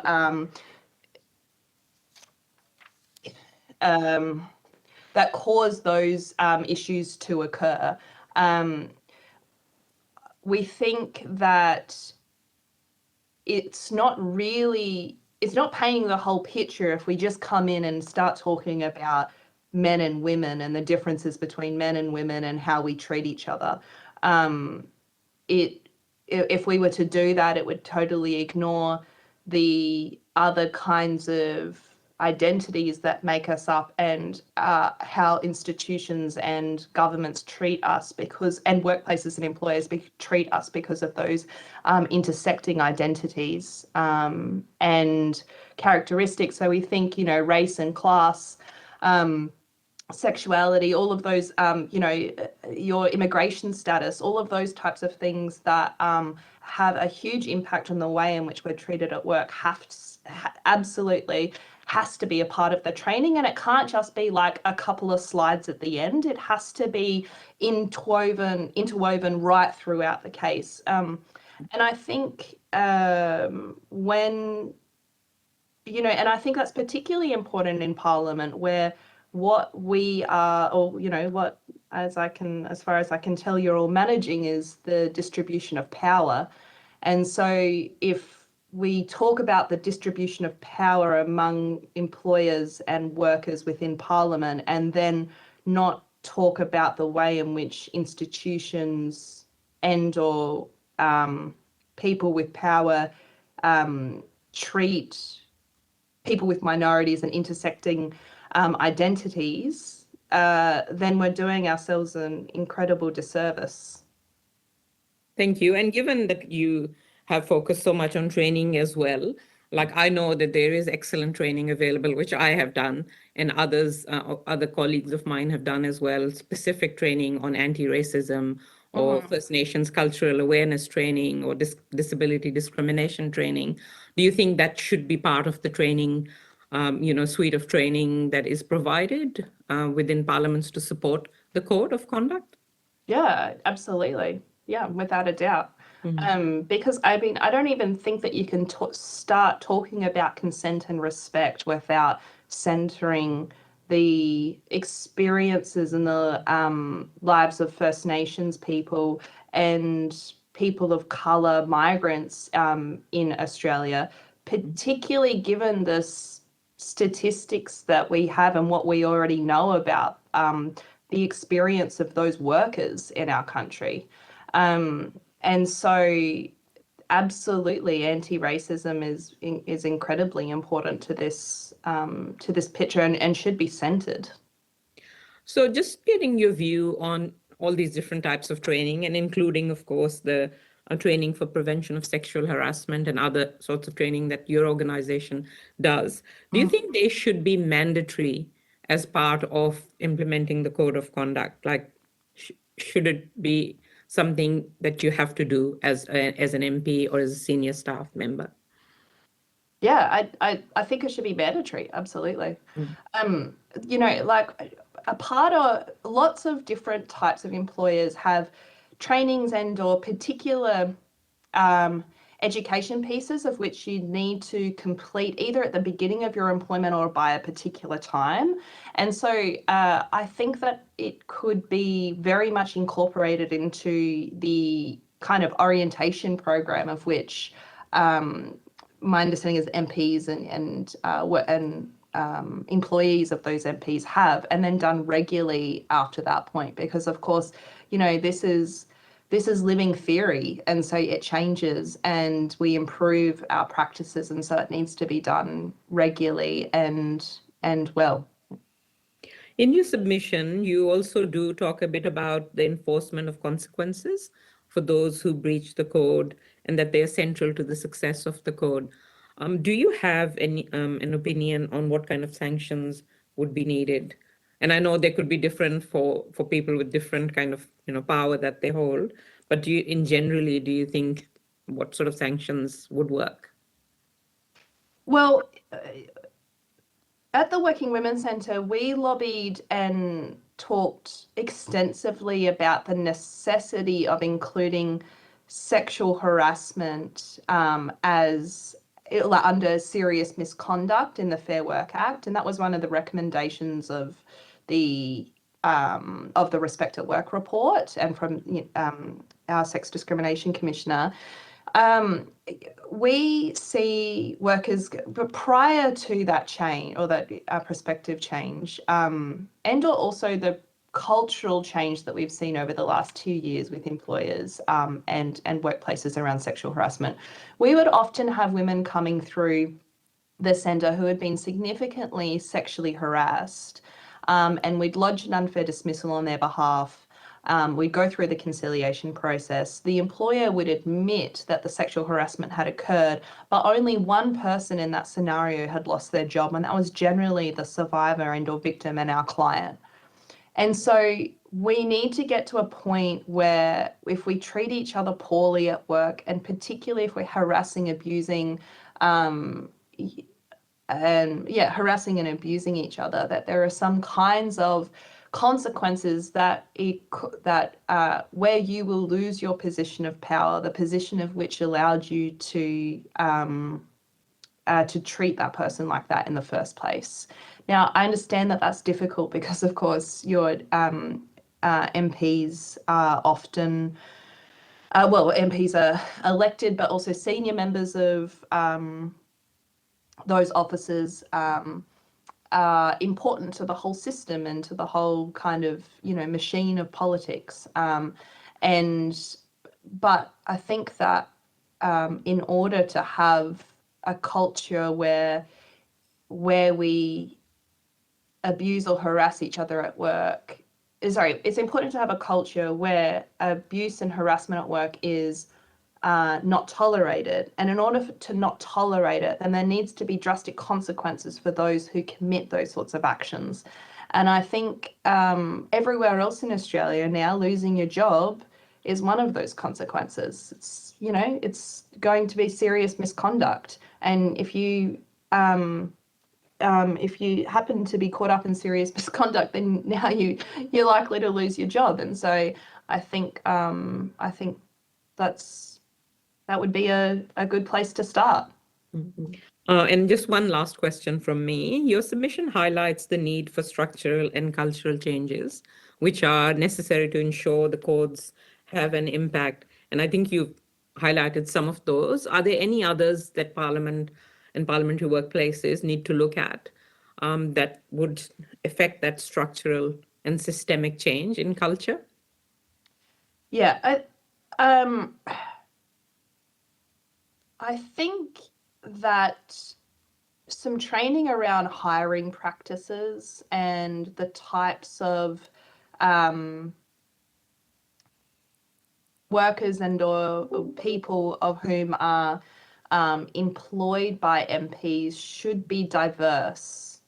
And particularly those in management positions, they should have some training around how to manage, but also really at its core, how to look after the people of whom are reporting to them, because that's really what management is. At least that's our viewpoint, how to look after them and keep them well and make sure that you're doing a great job and all of that, of course. And so when you have people in Parliament or workers in Parliament who don't have that skill set and or their priority is not to look after the people that report to them, but rather some other, competing priority, then I think you're going to continue to have problems in your workplace. Yeah, does that answer the question? Yeah. Thanks so much. Thanks, Ms. Kendall. Thanks, Chair. Thank you. Thanks, Senator Faruqi. Ms. Marino, do you have any questions? No, I don't at this point. Thank you, Chair. Mine have been answered. No worries. Thank you. So I've just got a couple that I wouldn't mind. And Chair, Jo Ryan's waving her hand at you online. Oh, Jo, I'm going to go to you next. You found me, Sharon? Ms. Thank Ryan, you. over to you. There's a little hand in the corner. Thank you, and thank you, Deputy Chair, for noticing my waving hand. Abby, wonderful to meet you, and thank you for your work, and thanks for the contribution that you're making to our work, because I think it's really important. I have an observation that I bring with me from a past life in the education sector in Victoria. In Victoria, we made in our schools, we made sexual harassment and ran an enormous campaign around it in terms of an awareness campaign. But we introduced a rule where young people were given 3 strikes. And on the 3rd strike, it would be automatic expulsion from a school environment. My observations of working with young people during that process as principal in the school was that it was an incredibly effective program. It highlighted to people that sexual harassment was illegal and worked in terms of, if you like, young people's own, the way young people communicate to one another. So it worked like wildfire around our school environment. And suddenly people were very aware of what sexual harassment was and what the consequences were. So in our school, we had a suspension system around sexual harassment. And the first time when I would be talking to a young person about sexual harassment and going through the educative process because there'd been a complaint made, when it came to the point of explaining to them that if this behaviour continued, that at a 3rd point it would be an automatic expulsion, and that there was no way around that, it dramatically changed behaviour in senior school classrooms. So I suppose my question goes to you in terms of the question that the Senator asked around, and your suggestion that it be considered serious misconduct. It's my belief that if it was considered serious misconduct under the law, that it would change dramatically. How do you think we build that into the code?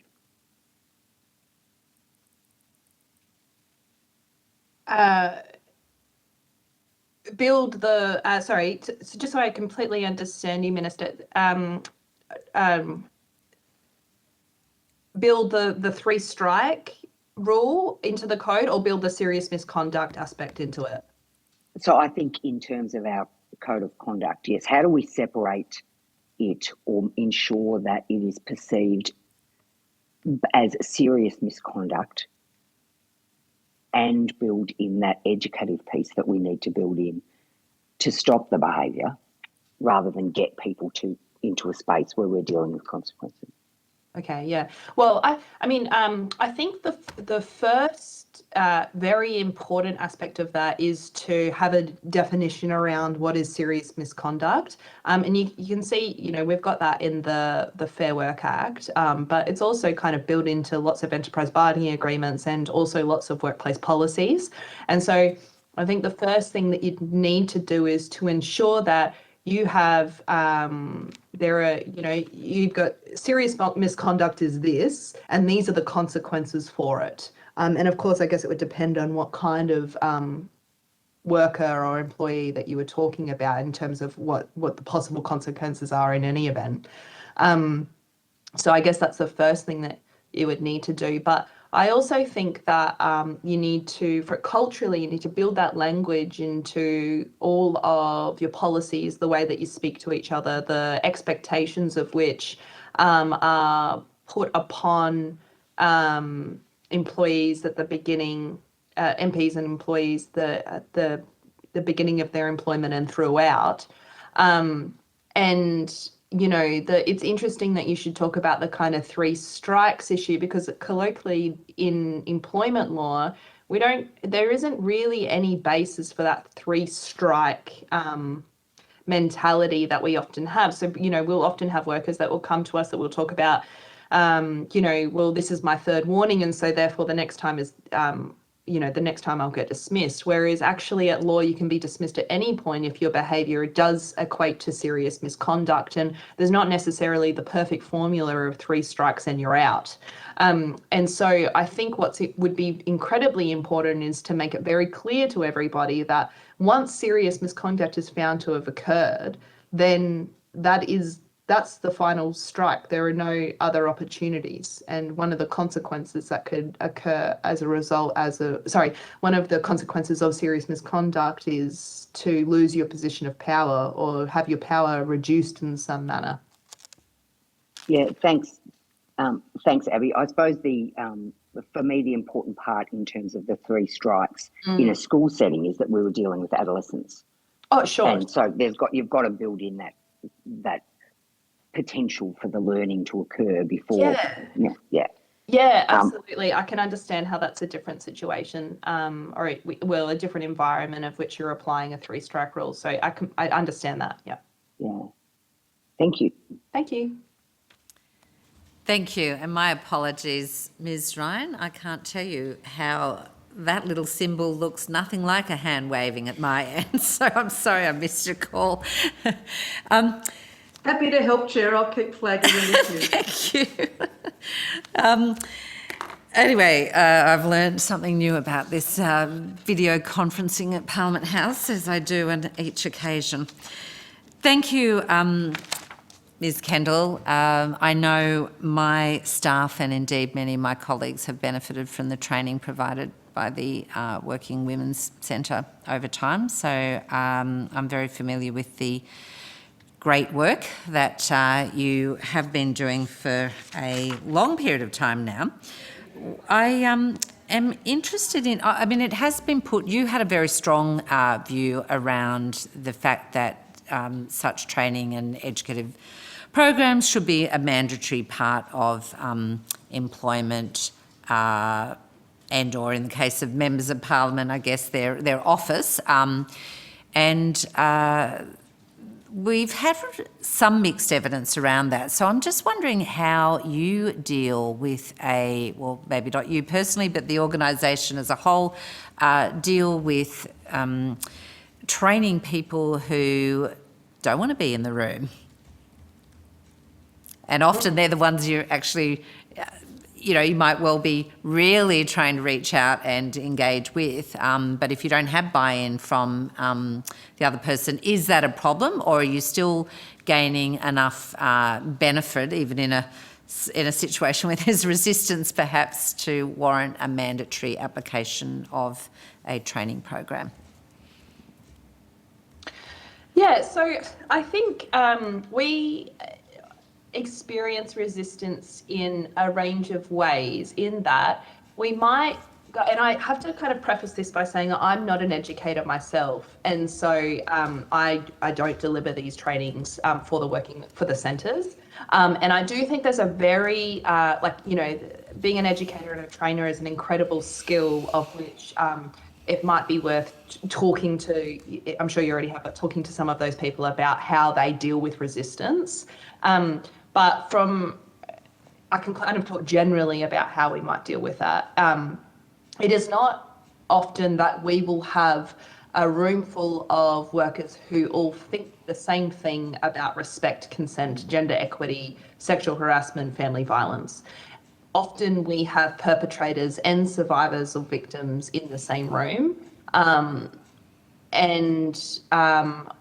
people are coming from a range of different angles and perspectives, and so the educator and trainer it's their experience and their expertise that allows them to build rapport and trust among a diverse group, and it might not ever be that you are going to be able to change someone's behaviour positively from the first training session, but it's the impact of being with peers, as well as hearing from an expert in a safe and evidence-based framework that will allow for that cultural change. And so I think I think it's incredibly important that it's mandatory because you have to get people into the room, and it's important to have resistors in the room who are dealt with by the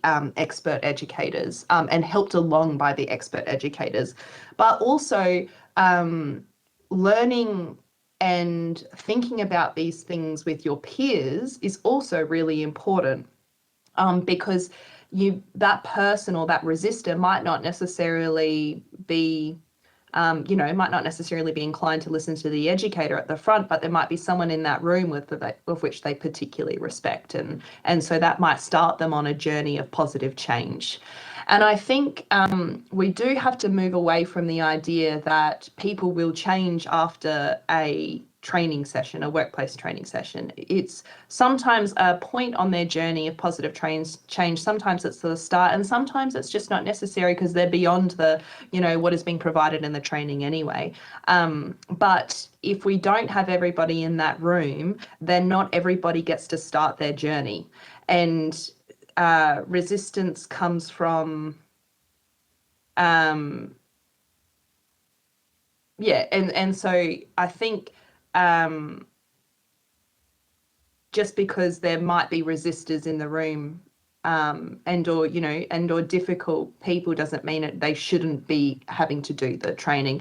And I also think employers across the country set standards for behaviour and create and push and are allowed to make reasonable directions to their employees. And I don't see why providing a mandatory training around consent, respect, and prevention of, some pretty abhorrent behaviour isn't a reasonable direction. Thank you. Also, I wanted to focus on the training because that's been a particular kind of area for the working women's centres, really. But you've made the argument here around it's really just kind of not good enough to provide online remote training always, and so that is kind of really not fit for purpose in terms of the cultural change that we're trying to bring about here. So, and you note in paragraph, firstly in paragraph 17 that best practice is required for everyone, and that touches on your advocacy around mandatory training there, where all leaders, managers and workers need to take part. But then the next paragraph, you've mapped out really what the Set the Standard review endorsed around a best practice training. And but you take, I don't wish to push this too strongly, but you do take issue with the fact that the Jenkins report really suggested that this training would be developed and probably delivered via the proposed Office of Parliamentary Staffing and Culture. And you're got a strong perspective here suggesting that the most effective training in your view would be undertaken by independent third parties. So I'm just would like you to just step the committee through your thinking there about why it's best practice to really take those training programs out of these new proposed structures that are going to be built up over time in Parliament. Yeah. Sure. So we make that point on the basis that often it is, in our view, unwise for the human resources department that might be dealing with, a whole range of issues regarding an employee to also then provide cultural competency training and or preventative training programs. An example of that is, for example, many government agencies across state and territories have pushed out responding to domestic and family violence training, or responding and referring to domestic and family violence training. And those government agencies use external companies to provide that training. The Working Women's Centre is one of them. And that's normally through, an accreditation process like White Ribbon. If it was the Human Resources Department within government providing that training, that person and/or the trainer is often associated and can be associated with decisions of the HR department or decisions of management or leadership within that department that might, for some reason be adverse towards the employees. There aren't many, I think, this is a broad call, I think. But in my experience, I haven't met many workers or employees of whom have a particularly positive relationship with their human resource department. And that's because the human resource department is often the department making adverse decisions against an individual employee. Or sometimes they can have a very positive experience, but the fact that they have that power to make an adverse decision that the employee might not necessarily agree with, then I think it's important that the education process be separated out from that management vehicle. I'm sorry, am I making myself clear? Does that make sense? No, I understand. Your point's well made. Thank you. Yep, very good. Great. And I also think that we, it is the theory and profession of human resources and management is broad, and it requires it requires those workers or human resource professionals, those people that are managing workplaces, to make a whole range of different decisions and employ a whole range of different types of management theories and workplace theories, and have a really good, thorough understanding of industrial relations. The training that we are proposing is about consent, respect, and the contributing and the determinative and contributing factors that lead to these sorts of behaviours in our workplace within a workplace framework. And that is a whole theory and academic theory in itself, and a theory and practice in itself, of which I think should be respected and should be and often that happens in external organisations, because you can't have all of that work. It's a profession in itself almost. It's an area of work in itself. And so I think unless you've got those people working within the department, then let the experts do their work within their expertise.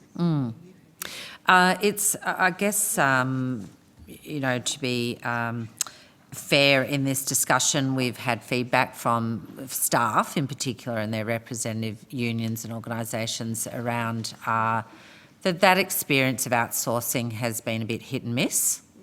Sure. And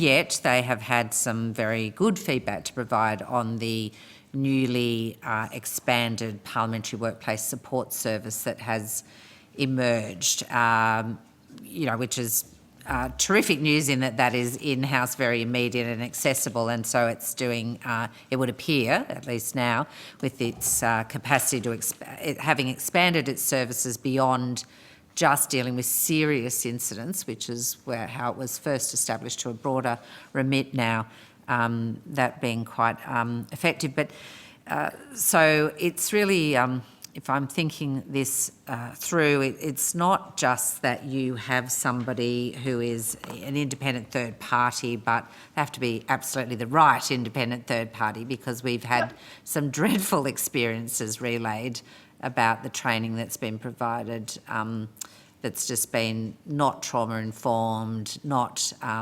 bespoke, not very applicable, and kind of, yeah. Anyway, thank you so much. That's been terrific to have your insights, given both your expertise in, embedding that training in a workplace framework and providing that in many different situations across Australia. So I don't believe there are more questions that I have missed, and I'm just going to check my board again. No, I cannot see any waving hands. So I do want to thank you, Ms Kendall, very much for your evidence today.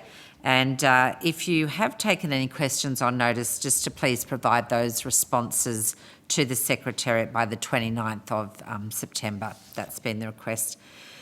And that actually concludes today's hearings. Thank you to indeed all the witnesses who have appeared.